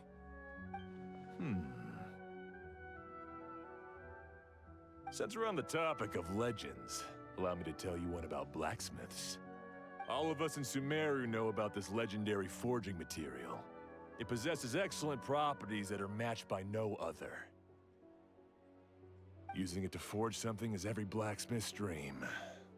Some spend their entire lives searching for this material in vain, while others have it in their possession, yet never use it in their forge. Huh? Why's that? That's because the material is too precious. Many believe themselves unworthy to work with it due to a lack of skill. In other words, not only does it represent the pinnacle of material quality, but also the culmination of a smith's skills. I constantly practice and hone myself, so when I do encounter this material, we won't pass each other by like two ships in the night. So, you mean that it symbolizes dreams? Dreams, inspiration, obsession, focus. Call it what you want. But if you take it to symbolize purity, then I believe it is your goal as well. We call it Earthstone, but in truth, neither I nor my colleagues have ever seen it. It's more like a goal, and also a warning. This fits perfectly with the tale of the meteor shower. Then, why don't we go looking for it? Is it even something we can find? We should at least try. Exactly! We're chasing down a legend after all. What's true or not doesn't matter as much. If we do find it, that's a big win for us. And if we don't, maybe we can still find something that could be used as a substitute. When you put it like that... Hey, excuse me. If I might intrude, have you seen a child in a wheelchair? Yeah, she and I were hanging out not that long ago. What's the matter? Do you know where she went? She hasn't returned home yet. Huh? I wonder why. When we split up, she said she was heading home. Oh, dear. Oh. I'm sorry if I seem worked up. I'm Avine's mother. She's been depressed ever since she fell ill and was forced to use a wheelchair. I'm concerned about her mental health. If she does something reckless because she's not in a good state of mind... It's okay, don't worry. We'll help you find her. I can't say that I know her very well, but I think she just has a lot on her mind and is trying to come to terms with her feelings. That's reassuring. She doesn't want to tell me anything, probably because she thinks nothing she says would make either of us feel better. But I can't tell what she's thinking if we don't communicate. I'm worried that I'll panic and make things worse by saying the wrong thing. Don't worry. I'm sure she has a reason for wanting some space to herself at the moment. We should just be open and understanding with her. But that does bring me to a question I've been mulling over in my head. Do you think there's something else going on in her life? Not that I'm aware of. I just know the illness was a big blow to her. She's always been physically active. She absolutely loved to run and jump, and she told me that she wanted to become a great adventurer someday. But after she became ill, she lost strength in both legs. She hasn't been able to stand since. We've consulted with countless doctors, but they're all stumped. They said all she can do is slowly recuperate. No one can say for sure if she'll ever stand or walk again. She believes that her legs will never recover, and her dreams of seeing the world would be forever shattered. This was all too sudden, too unfair. Okay, I understand. I'll find a way to bring her around. Sorry, but it looks like we'll have to put our meteor shower search on hold. Of course. Vivine's safety is more important. We're coming with you! Mr. Blacksmith, do you remember seeing a child in a wheelchair? Sorry, afraid not. I've been keeping my eyes on my anvil. But you're looking for someone, I suggest dropping in on Sadeg. He's my supplier. If anyone's aware of the comings and goings in Treasure Street, it'd be him. Do you know where we can find him? He's probably resting just over there. It's not far. Got it. Thanks for your help with everything. We'll go over there and see what we can find out. Don't worry, I don't think she's gone too far. Thank you so much. He and I will continue asking around in the city. If you find her, please, let me know. Thanks again for helping.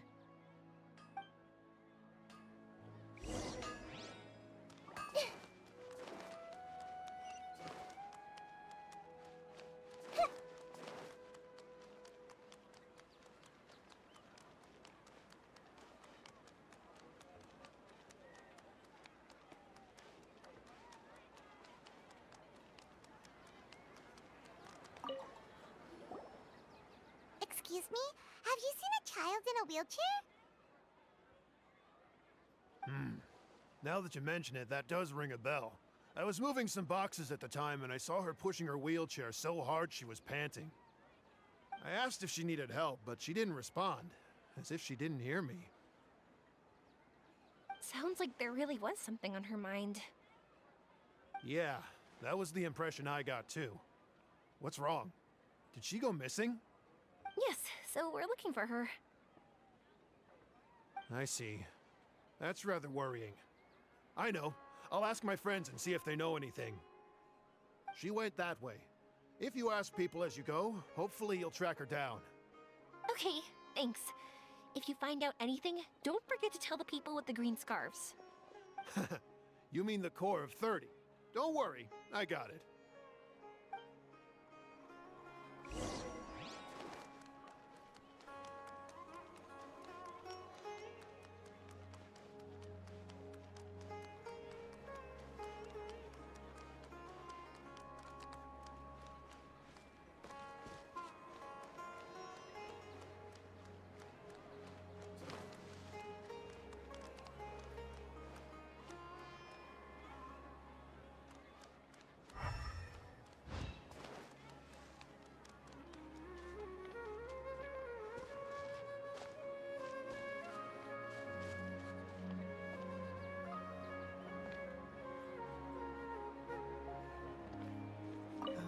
Sorry, I'm not sure.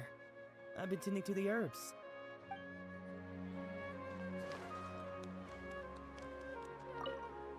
I'm very sorry, but I haven't seen this child. I've been settling disputes all day. If they have suffered an accident, please send them to be Marston immediately. I can help you make arrangements.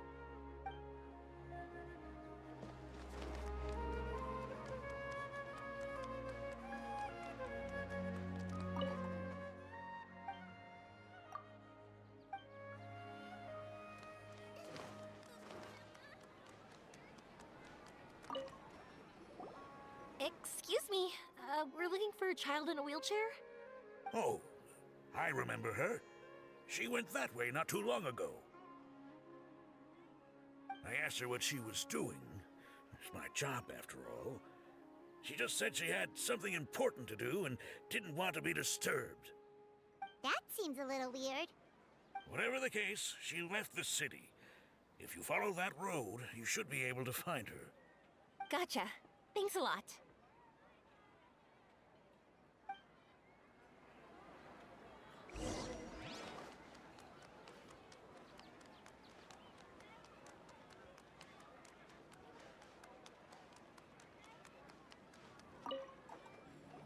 Hello there. Did a child in a wheelchair pass this way? A wheelchair? Oh, so that's what it was. I didn't get a good look, but something going pretty fast went sliding down that slope over there. Oh no, how dangerous. For sure. There's terrain of all sorts outside the city, and if that was the kid... Got it. It was over there, right? We'll be going now. Thanks.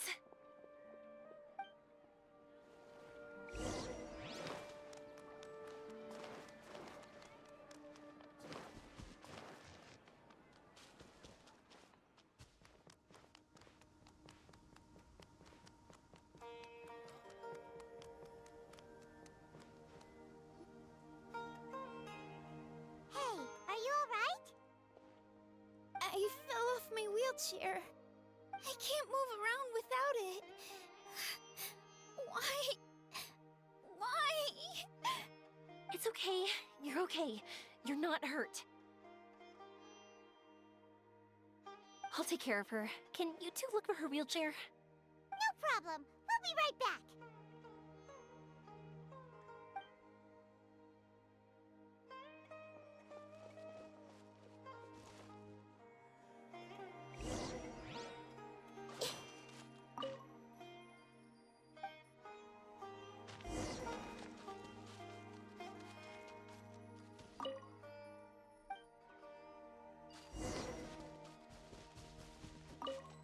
Look!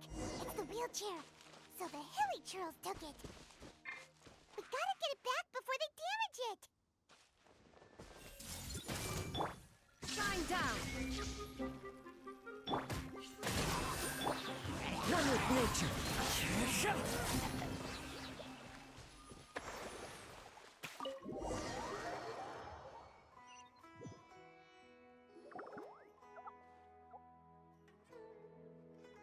I know that sound. All right, we're in luck. Looks like the wheelchair's still working. That's good. Or else my family would have to pay for another one. You feeling any better? I know that must have been really scary for you.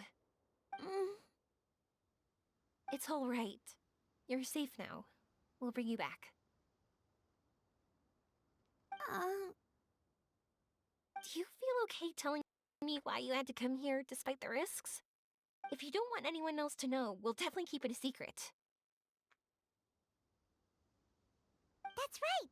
You can trust us. Yaranara carving. My bestest friend. He went missing. The carving? Mean the one I gave you? Yeah.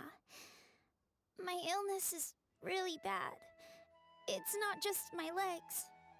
I've forgotten a lot of stuff too. I used to love running. I loved the feeling it gave me, and the sound of wind rushing by my ears. But the longer I sit, the cloudier those memories get. I'm starting to forget how it feels to love something. But when I saw that wood carving, I remembered that I once had a best friend. He'd always run with me. Wait, was he an Aranara? Paimon meant that it couldn't have been an Aranara, right? They're just fairy tale characters. But they aren't. They're real. They couldn't be more real. Hey, I understand. Okay, let's calm down. Tell us what happened so we can help you. sorry. I got carried away. And I don't have any evidence to show you. Everyone says you can't see Aranara anymore once you become an adult. You have to say goodbye to your Aranara friends forever. I can't remember his name, or how he looked like. And soon, I'll even forget that he used to run with me. I don't want to become an adult. Not like this. I understand now. When you saw that carving, you were reminded of your friend. You came out here to look for him and remember that friendship, no matter how difficult things got. Isn't that right? Yes. I want to see him. I want to tell him that I'm not angry with him, and that I didn't want to break our promise. But then, this happened. I'm not angry with him. Not at all. Cheer up. Something beautiful has happened. Beautiful? That's right. You remembered something about the Aranara, haven't you? Once you start remembering more things, you'll be able to find your friend again. And I'll help you. Yoimiya, does this mean that you can also see Aranara? Sorry, I don't know if I can. I've only just arrived in Sumeru. Maybe I haven't seen one yet, or maybe I can't see them at all. But that doesn't matter. Whether I can see them or not doesn't change my belief that you can. What do we do? Paimon really wants to help her. She didn't deserve any of this. Not her illness, or being separated from her friend. But We'll help too, but before that... Yoimiya, can we talk? Huh? Me? Sure. Sorry. Wait here for a moment. I'll be right back.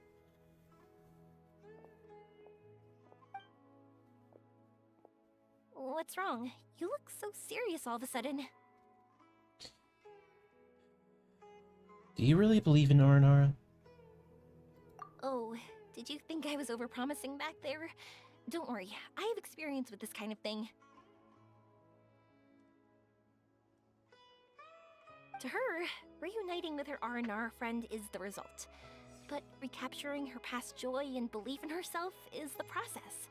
And that's where our help is needed. I'm guessing that her sudden illness made her feel like she may not be able to realize her dreams anymore. It also made it difficult for her to hold on to the happy memories and dreams she had. Everyone has their own imagination. After some chance coincidence, she met Aranara.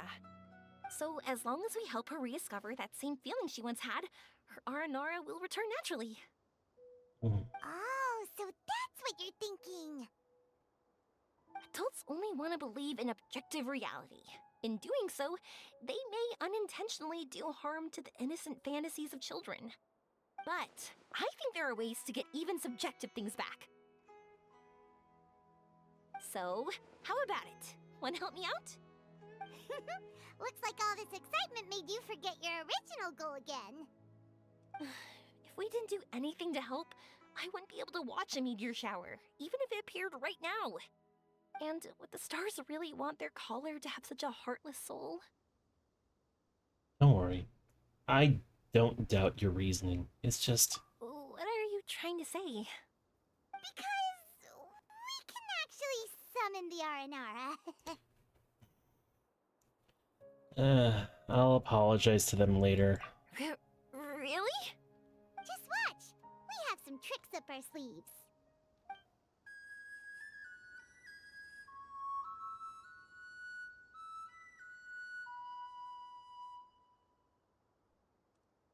Oh, so this is an Aranara.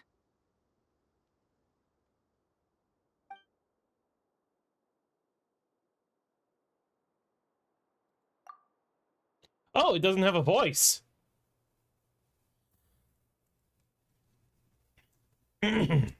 Very unexpected. The Lord Adenjo did not say that there would be strange Nara. Aranara trusts Golden Nara. If that were not so, I would not have appeared. I'm sorry. There were circumstances, I'm afraid. I'm the one who should be apologizing. Sorry, let me explain.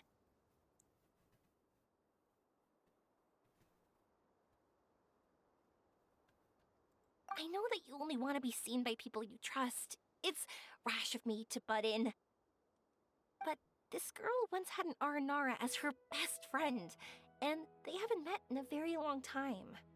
She's been quite ill, and her world has been turned upside down. It's been so long since she's been able to see her friend that even her memory of him has become hazy. Parting with a friend like that is too sad, and she never wanted that to happen.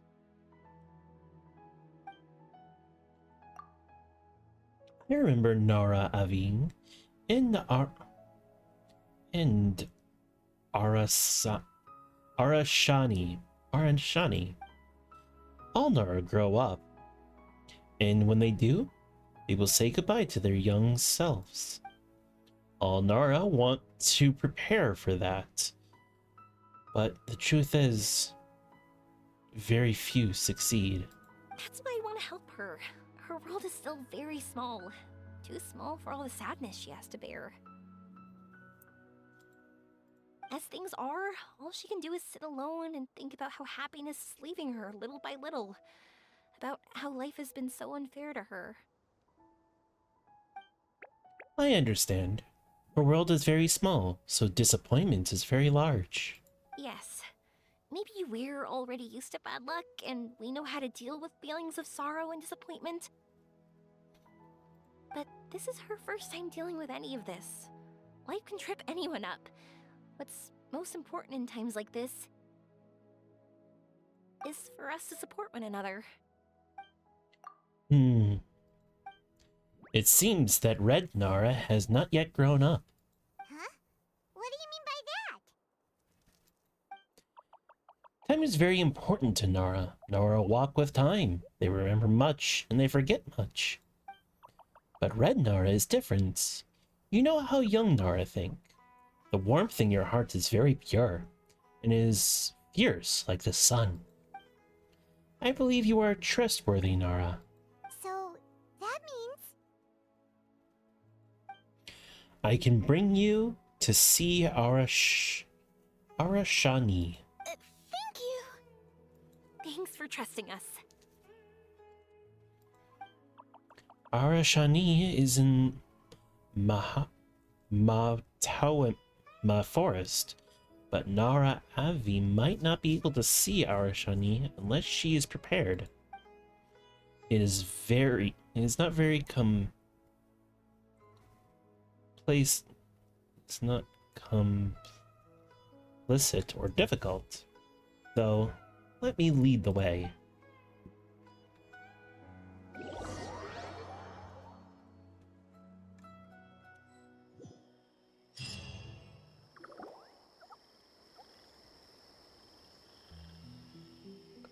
Paimon's been meaning to ask what you meant by prepared.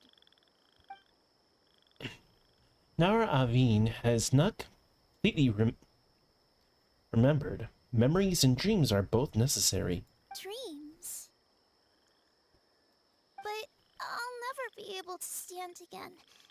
Even if I can recover, I don't know how long that'll take.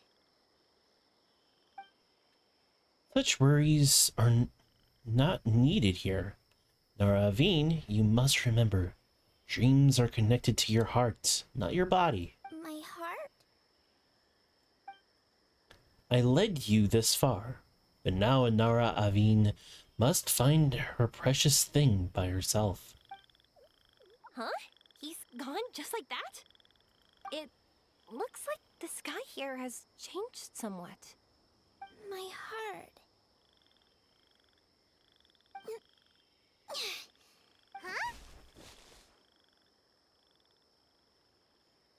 I know what's going on. I stood up. It wasn't hard at all, and it didn't feel weird. It was like how things were before I got sick. Wait, so that means We're inside a dream. not our first time in one. No wonder Araporva Aurora said not to worry. Aveen can move freely in this dream. Wow, that's amazing! Is this the power of my heart? How amazing! Now we can all look for Arashani together. Come on. Arashani. Let me see how good you really are. I might not have recovered yet. Whatever, let's go! I won't lose, not even to an adult! And off she goes! Well, this was easy. Paimon thought she'd need more time. I guess that's what they call aptitude. That's true. Let's catch up with them.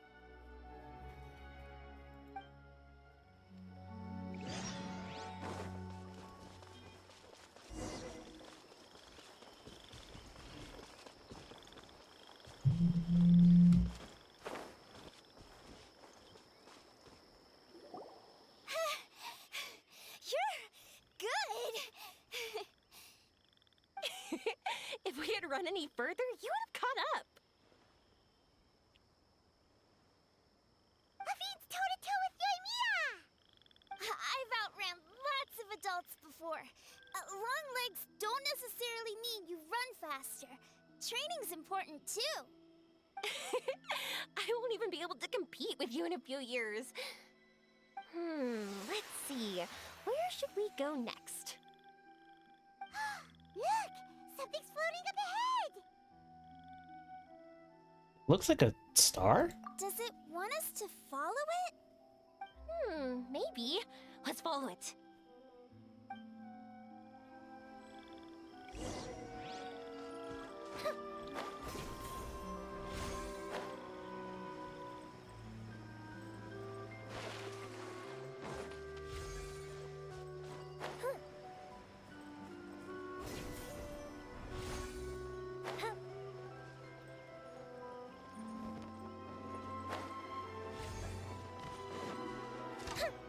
Want to keep chasing after it? You're not feeling worn out yet? Getting tired is part of running, and I love everything about running.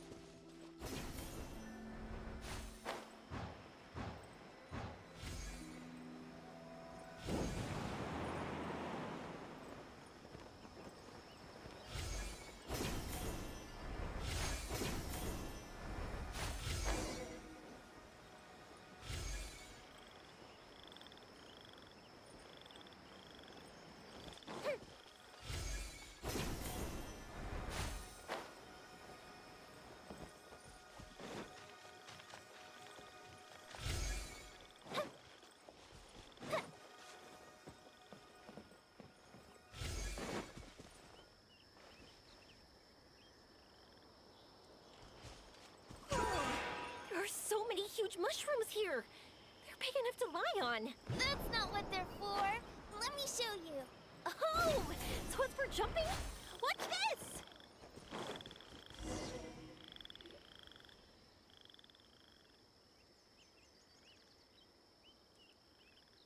So, this is our destination?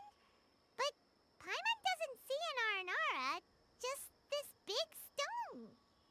I'm so happy. I almost forgot how it feels to be this happy. You know, at first, it felt like my world had shrunk down to a tiny space. But as long as I continue moving forward, new sights will always appear in front of me. And my world will keep expanding before my eyes. Even though I don't know how I did it, I know I have you all to thank. Oh, that's not important. What's important is that you remember the joy of going through the world. Our memories don't just symbolize our past, they can also shine a light in our future. Once you find the hope in your heart again, that happiness will come back to you. Yes. Thank you, Yoimiya. Thank you all. Let's keep looking for Arashani. It doesn't look like he's here. Yeah. Then why would the star lead us here? The stone really stands out. I don't know how to explain this. I don't know what it is, but it feels very familiar. Almost like It's a part of me. I know. Could this stone be your Earthstone? Earthstone? You're good at ad-libbing. It's a very rare ore that symbolizes a person's aspirations and dreams. Since you can see it, that means you found what you've lost. Is that how it works? It's just like in fairy tales. I thought I'd stopped believing in those. But I'm glad that I found that belief again. They passed right through! Let's go after them. Hey, Yoimiya! Hey! Well, we have no choice. Into the stone we go. We passed through, but nothing seems to have changed. Difference in location. It's been a while, Nara Avi. It really has been a while, yes? Arashani? Why do you look sad? Oh, Arashani knows. You are happy.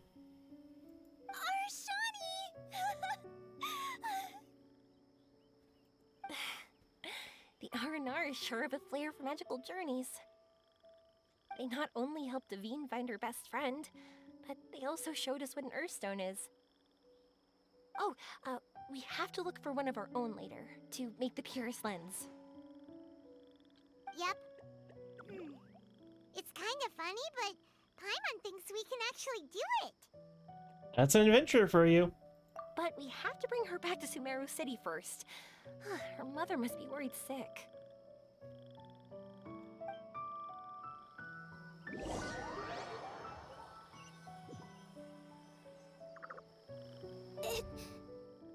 The dream ended.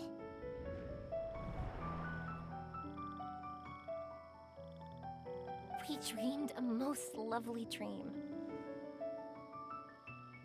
Don't look so lonely. He's right next to you. Arashani! You're still here! Arashani wants to say sorry. It is not that Arashani did not want to find Nara. Arashani could not remember the time. Arashani does not dare enter the city. Arashani did not see Nara Aveen. So Arashani thought you had made new friends. It is normal and unavoidable. It is not something to be grieved. It's okay. I understand. This happened because I lost sight of myself. But I think I understand now. Yoimiya's right. Everyone gets bad luck, but we had to support each other through unlucky times. Thanks for helping me rediscover my memories and dreams. I won't let your work go to waste. You've also helped us a lot, so don't be so humble.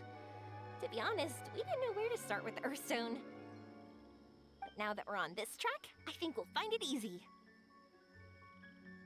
Yoimiya, you need this Earthstone because you want to see a meteor shower? Yep. Oh, once we find it, you should come with us. If that's how things are, I'm happy to lend you my Earthstone.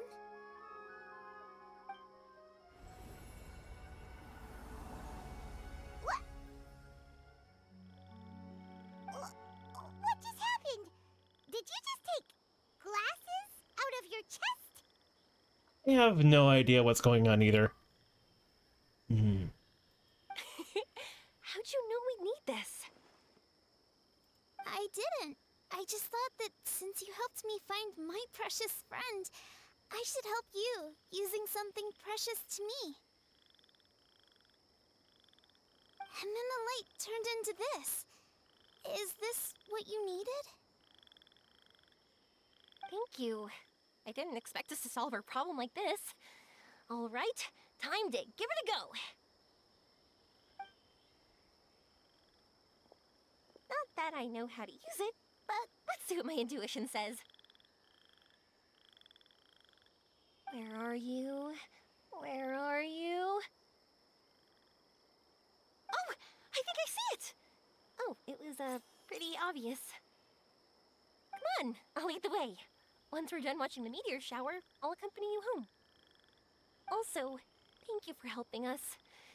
Actually, let me scrap the pleasantries and give you a heartfelt compliment instead. You all are great storytellers. Oh, what a coincidence. I would say the same for you, Red Nara.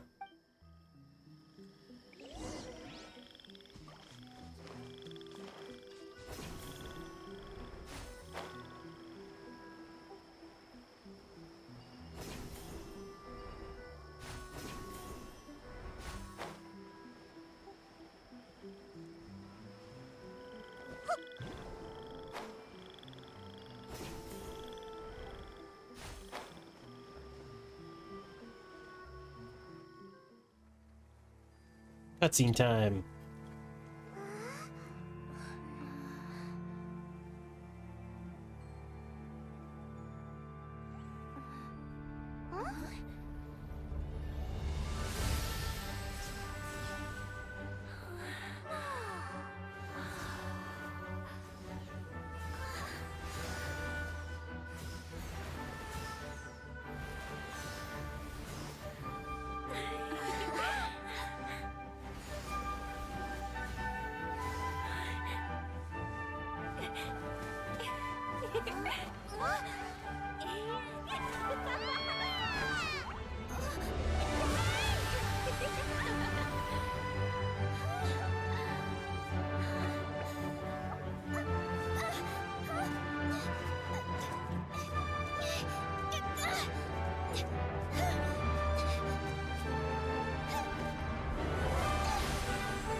Just like fireworks.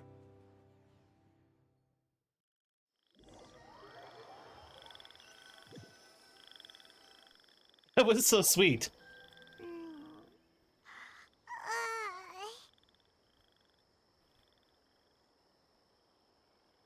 We're waking up already? But Paimon wants to watch more. The meteors we summoned flew up from the ground.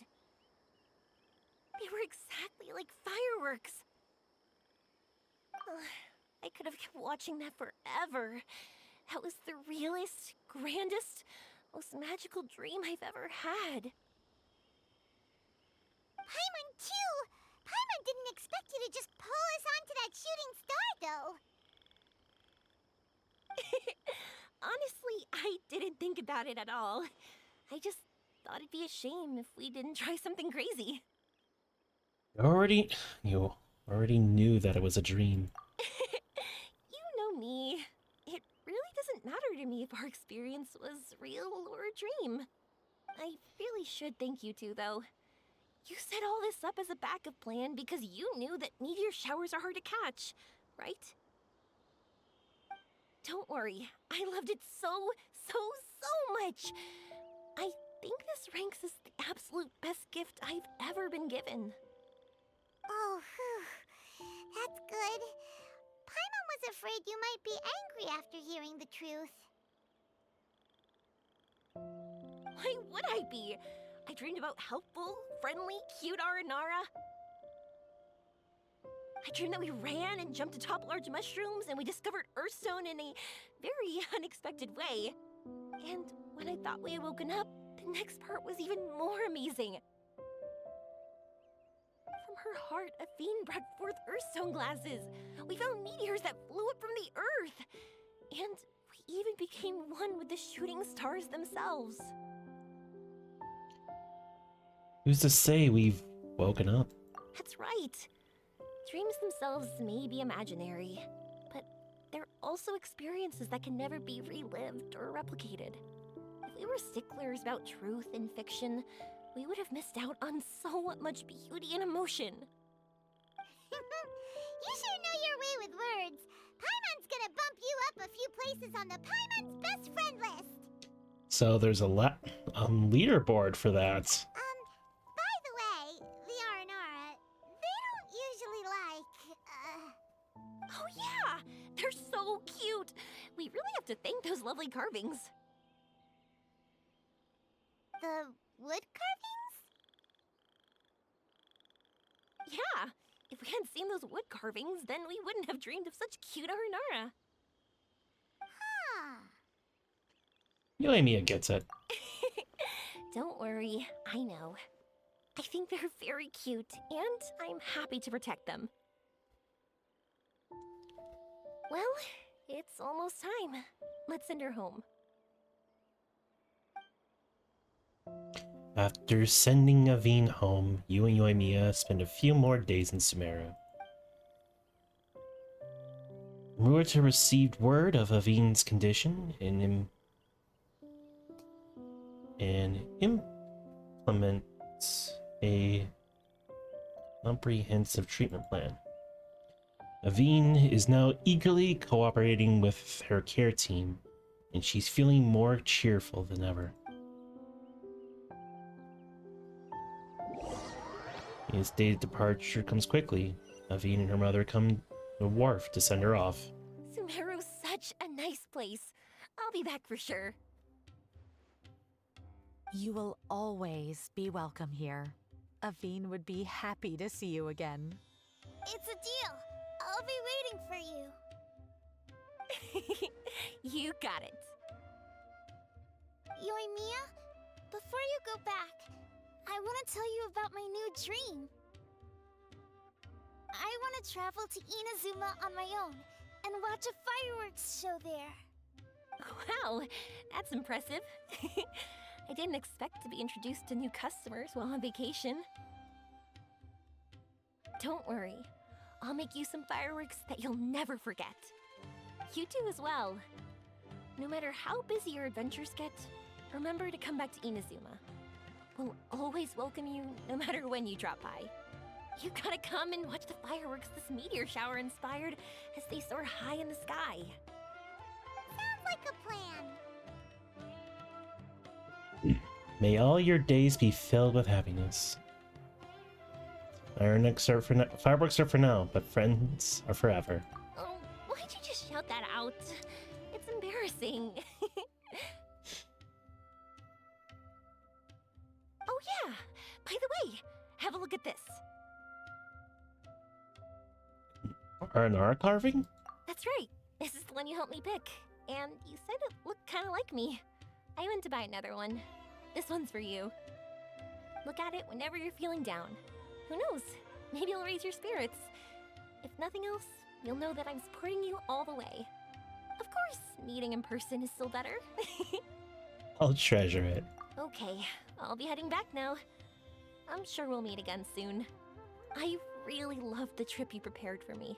In fact, I'm totally impressed. No matter where you two go, I know that our friendship and its warmth will support you. So, go forward, to the end of your journey, and to the ends of this world.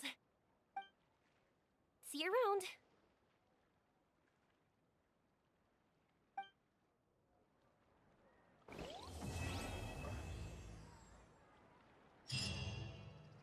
That was so sweet. I loved that. Now I have an R&R carving. That's awesome. Honestly, I could not stop smiling throughout half of that. That was so cool.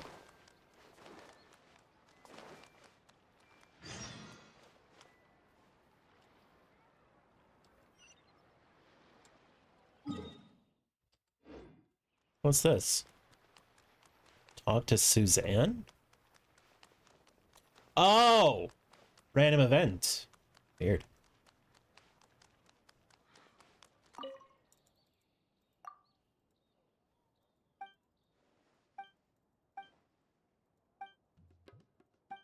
Want me to take a picture of you?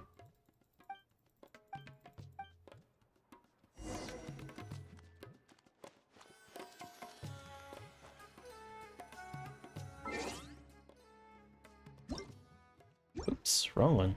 Camera.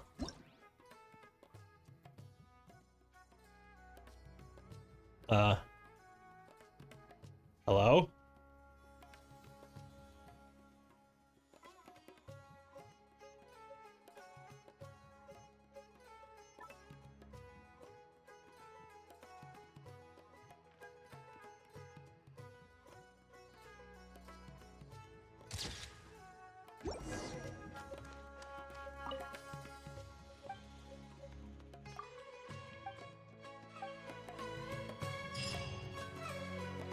All right.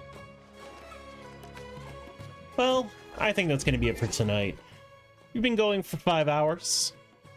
And that was a really high note to end it on, honestly. Like, wow, that was so nice. Okay, let me just...